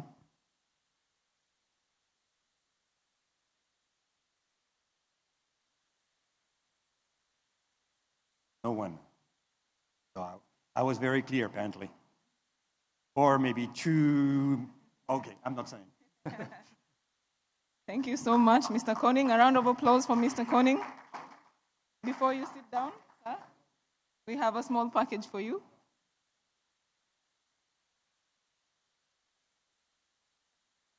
Thank you for that wonderful presentation. Kindly, let's keep engaging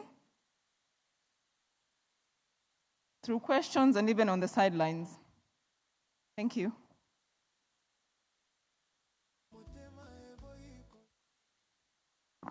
Yeah, thank you, Mercy. Thank you, Eve. We would like to redeem some time, so allow us to proceed to the next panel. We have a panel that is going to discuss a very interesting topic, next generation of aviators. As we sit in this room, we need to prepare and think of next generation of aviators. To handle this, allow me to welcome Dr. Alex Gesure. Alex Gesure is going to moderate for us a session on the next generation of aviators with the theme of empowering the future workforce for safe, sustainable, and connected skies. Dr. Alex is the current Deputy Director in charge of airworthiness at the Kenya Civil Aviation Authority, and he is responsible for providing regulatory leadership in the oversight of airworthiness oversight, continuing airworthiness, and aviation safety. He is an accomplished aeronautical engineer, and he is licensed by 4 competent aviation authorities. His academic credentials are both diverse and robust, including a Bachelor's of Commerce in Operation Management, a Master's degree in Management Science, and a doctorate in aviation management. With over 20 years experience, he has built in the career spanning from aircraft maintenance, airline operations, and aviation regulatory environment. Allow me to welcome Dr. Alex to carry on with this panel. A round of applause. Very good afternoon, ladies and gentlemen, and welcome to the next generation presentation. I won't be presenting this alone. I have panelists that will be joining, so I'll wish them to join thereafter. So they can be moving this side. So I have a panelist called Dr. Oliver. Oliver is an academia. He also works with the Civil Aviation Authority, Kenya, under the the Training Directorate. So Dr. Oliver, please come. So Dr. Oliver holds a position as the registrar at the East Africa School of Aviation. For more details, this information has been captured by EASA, by CASSOA on the website. So we got our next panelist will be Engineer Elijah. Engineer Elijah also works for the Civil Aviation Authority Kenya under the training arm East Africa School of Aviation. He's an engineer and is the head of department on training specifically for communication and CNS. Got another engineer, Penina. She works with the Civil Aviation Authority Kenya. She is the principal airworthiness inspector at the Civil Aviation Authority. So ladies and gentlemen, we are living in a world of sustainability, and sustainability in terms of education, we look at how then do we go about the generation for tomorrow. We have, our presentation is yet to be loaded, but what we're talking about today is how then do we empower the generations to come. We look at the aviation will not be there tomorrow if the today's generation is not empowered. We want to divide this empowerment about the next generation in terms of free. We got the younger generations who are yet to join the career, those who are aspiring to be aviators of tomorrow. We also have those aviators who are in the industry, but they are obsolete in the context of technology. So they also need to be molded. I'm waiting for the presentation, please. We are yet to mold these people so that they can also cope up with the technological changes in the future generation. We also look at the aviators who are in the industry, but they are attracted to the other side. So they could be moving if they are not retained. So here, ladies and gentlemen, we are looking for 5 important words. At the end of our discussions, if we'll understand these 5 words, then we'll be able to be home. So number 1 is attracting. We need to attract people to join aviation. Remember, if you look at the UNESCO, when they talk about education, it's all about having these people to do training for them, to have them being agents of change. We call about inspiring, educating, training, and retaining these young people. So the objective of the next generation, ladies and gentlemen, is all about having the people or a people who will be able to push forward the aviation system in the years to come. Here we talk about how then does the industry, the civil aviation authorities, the organizations, all those who are regulated entities, how can they help to ensure that we create a competitive future by having a people? Now, we talk about the global aviation force, or rather demand. Most of the people have done research, this is documented, and ICAO gives statistics.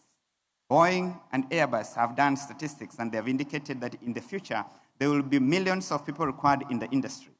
In Africa, 65,000 people will be required. So many countries in Africa, including Kenya, Nigeria, and others, they have projected the need to have hundreds of employees in future. But now the question is, where is the shortage came about? 43% of this shortage came about due to the pandemic issue.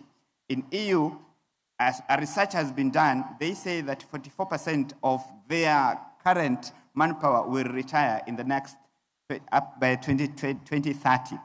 We got the high cost that has been mentioned and many other things. There is skill mismatch. Then there is competition from other industries. And lastly, there is the lifestyle in the aviation industry, which mostly keeps people moving from one organization to the other. Now then, what are the strategies to ensure that we have these people in the industry in the times to come? One thing is the industry, CASSOA, and other civil aviation authorities, and the generation in general need to recognize the importance of having these next generation people as a pillar in the industry. Next thing is to address the shortage as a critical operation in sustainability. Ladies and gentlemen, when we talk about sustainability, it's all about the future. Talking about today without neglecting what will happen in the future. Now, we talk about a robust, competence-based system. We also talk about fostering collaboration. Ladies and gentlemen, we have to align the industry with the academia. We've been having a lot of engineers, pilots, dispatchers in the industry who, in quotes, are PDF aviators. PDF aviators to say they do more of paperwork than what the industry needs. Therefore, we need to bridge the gap between the industry and the academia. The other thing that we need to do is we need to focus on what is called CBTA, competence-based training and assessment. In the context of the story, then we'll be able to ensure that the technology that is advancing is done in a proper manner. I've told you the next generation does not contain or entail only the young, it also contains the old who have been, you know, sometimes when we teach, we want students also to reply, who have been obsolete. Now, there should be effective collaboration between the training organizations, approved training organizations, the universities, and the industry. I want to confirm that the mentorship program will now enable the next generation to be on point. Ladies and gentlemen, we need to have also the older generation to be retained in the industry so that they do what? Mentorship. Now, mentorship will enable these young people to have a safety culture, to have or enhance confidence in their doing work, and also to sustain a future-ready workforce. Ladies and gentlemen, there is now enhancing hands-on aviation training. We did say that we have the young people who are yet to join. We also have the old people who have been obsolete because of technological changes. And also we got those who want even to change from one career to the other. So what they should do then is to have a hands-on experience whereby they will join the approved maintenance organization, the airline, the other organizations for them to promote assessment, feedback, and skill validation. Something called competence-based training. ICAO has developed a full document about competence-based training, whereby we are moving from the theory to practical, whereby we are saying that there should be a skill match, whereby you do your theoretical training, at the same time you do your theory training to ensure that you are competent enough to move away from just attaining hours of training, but to attaining skill-based hours. Ladies and gentlemen, there is shaping a safety mindset. That is to say, from day one when we join school, then there should be a situation of having a people who are safety conscious from day one. They should encourage continuous safety training, risk assessment, and hazard identification. Ladies and gentlemen, if this is set from day one, so when these young people continue to join the industry, they'll be able to be retained and they will have a career progression. In essence, shortage is also a retention issue. Many organizations, many governments, they lose the minds because they're not able to retain these people, either because of payment or whatever it is. But there is the aspect of retention. Aviation organizations also need to balance work and other operations. There should be people who manage stress, and also at the same time, there should be improving training. You will not have an engineer, a pilot, or a dispatcher being retained in the same position forever, so they will move to another organization. Integrating sustainability into training. We are talking about training for future. The future cannot be there if we don't train today. That is to say, then training that is being done today must comprise of the social, economical development, and also environmental operations, looking into what will happen tomorrow. Ladies and gentlemen who are seated here, aviators should look at what will happen in the years to come and who will be taking your positions. And so there should be training that reaches into a sustainable future. We talk about developing future aviation leaders. So the curriculum that is being developed today, we've got universities in Africa who are more into training theory than practicals. So ladies and gentlemen, then there should be an aspect of introducing leadership into the curricula that we have in our world today. So that when these people leave those organizations, rather training organizations, universities, and colleges, they should be able to join the industry. At the same time, they should have a knowledge of leading others, taking the industry where they don't want to be, but where they ought to be. Ladies and gentlemen, we talk about having a safety culture in the operation. Now, a stronger safety foundation can only be done if the training is done correctly. In the years that went before me, there used to be a situation whereby you're just told do 1, 2, 3, 4 without being told why and how. So ladies and gentlemen, we should be able to marry the skill, the theory, knowledge, and experience. That is to say, we have to have aviators who are both skill and also safety driven. In conclusion, we say that attracting, developing, and retaining the next generation of aviators requires a strong collaboration across the industry to align training, promote inclusion, and build a sustainable talent pipeline, ensuring future safety, efficiency, and growth. Now, ladies and gentlemen, we talk about the other aspects of the primary framework for UNESCO, for example, we talk about educating for sustainable development. That is the framework for UNESCO. Now, transforming education systems. Remember, we could not have a system. If there is no system, then there is no future. There should be a proper feedback. So let's hear from our panelists. What are they going to tell us about a system within the aviation industry? I'm a big believer of beyond things. So when you talk about the need to move beyond educating about sustainability to educating for it. Ladies and gentlemen, this is a very good quote. At least I need to leave you this with. Training beyond, moving beyond educating about sustainability to educating for it. So let's hear from our panelists here. We've got a few questions that they will tell us on to expand on this discussion. So I'll be moving from here so that they can tell us more.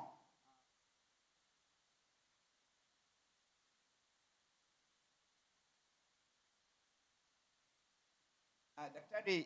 The aviation industry, most of the young people, they look at it that aviation is all about piloting. When you tell somebody that you are in aviation, they look at it that you are a pilot. So how can then the KCAA, by extension, create awareness about the other careers that are in aviation? Thank you very much, Dr. Gesure, for that question. Basically here we are talking about mainstreaming aviation. And indeed it is true. When you tell someone that you work in an aviation training school, the first question they ask you is, so you train pilots? That is always the question. And even in the manner in which they ask the question, it's suggesting that this is an elitist area. It's reserved for a few. So for us, the question then begs, what can we do? To mainstream aviation, we have to reach out to the next generation of aviation professionals. And we are not just limiting it to the youth. Even people in other careers may develop an interest in aviation. So the manner in which we reach out to them, today we use social media, for example, TikTok. You know they have a heavy presence there. So in the manner in which we market, we shouldn't just limit to, the old ad on when I grow up, I want to be a pilot. We used to see that when we were children. We talk about different careers within aviation. Indeed, aviation takes everyone, from the planners to the finance people, HR, everyone is in aviation. And when they're in there, they also develop an interest in getting into mainstream aviation. So the messaging is very, very critical. We engage aviation professionals from other careers within aviation to talk to the young people. We also should also reach out to the career counselors in our schools, our parents. These are the gatekeepers to our young people.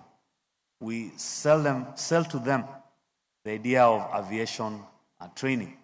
Also holding aviation career fairs. My institution does quite a bit of that when we receive invitations from various organizations, the schools themselves. We have various entities, for example, Women in Aviation, YACA. When we get these invitations, it's good to go there and you impress upon the young people and people in other sectors to get into aviation. Yeah, thank you, Doc.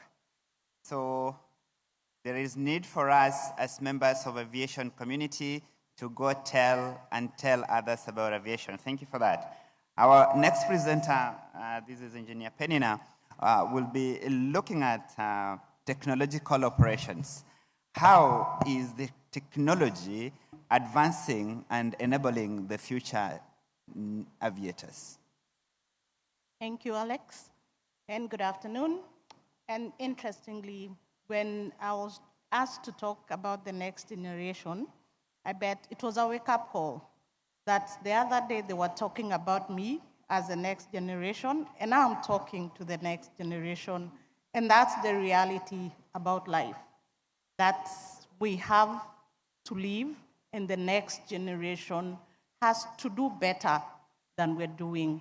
But that will only be possible if we prepare well and hand over a system that is working. And so, as I talk about technology, we have come a long way. And we have information. When I went to college, I think only one guy had a textbook in our class, and we would all read from that book. But today, aviation information is available over the internet. We have numerous sources for someone to get any information about aviation. And so technology is one pathway that we must agree to embrace in impacting the next generation. There are different ways, and I think one of the ways that we have really embraced technology is when we use simulators for pilots. It has reduced a lot of costs during training pilots. So, the same concept can be used for the other careers in the aviation industry. And so, for example, for engineers, if you're to be trained to maintain an aircraft, and so if you have to remove and install different parts of an aircraft, it would be very expensive for a training school. But if we have a model, virtual reality, something the next generation easily interacts with, then they can be able to practice before they get to the field to ensure that they are competent by the time they leave school. It will go a long, long way in impacting the next generation. The other alternative, or the other item that we could use, artificial intelligence. Use data-driven decisions. Let the data tell you what is required to be done. A lot of the curriculums that we have are very traditional.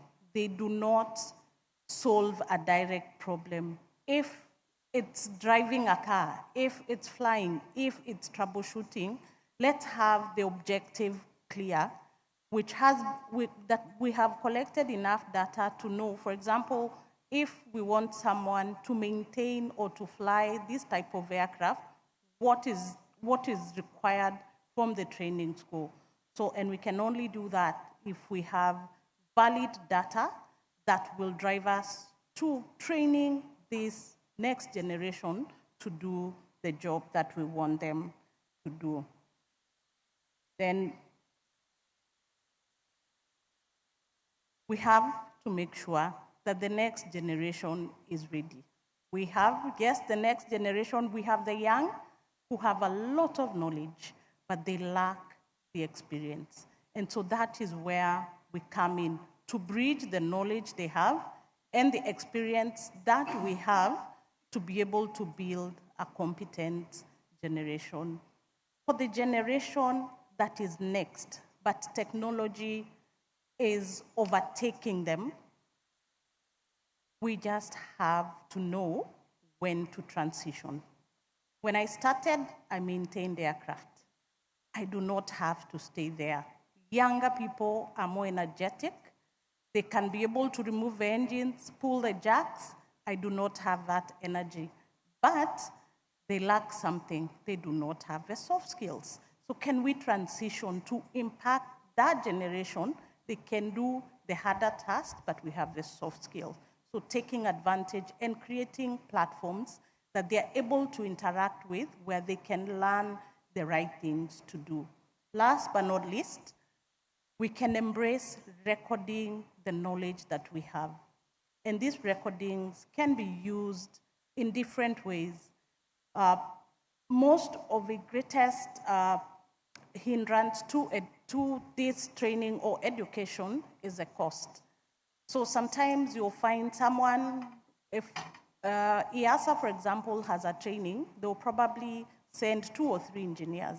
But can you imagine if we recorded the trainings and created a screen and took it to Congo? They would be able to have the trainings in a class of 10, 20 people, And then they would be able to use the recordings over and over. And so for a state that is struggling with resources, you would have available training for the next generation. So my encouragement to you, let's use and leverage on technology to be able to impact the next generation. Thank you. Yeah, thank you, Penina.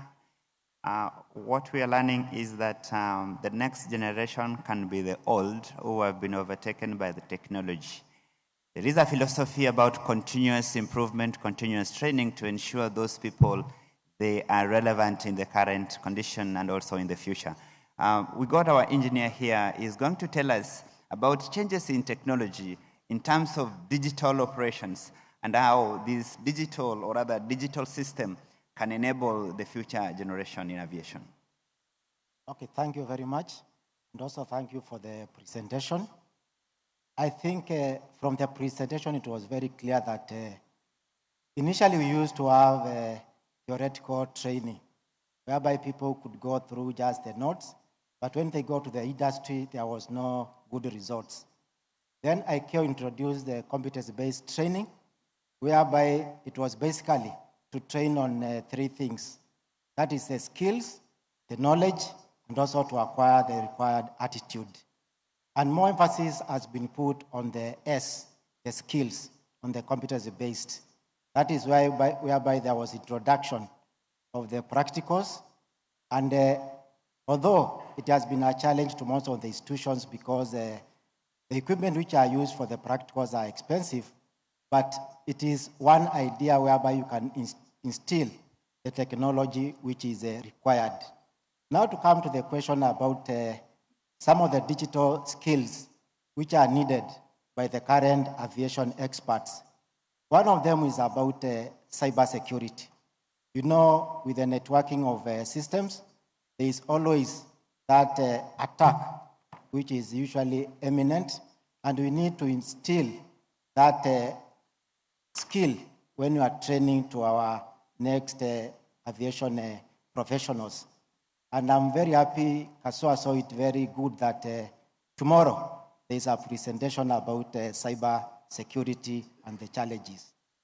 The other skill which is needed by the current aviation professionals is the data analytics skills. The use of raw data to predict the future.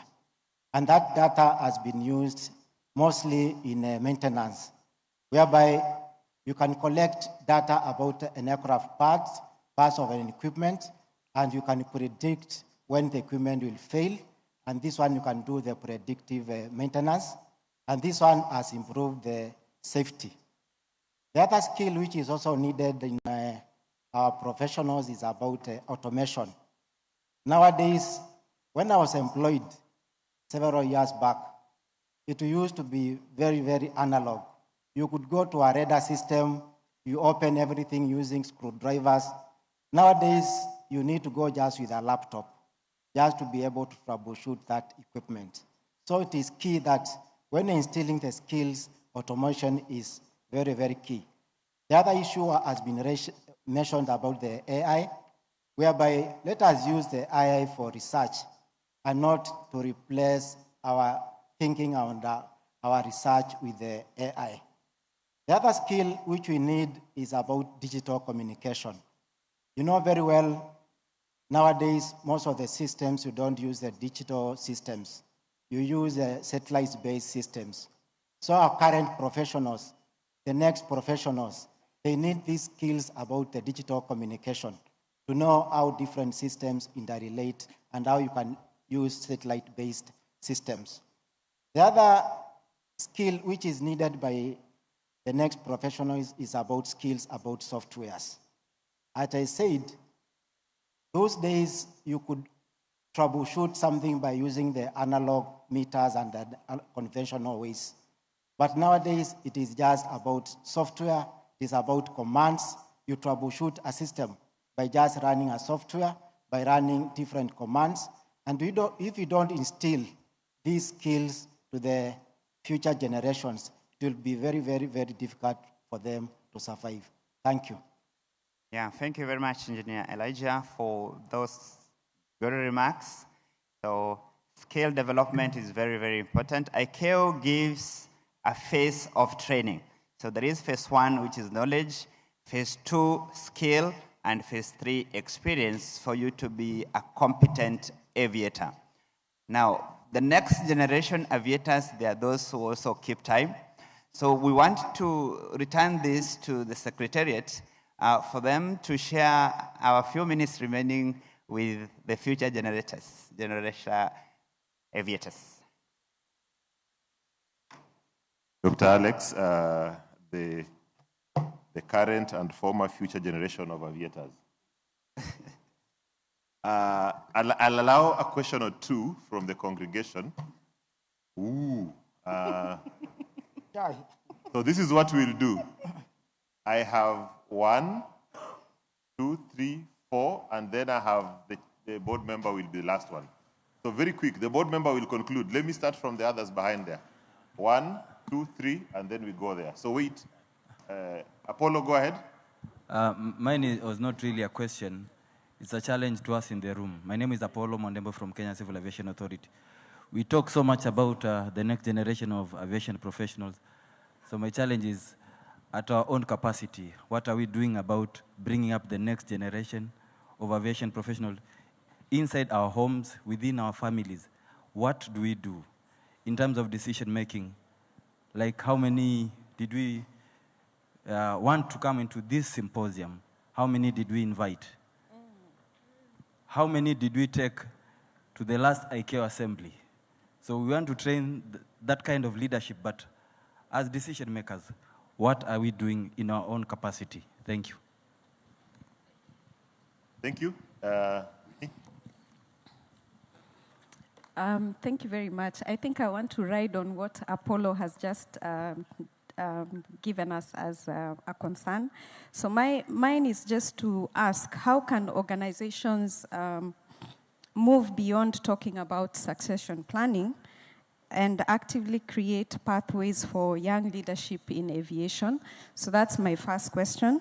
And then the other one is, what role should regulators, training organizations play in ensuring that young professionals are not only trained, but also heard? Because I know we have somebody from EASA, so maybe they can answer that for me. And finally, is this is just a suggestion. In future, could we also include young, I'm not saying you're old, please. But could we have a few young aviators, upcoming aviators, as part of the panel so that they can also give us the challenges that they are facing in accessing, the industry? I think it would be nice to hear from the young aviators, just so that we can have objective discussions.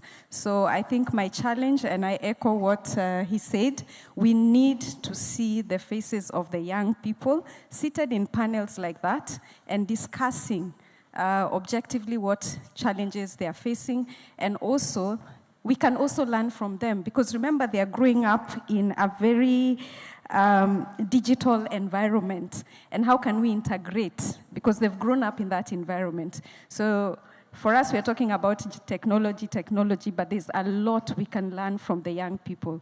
So in future, a suggestion, let's have the young people as part of the panel as well. Thank you. Thank you very much. Gidai?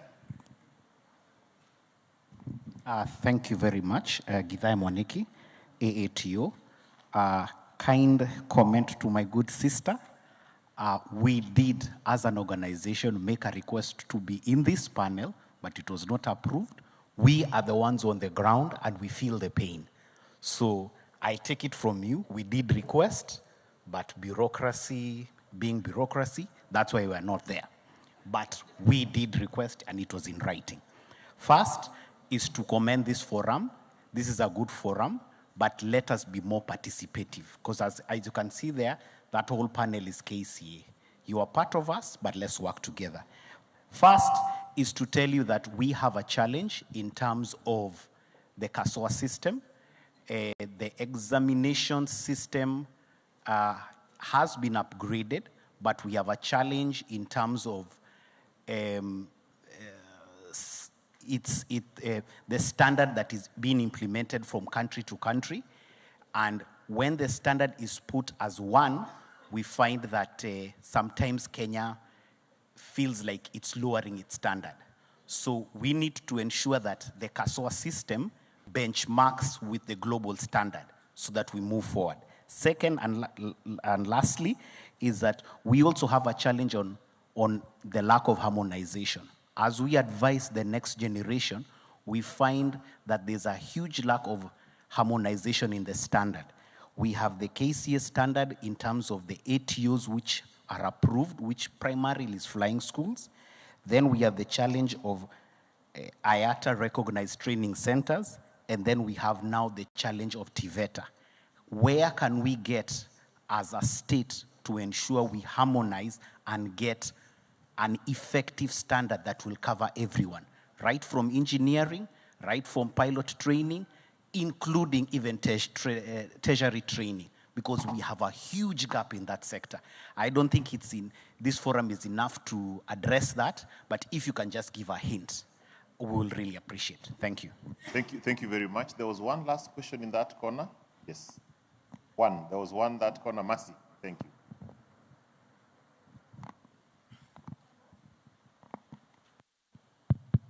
Jambo, I'm Mercy Macau, the president and founder of the Young Aviators Club of Africa. And the people who have spoken before me have brought up some very pertinent points. I would like to say confidently that the African youth are ready. Across our continent, young people are literally building drones in classrooms, garages, and they are creating aviation clubs in schools and universities. They are learning flight simulation online. They are researching sustainable aviation and aerospace technologies. They are volunteering in aviation programs and innovating despite limited access to funding, infrastructure, mentorship, and opportunities. Passion is here. Curiosity is here. Potential is undeniable. As we discuss empowering the future workforce for safe, sustainable, connected skies, my intention is to positively contribute to this discussion. While these questions are directed to the distinguished panelists, I would like all of us in this room to genuinely reflect on them. Ladies and gentlemen, because the Africa future for workforce will not emerge by chance, it must be intentionally developed. My question to the panel is this: if we were to honestly assess the state of youth empowerment in African aviation today, using measurable indicators rather than good intentions, policy papers, and conference discussion, would we truly say we are doing enough? How many young people are we intentionally mentoring? How many structured pathways truly exist for inspiration to the industry? How many aviation opportunities are created and are accessible to the youth outside major cities and privileged backgrounds? How many states have scalable, funded, and measurable strategies for aviation youth development? And if these systems are not yet in place, then are we genuinely preparing the next generation, or are we merely inspiring them without creating room for them to thrive? Because inspiration without access eventually becomes frustration, and this we are seeing in many of our young professionals. Another question, and this I would like us to reflect on, is this: 10 years from now, ladies and gentlemen, what evidence will exist that proves that these conversations, like this symposium, genuinely transformed the future workforce pipeline in African aviation? Will we see more African pilots, engineers, drone pilots, researchers, safety experts? Will Africa become a producer of aviation innovation and talent, or will we continue depending heavily on systems and technologies developed elsewhere? Lastly, from a youth perspective, and I speak for over 60,000 youth, African youth are not asking for favors. They are asking for opportunity. They are ready to learn. They are ready to innovate and ready to lead. They are ready to contribute to safe, sustainable, and connected skies. So the real question is, are our institutions, government, regulators, airlines, and industry leaders ready to intentionally trust, mentor, finance, and nurture the talent at scale? And lastly, please. Might need to move on. Thank you. Thank you, thank you. Thank you so much. Sorry for cutting you short. We need to get this going. I know the issue of next generation aviation tech professionals is a very passionate one. We had one last question from board member Luke for the panelists can take. I'll hijack your panel. Yeah? 2 minutes each. Respond. Thank you, Lawrence. Mine is actually more of a challenge than a question. Thank you, Alex, for the very eye-opening presentation. It was a very elaborative one indeed. Someone once said that if you want to hide something from an African, you hide it in a book. And because I think the notion then was that not many people would read it. Now, no, there are quite a number of older generation, like myself and many others. To leadership positions. In leadership positions, or those even who have retired.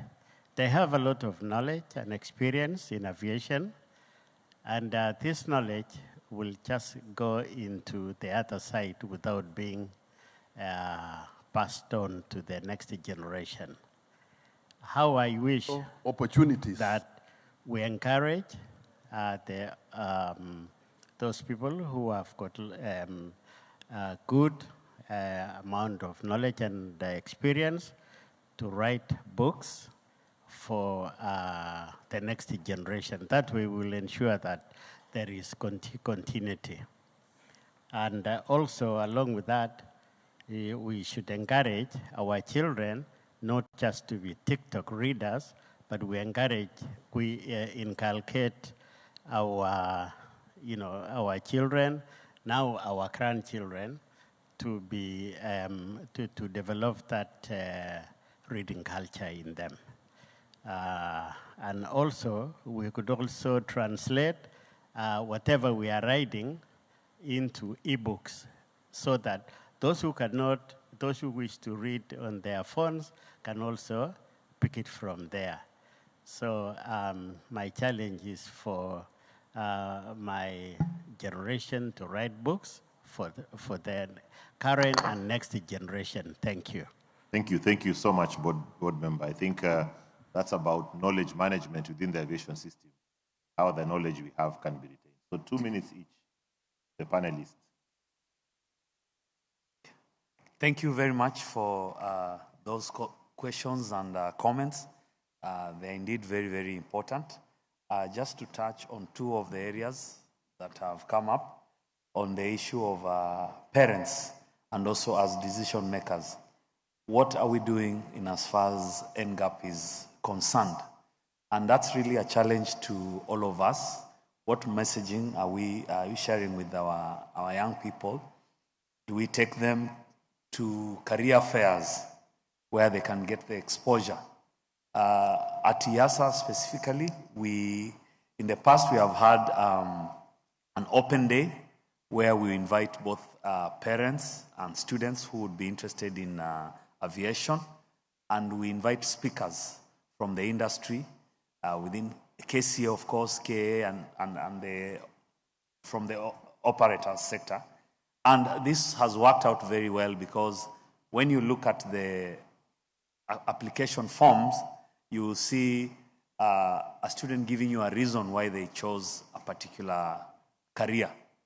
You might have a relative, a brother, a cousin who is in the industry. Expose that child to them. Let them visit an airport.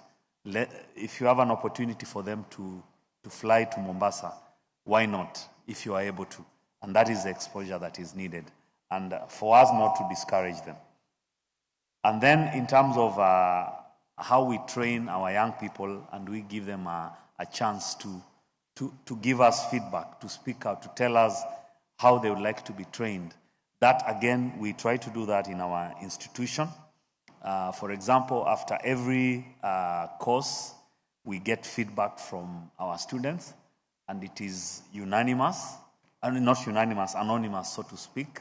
So the instructor will not know who is giving the comment. But for us, we believe that feedback is a gift. We also have our student leaders whom we train. We have class representatives, and they tell us just exactly what they are feeling, how they would like to be trained, what is working for them, and what is not. And when you listen and comply, then you find that you are making progress as far as training for the NGAP is concerned. Thank you. Okay, thank you. Thank you for your questions. I'll try and summarize, but I want to throw the challenge on encouraging people to join aviation, because I'll tell you, children learn from observing. And if you're in a career that they seem to feel that it disadvantages your presence at home, they will not choose that career. So what message are we sending? Are we overlooking home and spending more time at work? So work-life balance will go a long way in encouraging those close to us to join the industry. The other bits I have with mentorship. I'll tell you, aviation is men-heavy, is masculine.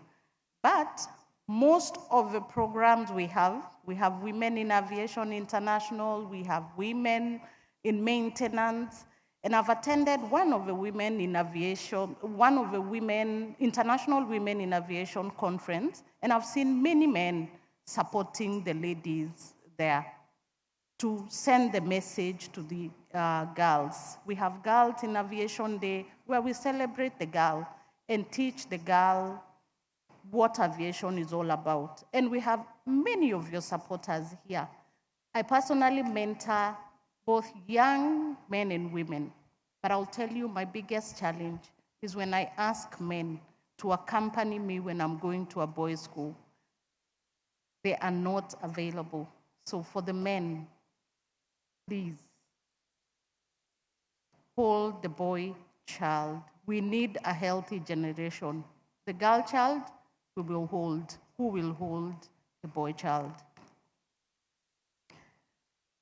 So, and I know I have 2 minutes, so let me just conclude by saying, I did a research sometime last year between university college students and the industry, and the message was clear. The curriculum, by the time the graduate comes from universities, they are confident they know what to do. From the employer, they need 6 to 2 years to equip the person to do the job independently. And that's the reality of what we're giving the next generation. You're all here and you can influence policy. ICAO has guidance on competency-based training. Can we build training curriculums that support that? That by the time a young man, young woman is leaving university or college, they are just going to gain experience. They're already aligned to the career that they will go and practice. Thank you. Thank you so much. Yamidanga. Okay, thank you very much. I think most of the questions was mostly a challenge to all of us. How do we improve these young people? But let me say something about the Training Directorate of KCAA, the EASA. What are we doing? One is we have a very big innovation club at EASA, whereby the young guys who are doing aeronautical engineering, they are encouraged to come with innovations. Like now they are doing presentations, and one of them is ready to go and present in another forum, whereby they have come up with a tracking system where wherever you have a network, maybe from Safaricom, Airtel, you'll be able to track any aircraft in any remote area. So we are encouraging them to come with innovations. Another thing we usually do is to encourage talks. We usually bring people from the industry. They come, they share with them what is the life ahead, what are you required to do. And also from EASA, we also go to even to the young ones at the schools to give them a talk, to encourage them to join also aviation, and also what to do in order for us also to mentor them. The other thing is usually, and that is for all of us, is about partnership. You know, aviation training is usually very expensive because for you to train maybe an aeronautical engineer, you need those simulators, you know, those engines. If you don't partner with the industry, and that is one thing which we have been doing to partner with the industry, such that the young professionals, they can go for attachment, that is a real practical assignments, and also internship and all that. The other thing we do at the EASA is to prepare these young professionals such that when they go out, they are usually very, very marketable. And I can tell you, most of them, they just call you, they tell you, I'm in Dubai. After we finished, our certificates were recognized worldwide. And what we do is just to continue training and revising our trainings, because aviation training, you know, is very dynamic. Today, it is changing every time, and it is up to us to be able to be up with the times in order to have those programs. Lastly is an issue which has been overlooked most of the times, which is usually the soft skills. Most of the people in aviation, maybe they are controllers, they are CNS engineers, they are aeronautical engineers, they lack the soft skills. Because when you go there, most of the times, most people, they are very weak when it comes to issues like communication. You cannot be a team player if you cannot communicate. We also teach them about problem solving, how to solve problems when they go out there, such that when they leave our institution, they are wholesome. They are able to have the knowledge, the skills, and they are also able to navigate in the ever-changing aviation. Because mostly what is required is not the operational skills. It is the technology-driven skills. Thank you. Yeah, thank you. Thank you very much. Thank you, the panelists. Now, for the interest of time, I will not want to say what has already been said, but now allow me to put now the hat of a regulator, and I want to talk on behalf of KCASSOA and on behalf of other authorities.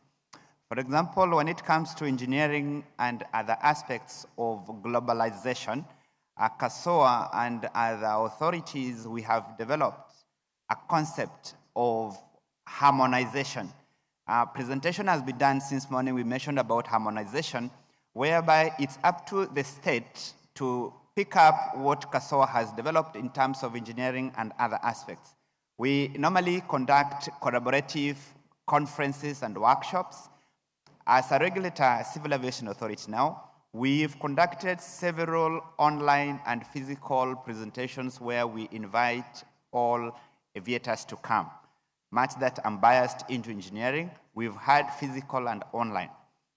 Lastly, I want to say that the Civil Aviation Authority Kenya, there is a collaborative aspect going on between the Civil Aviation Authority and TVETA SIDAC, whereby in the month of June, we will be meeting with TVETA SIDAC, and we are selling the idea of aircraft maintenance engineering certification so that it can be done from the grassroots. Remember, while I was doing the presentation, I did mention with regard to having a mindset in the curricula from the word go.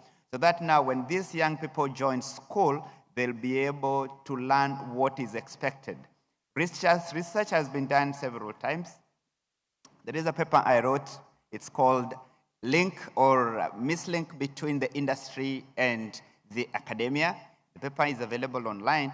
It's all about trying to link We have discussed with the Council of Education in Kenya, and we'll be having a meeting soon at the Civil Aviation Authority with all training organizations, anybody teaching aviation in Kenya in that matter, to be able to ask them, why are you teaching what is not applicable in Kenya today, for example, and by extension in East Africa. We got PDF engineers, as I did say earlier, where they do structural and other things in the universities, and they come out after 5 years, they are not able to fit. That happens also with even civil aviation management trainings, whereby they finish and they come, but they don't have anywhere to join in the industry. So we are doing more of standardization as a regulator in collaboration with KCAA to ensure these things are done. And now lastly, in terms of the other aspect, what we were talking about earlier about a book from my senior engineer, Luke, who is also part of my mentors while I was still joining the aviation industry. Yes, we are doing papers, and also we are doing a book in terms of how to enable or rather to close these gaps that are happening in the industry. Ladies and gentlemen, this aspect of next generation in aviation is not a concept of the authority. It is a concept of a collaborative aspect. It's not KASSOA, it's not KCAA, RCA, or UCA, or whatever it is. It is a collective aspect that you as an employer, you as an ATO, you as an AMO, or whatever you do, you must work in collaborative. Because, for example, the CAA will not have where to have placement of these people. Is the AMO or the airline who will be able to give these people opportunity. Much that we have people who join the aviation authorities for attachment, but you'll agree with me, one of the slides was about hands-on experience, which can only be gathered if they go to the industry itself. So sustainability in aviation in terms of education can only be attained if we stop talking of sustainability, but training for it. Thank you, Banarores. Thank you so much. This is a very interesting topic, and as we come to the end of it, I can just summarize what I've gathered. The issue about next generation aviation professionals is around interest.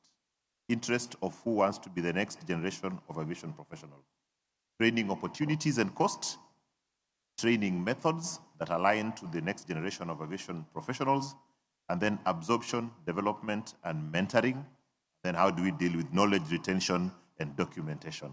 As we come to the end of this panel, allow me to do something extraordinary, ask two people, 1 minute each, to respond to some of the questions that came from the floor. One will be Masha from KASSOA to address issues of that were asked about this panel, and then my co-MC, Ano, will answer something before we conclude. 1 minute. Thank you very much, MC. My name is Masha Mweni. I deal with the airworthiness matters at the agency, KASSOA. One of the questions that was raised was about how many people that each one of us could have sponsored or could have enlightened about this symposium.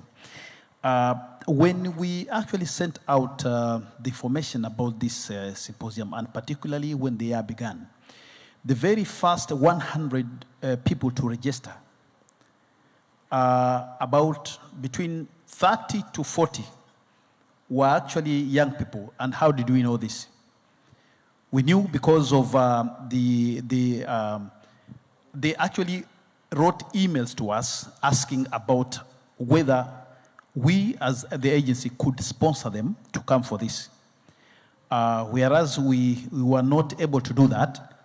10 of them, out of those about 40, 10 of them actually wrote back and said that they couldn't actually make it because they couldn't get funding. So in terms of way forward, maybe one of the ways is that in future symposiums maybe would politely recommend that we have a number of sponsorship from partner states of the youth coming into the symposium, so that one of the things that one of my sisters or who was giving her remarks, we actually take care of that, so that the airworthiness awareness now grows because of that. So there's an issue of a sponsorship that clearly is coming up. So I think that one will take it up and then see how we go forward from here. Thank you very much. Thank you very much, COMC. The other issue was about how some question data bank being lowered in standards. That is not the fact. Actually, our standards are international, and we have actually the service providers around here, which are international standards used everywhere in the world. Many countries in Europe and Africa are using the same, and the pool of experts meets always to make sure these standards are adhered to at the highest level possible. And there are so many, there's a lot of funds that CASSOA puts in to make sure those standards are upheld at the highest level possible. I submit. Thank you so much, Arno. As I welcome the panelists for a photo and an appreciation, I also want to acknowledge from what Engineer Luke had said, we should document what we know. I want to also, I don't know whether we have it, one of the panel moderator, Dr. Alex Gesure, has actually published a book, Beyond Blame, on aviation safety culture. So as we acknowledge them, let's applaud Dr. Alex for his efforts of documenting aviation knowledge for the future generation. Let's appreciate our panelists.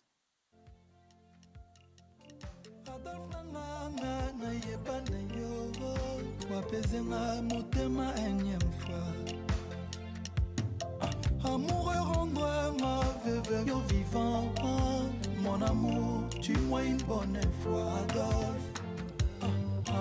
Papa Nalébi, réponds-moi, pardon chérie. Cimetière réservé, Liboulou. Thank you so much, ladies and gentlemen, for your patience. I know time is of the essence, and we have an exciting program towards the end of today. So allow me at this juncture to welcome Ms. Chinga Matsetse to the floor. She'll be making a presentation to us. She is the Regional Officer of Environment and Aeronautical Meteorology at the ICAO Eastern and Southern Africa Office, based in Nairobi, Kenya. Prior to this, she was the Environmental Protectionist Specialist at the South African Civil Aviation Authority. She joined ICAO in 2019, and in this role, she supports 24 member states in implementing ICAO standards and recommended practices to environmental protection and meteorology. Welcome, Madam.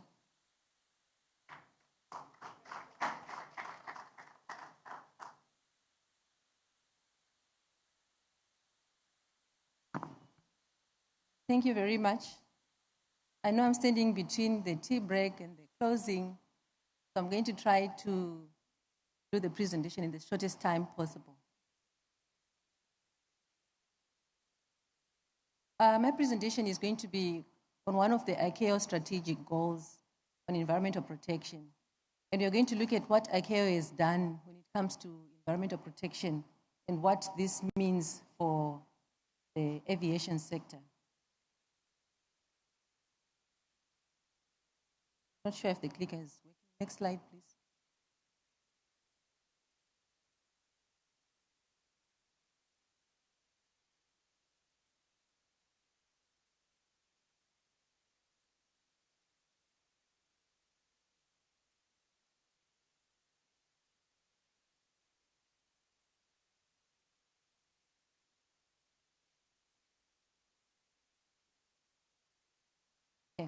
So I want to take you back to the beginning. How did ICAO start looking at environmental protection?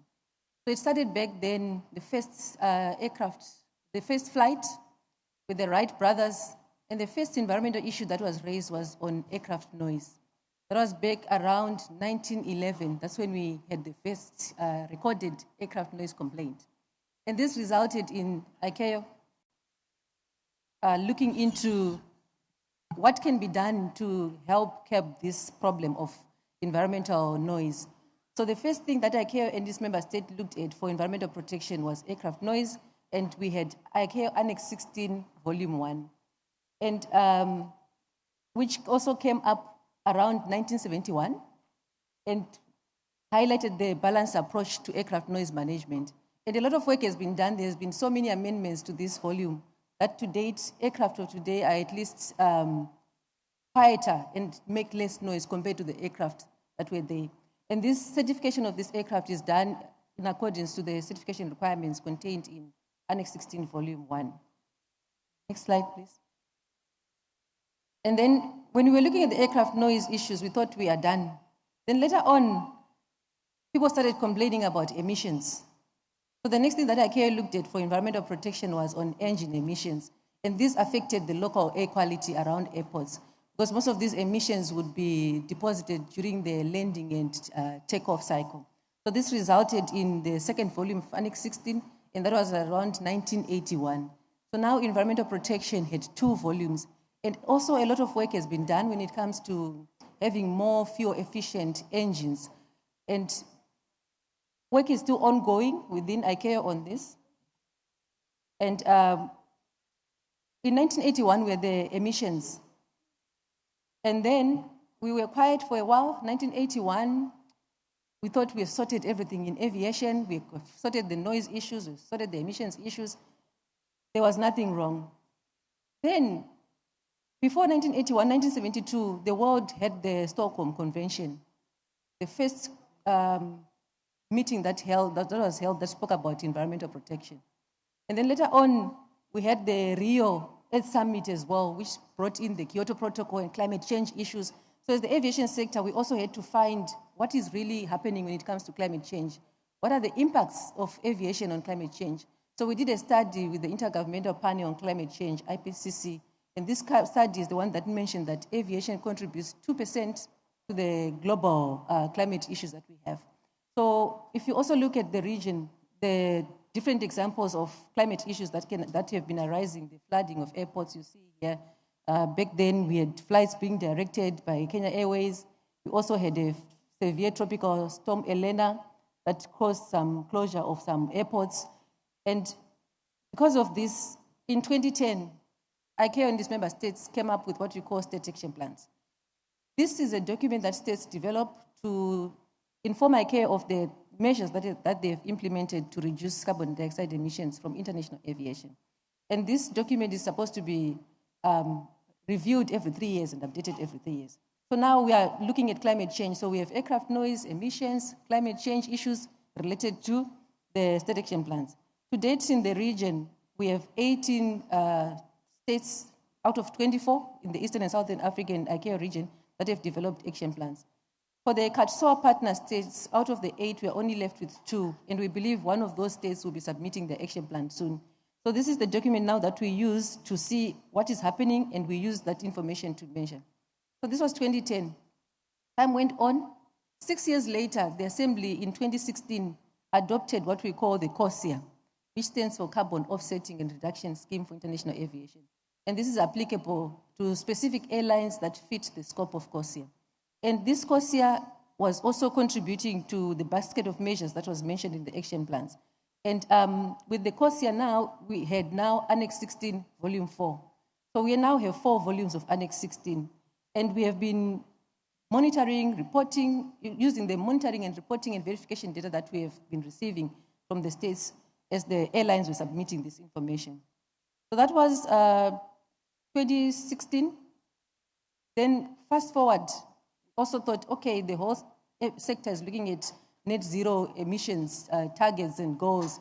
We also came up with the long-term aspirational goal of net zero carbon emissions from international aviation by 2050. And with this LTEC goal, with the study that was done, it actually realized that the most important element that we need to reach this goal is to use sustainable aviation fuels. Hence you see the hype and the talking about, oh, this airline has flown on a SAF, certification standards on SAF, etc. So a lot of work has been done on the LTEC, and this also resulted in the introduction of one of our ACT programs. We have a number of ACT programs in ICAO. ACT stands for Assistance, Capacity Building and Training, and this specific one is on SAF. So with this, we have done what we call feasibility studies, where we engage a consultant, we get support from, for example, the European Union and other individual states like the Netherlands, Italy, etc., to support our member states.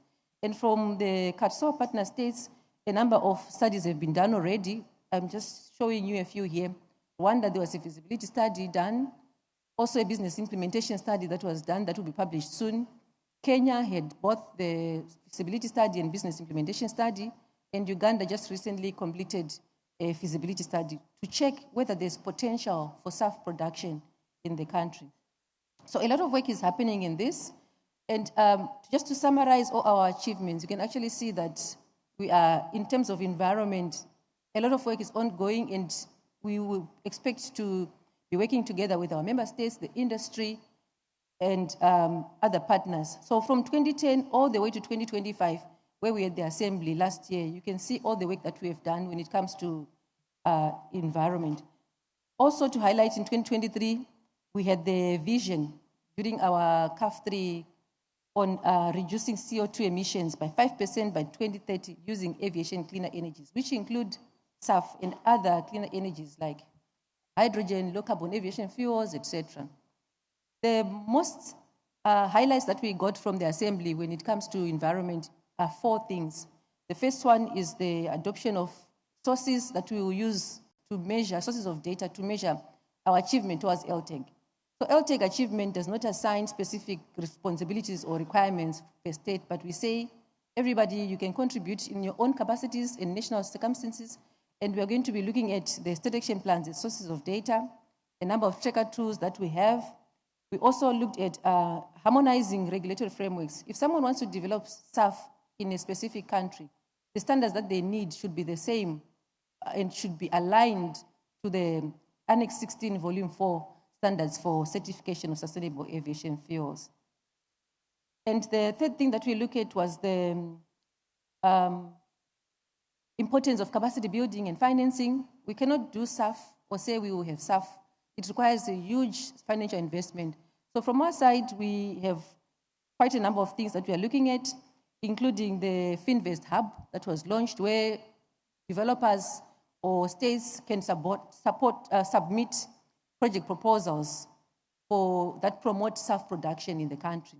We also have the ACT programs here. You can see a number of them: ACT SAF, ACT COSIA, ACT LTEG, which is also coming. We'll be sharing more information on it.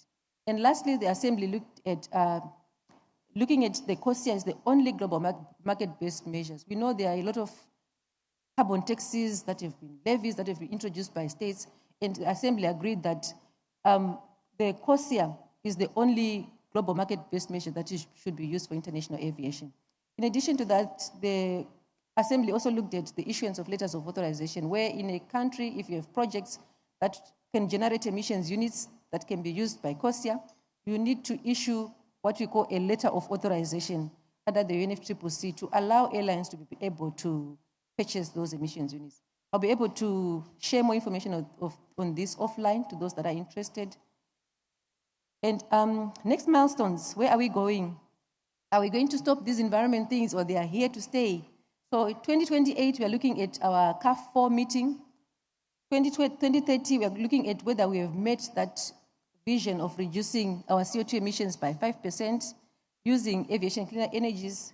And then in 2032, we have a special assembly focusing on the COSIA. Currently, Annex 16, Volume 4 on COSIA is up to 2035. So the special assembly, special review in 2032 would determine the fate of COSIA, whether we are going to continue, whether we are going to amend, or whether we are going to end it. And then depending on what happens in 2035, we still have our long-term aspirational goal of net zero carbon emissions by 2050. Just to end, I have this presentation, short presentation, that just summarizes everything that I've spoken about. There's a sound to the shared responsibility towards the environment. Under the International Civil Aviation Organization's, ICAO's, leadership, unprecedented progress was made in the last triennium, adopting the long-term global aspirational goal, LTAG, of net zero emissions by 2050, and the global aspirational vision to reduce CO2 emissions in international aviation by 5% by 2030 using cleaner energies. Achieving the LTAG requires progress across a basket of measures. Aircraft technologies can reduce emissions by 21%. ICAO's Technologies Tracker monitors emerging technologies, including electric and hydrogen-powered aircraft. More stringent CO2 emission standards are developed and updated by the ICAO Committee on Aviation Environmental Protection, CAPE. Operational measures can cut emissions by 11%. ICAO's Global Air Navigation Plan sets the framework for operational improvements, while the Aviation System Block Upgrade helps enhance air navigation systems. Aviation clean energies have the greatest potential, up to 55% emissions reduction. With the adoption of the ICAO Global Framework for Sustainable Aviation Fuels, SAF, Lower Carbon Aviation Fuels, LCAF, and other aviation cleaner energies, progress should be accelerated across its 4 building blocks of policy and planning, regulatory framework, implementation support, and financing. ICAO's Carbon Offsetting and Reduction Scheme for International Aviation, CORSIA, is the global market-based measure for international aviation to complement the achievement of carbon-neutral growth from 2020. It requires operators of participating states to offset their CO2 emissions using CORSIA-eligible emissions units, or CORSIA-eligible fuels. CORSIA participation has grown to 130 states for 2026, boosting its environmental integrity. The 2025 CORSIA review confirms it is on track and proceeding as anticipated. Offsetting requirements is expected to apply to 2024 emissions, marking a new chapter. Host country attestation is important to enable access to CORSIA-eligible emissions units, while the accelerated supply of CORSIA-eligible fuels is crucial for the scheme's robust implementation and for the achievement of ICAO vision and the LTAG. Through more than 150 state action plans being submitted to ICAO, states outline plans to reduce international aviation emissions. Together with ICAO tracker tools and annual stock-taking events, the LTAG monitoring and reporting methodology allows progress monitoring, sharing of best practice, and capacity building. ICAO actively rolls out extensive capacity building initiatives, such as ACT-SAF and ACT-CORSIA programs. The 2025 ICAO Environmental Report provides stakeholders with further information. Substantial financing is needed to drive implementation. ICAO has established the Finvest Hub and is exploring other initiatives. Ensuring financing resources for aviation decarbonization is crucial to realize LTAG. Yet recurring and overlapping external proposals targeting aviation for climate financing will hinder aviation decarbonization and affect socioeconomic development. Beyond decarbonization, the aviation sector is advancing other environmental aspects. With growing interest in non-CO2 aviation emissions, the first ICAO Symposium in 2024 fostered international understanding and explored mitigation pathways. Plastic pollution is another global challenge that aviation should play its part. The ICAO Eco Airport Toolkit on single-use plastics guides aviation stakeholders in plastic management. ICAO also collaborates with other UN agencies and stakeholders in climate change adaptation, forest firefighting, and biodiversity. Launched in 2020, the ICAO Flying Forest Firefighting Dialogue facilitates this collaborative approach. The 42nd ICAO Assembly concluded with its strongest signal yet on environmental protection. This time, there was overwhelming support for the environmental resolutions, a powerful signal that the aviation sector is not just walking the talk, but truly flying the talk. Recognition and strong support for ACT-CORSIA, ACT-SAF, and the Finvest Hub underscore ICAO's role in equipping states to achieve the LTAG. The Assembly also advanced work on noise, air quality, and non-CO2 effects, while calling for strengthened efforts on resilience, adaptation, and circular economy practices. These outcomes affirm the aviation sector is united in action, fully committed to achieving net zero by 2050. The last triennium marked a period of action, advancing progress across all environmental aspects. Keeping up this momentum is crucial. Working together under ICAO, the international aviation sector can sustain this momentum to achieve its goals and advance environmental protection. Thank you very much. And just to conclude, I'd just like to leave you with one message. Sustainable development is 3 pillars: the economic side, the social side, and the environment side. So we look forward to working with you on the environment pillar. And Thank you very much as well to CASSOA for supporting us in our environmental initiatives. Thank you very much.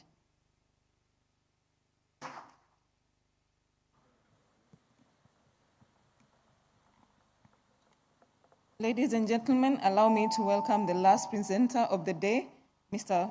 Francis Mwangi, who is an accomplished environmental expert and the Principal Planning Officer at Kenya Civil Aviation Authority with over 19 years of experience in environmental and aviation policy.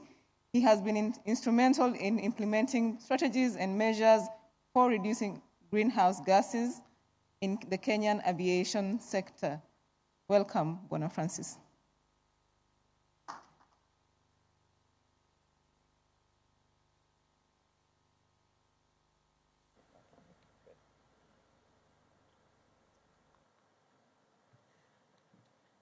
Good evening. I'm happy to be in front of you to share the experience for Kenya on how we have, as Chinga has explained, as a state is the implementation on the measures that we have implementing. Mainly we are looking on how the aviation is being handled at Kenyan perspective.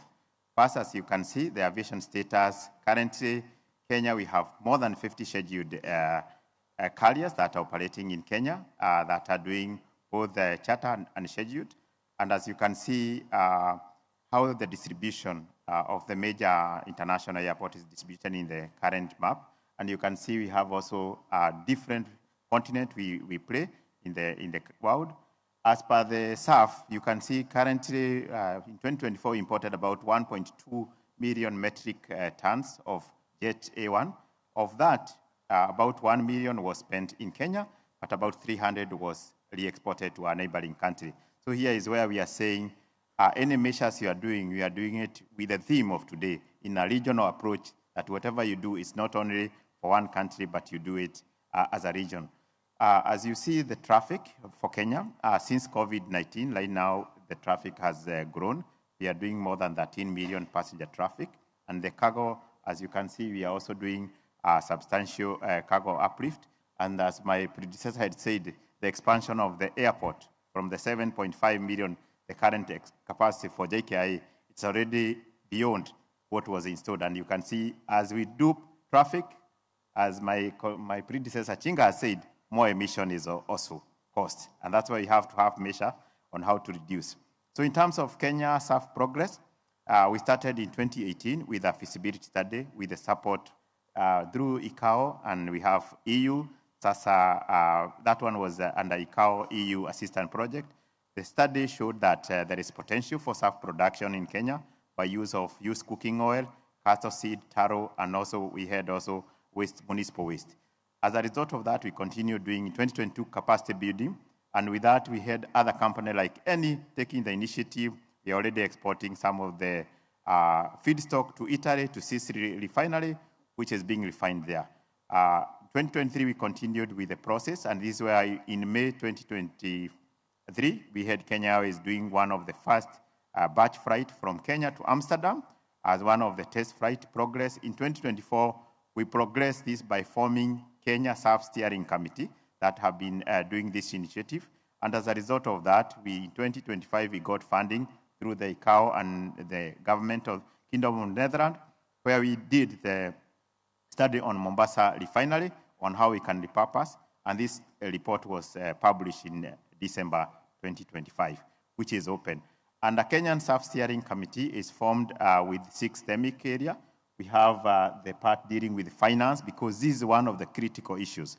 The finance, then also we are looking in terms of socioeconomic benefit, and also the policy. Already this one we have progressed. We have revised the energy policy for Kenya. Energy policy 2025-2035 have already included sustainable aviation fuel. And the other task we were supposed to do is the study on Mombasa refinery. This study have already been completed. I will explain further. The other one we are doing now is feedstock sourcing. How do we ensure that we aggregate this feedstock in a regional approach, not only Kenyan? And the last one is to ensure that all this is done in a coordinated approach through a SAF roadmap to progress this. So as you can see from 2018, the first study, all these are the studies which have already been done. We have currently 4 key studies which have been done, which are open, anyone can read. The first one under ICAO EU study 2018 that showed potential on the feedstock availability. 2025 we had Fueling African Flight, which was done by World Bank. This one showed Kenya, Ethiopia, Nigeria, South Africa, and Morocco has a potential of producing SAF through HEFA and also ATJ. In 2025 also we did this business implementation with the assistant ICAO, which have also again showed Kenya has the potential to repurpose the old refinery for using waste used cooking oil. And the latest 2026, we have also done a pre-feasibility study on power to liquid. This is the use of hydrogen. This was done through the support of GIZ. And this has a lot of potential because of the geothermal we have at Naivasha. Already there is already some company now already investing in the energy park, which is an export processing zone. And we found that if you were to set also a refinery there, you can also be able to produce another form of energy through the power to liquid pathway. So in terms of the feedstock, the study showed various feedstock, which the key one being used cooking oil, taro, we have municipal waste. Also we have a lot of land. You can see that's aside land, which we can be able to be used to be grown, like yellow lianda is also another feedstock that is growing anywhere in marginal land and can be collected for use. So we are saying currently we have about the documented feedstock, we have about 44 feedstock in Kenya that can be used to be grown without any potential interfering with the food security. And currently this is what some like Eni is growing in Makueni, they are already doing castor seed, and which is already being exported to Italy after it's being grown. So key achievement I was saying is in terms of the policy, there is already a policy now supporting the development of sustainable aviation fuel in Kenya, which is anchored in the whole energy policy as one of the energy mix. Because when we are saying sustainable aviation fuel, it is not only sustainable aviation fuel we also produce biodiesel, which is also used to the road transport. The other key item we have been doing in collaboration with the EU, we have EU project, which is also supporting under ACSAF. We have been hosting a meeting and workshop that have been steering and creating more awareness. And also now the study which I had already explained that development of the business implementation as at latest this week. And my colleague from Kenya Airways can attest, he is there at the back, Isaac Mwangi. There was a signing now by Kenya Airways and Lubis Kenya of developing a refinery for biofuel, which we hope is one of the potential progress. And also we have other companies. The other one is the use of the old refinery. As I said, we did the study, and you can see in the chart, only thing we need to fix to be able to produce, we need just to install a new steam, a distillation water, and also have a front feedstock pretreatment and hydrogen production. Then you link with all the other facility, because already we have the pipeline, we have the railway to be able, which is linked to all airport. And you can see the other graph on the end, it's linked all the way to the border of Uganda. So if we extend that pipeline, as we have been exporting through the pipeline, we are able to sort in terms of using, without any facility, additional facility being installed. So we are saying breading can be done for Jet A1, because at the end of the day, SAF, when it is mixed, it meets all the ASTM 1655 standard. There will be no any change in the conventional of the SAF, as Chinga had explained. So we are saying there is potential, and this is the cost. If you were to do the Mombasa refinery and using some of the asset, we were to use about $407 million. And this one, we are supposed to do about 6,500 barrels per day. So it's a big refinery. But if you were to go to the power to liquid, it's about $2,400 million, which is more expensive because of the requirement. But you can see the benefit, the minimum price, the CO2 abatement cost. As Chinga has said, you find use of SAF, we are abating emission by 55%. So there is a benefit on that. So in terms of that, SAF is also linked with COSIA. Those airlines that are also using sustainable aviation can claim the carbon credit by use of COSIA, provided the SAF is produced from COSIA eligible fuel. And you can see for Kenya, we have been monitoring since inception from 2019, the monitoring up to now. Already we are now populating the 2025 data for COSIA emission for those airlines that are meeting the emission requirement of over 10,000 tons per year.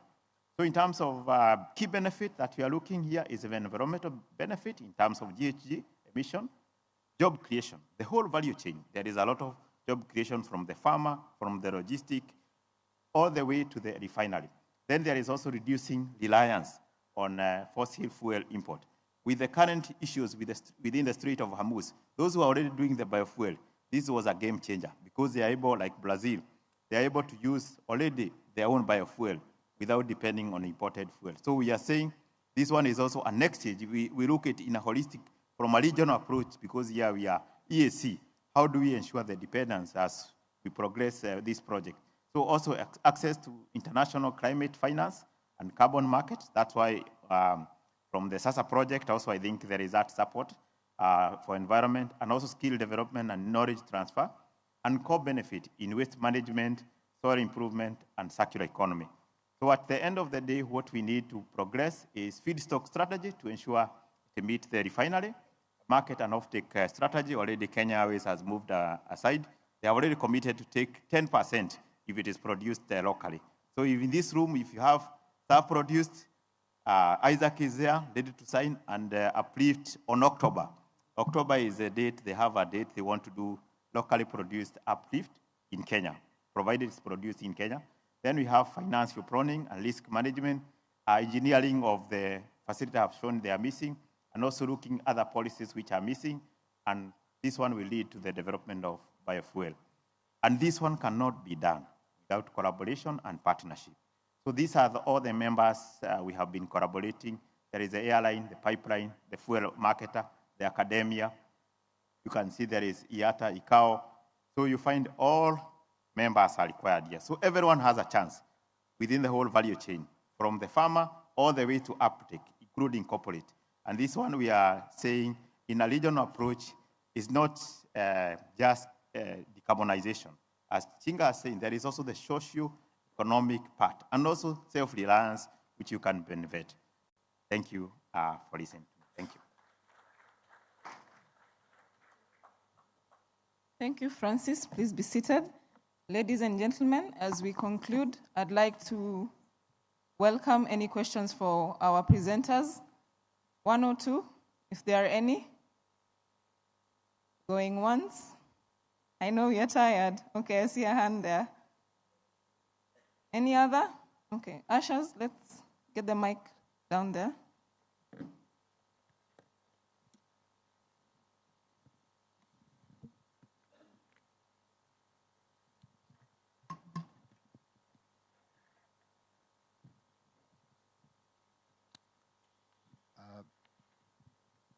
Thank you, CASSOA, for this wonderful symposium, and thank you all attendants. I would like to start my submission with 2 questions. The first question is, if I asked who is in charge of aviation safety globally, I would get a very specific answer. Everybody would say ICAO through the wonderful standard and recommended practices. But if I went on to my second question, and this is who is in charge of sustainability, I'm not sure I'll get any answer. Because the fact is, there is no global agency in charge of sustainability. Instead, it is being looked at by several agencies, and each of these agencies is setting up their own deadlines. For example, ICAO would like net zero emissions by 2050. Whereas that's different. EASA has a different deadline. I'm not sure if CASSOA has a deadline, but what I note here is each of the agencies has a different standard, and we actually are not even aware, or we haven't agreed on the specific goals. Is it reduction of carbon? Is it reduction of greenhouse gases? So what we need here is harmonization in the goals.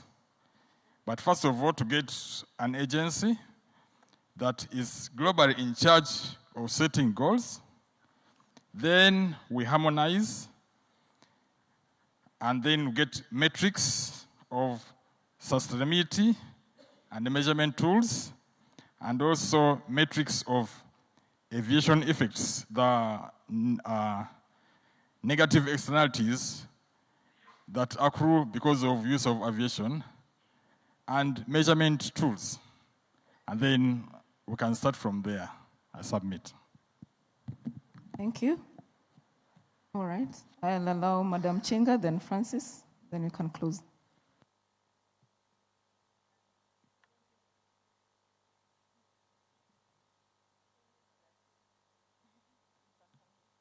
Shout. Thank you for the observation. Firstly, I want to apologize because I did the presentation in a rush because I was worried about the time. But I would like to speak to you after the session if you're available.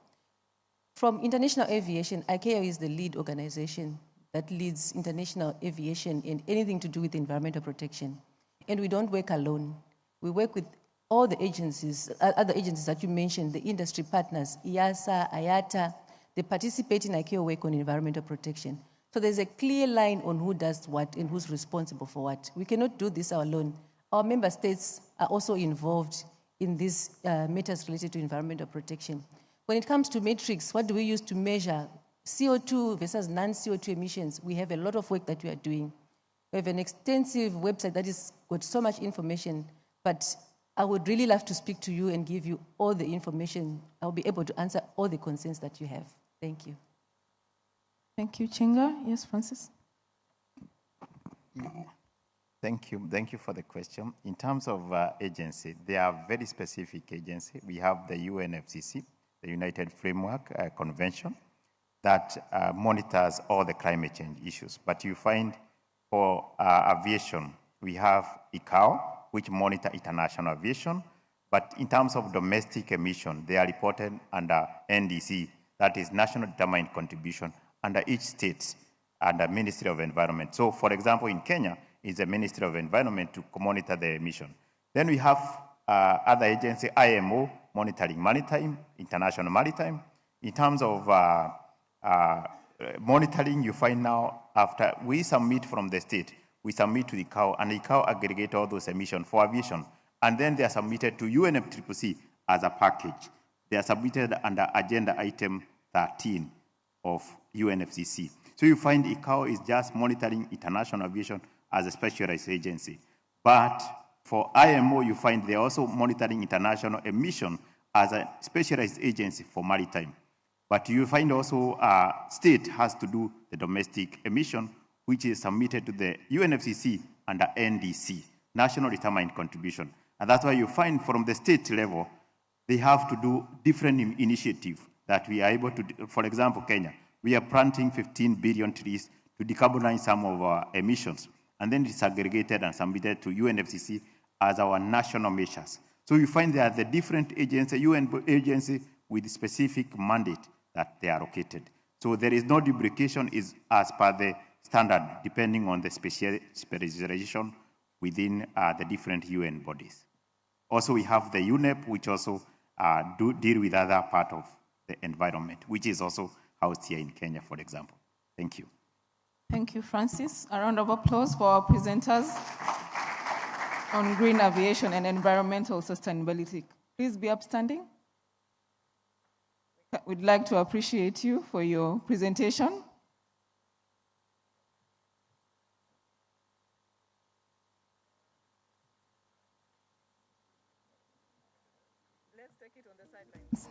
Kindly.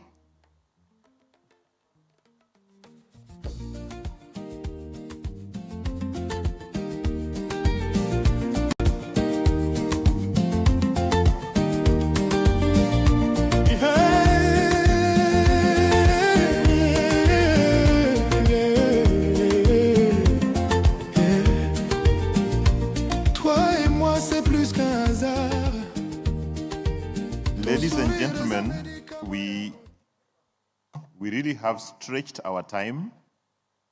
We were supposed to wind up this at 5 p.m. I can see we are headed towards 20 minutes to 6. Allow me to invite my co-MC, Arno, to just do a wrap-up for the day, 5 minutes, and then he'll give you further guidance on the evening's activity. Thank you. I don't know what sin I have committed to be the last to speak, but don't throw stones. 5 minutes are so many, I will not use all of them. Briefly, we had an opening today, and thank you very much for having spared your time to come here. And we appreciate all the VIPs who are here to come and officiate, both in the civil aviation, but also in the ministries responsible, as well as foreign affairs and EAC. That was part of our morning, but we also had beautiful and technical presentations and panel discussions, which happened in the afternoon, right before we had our sumptuous lunch, hoping we enjoyed it as well. And definitely, we had before that, those who didn't know what CASSOA was, I think we got a glimpse of what CASSOA is, what we do. And I believe those who have not yet visited us should endeavor to come and visit us.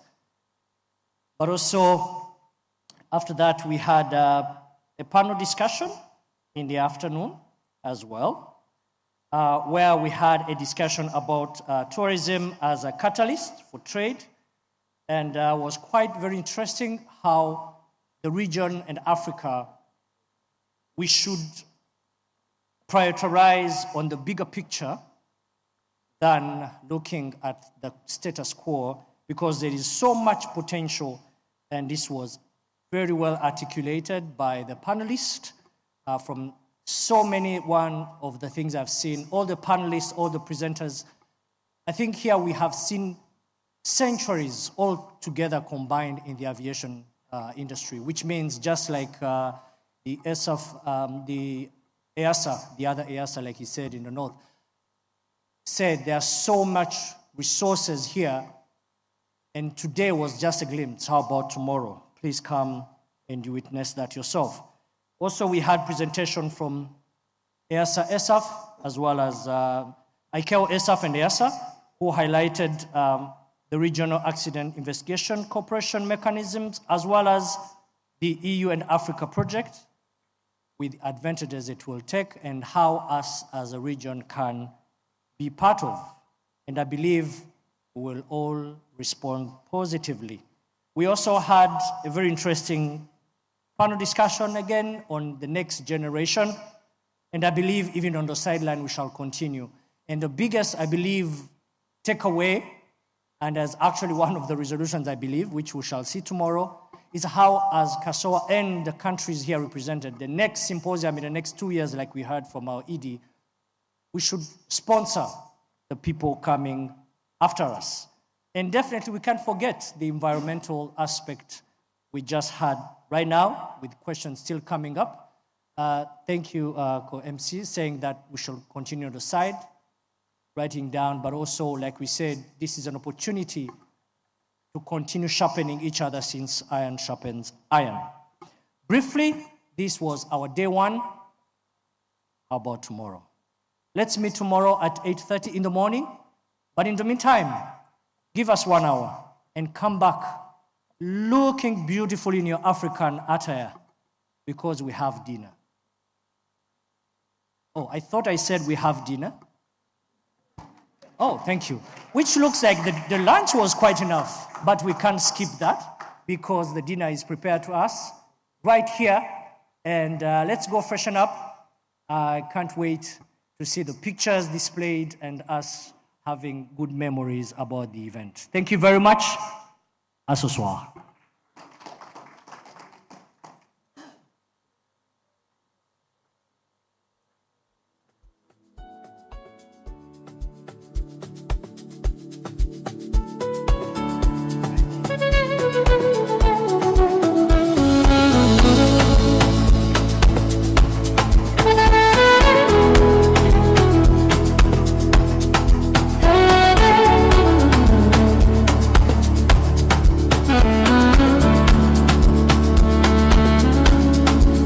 Feeling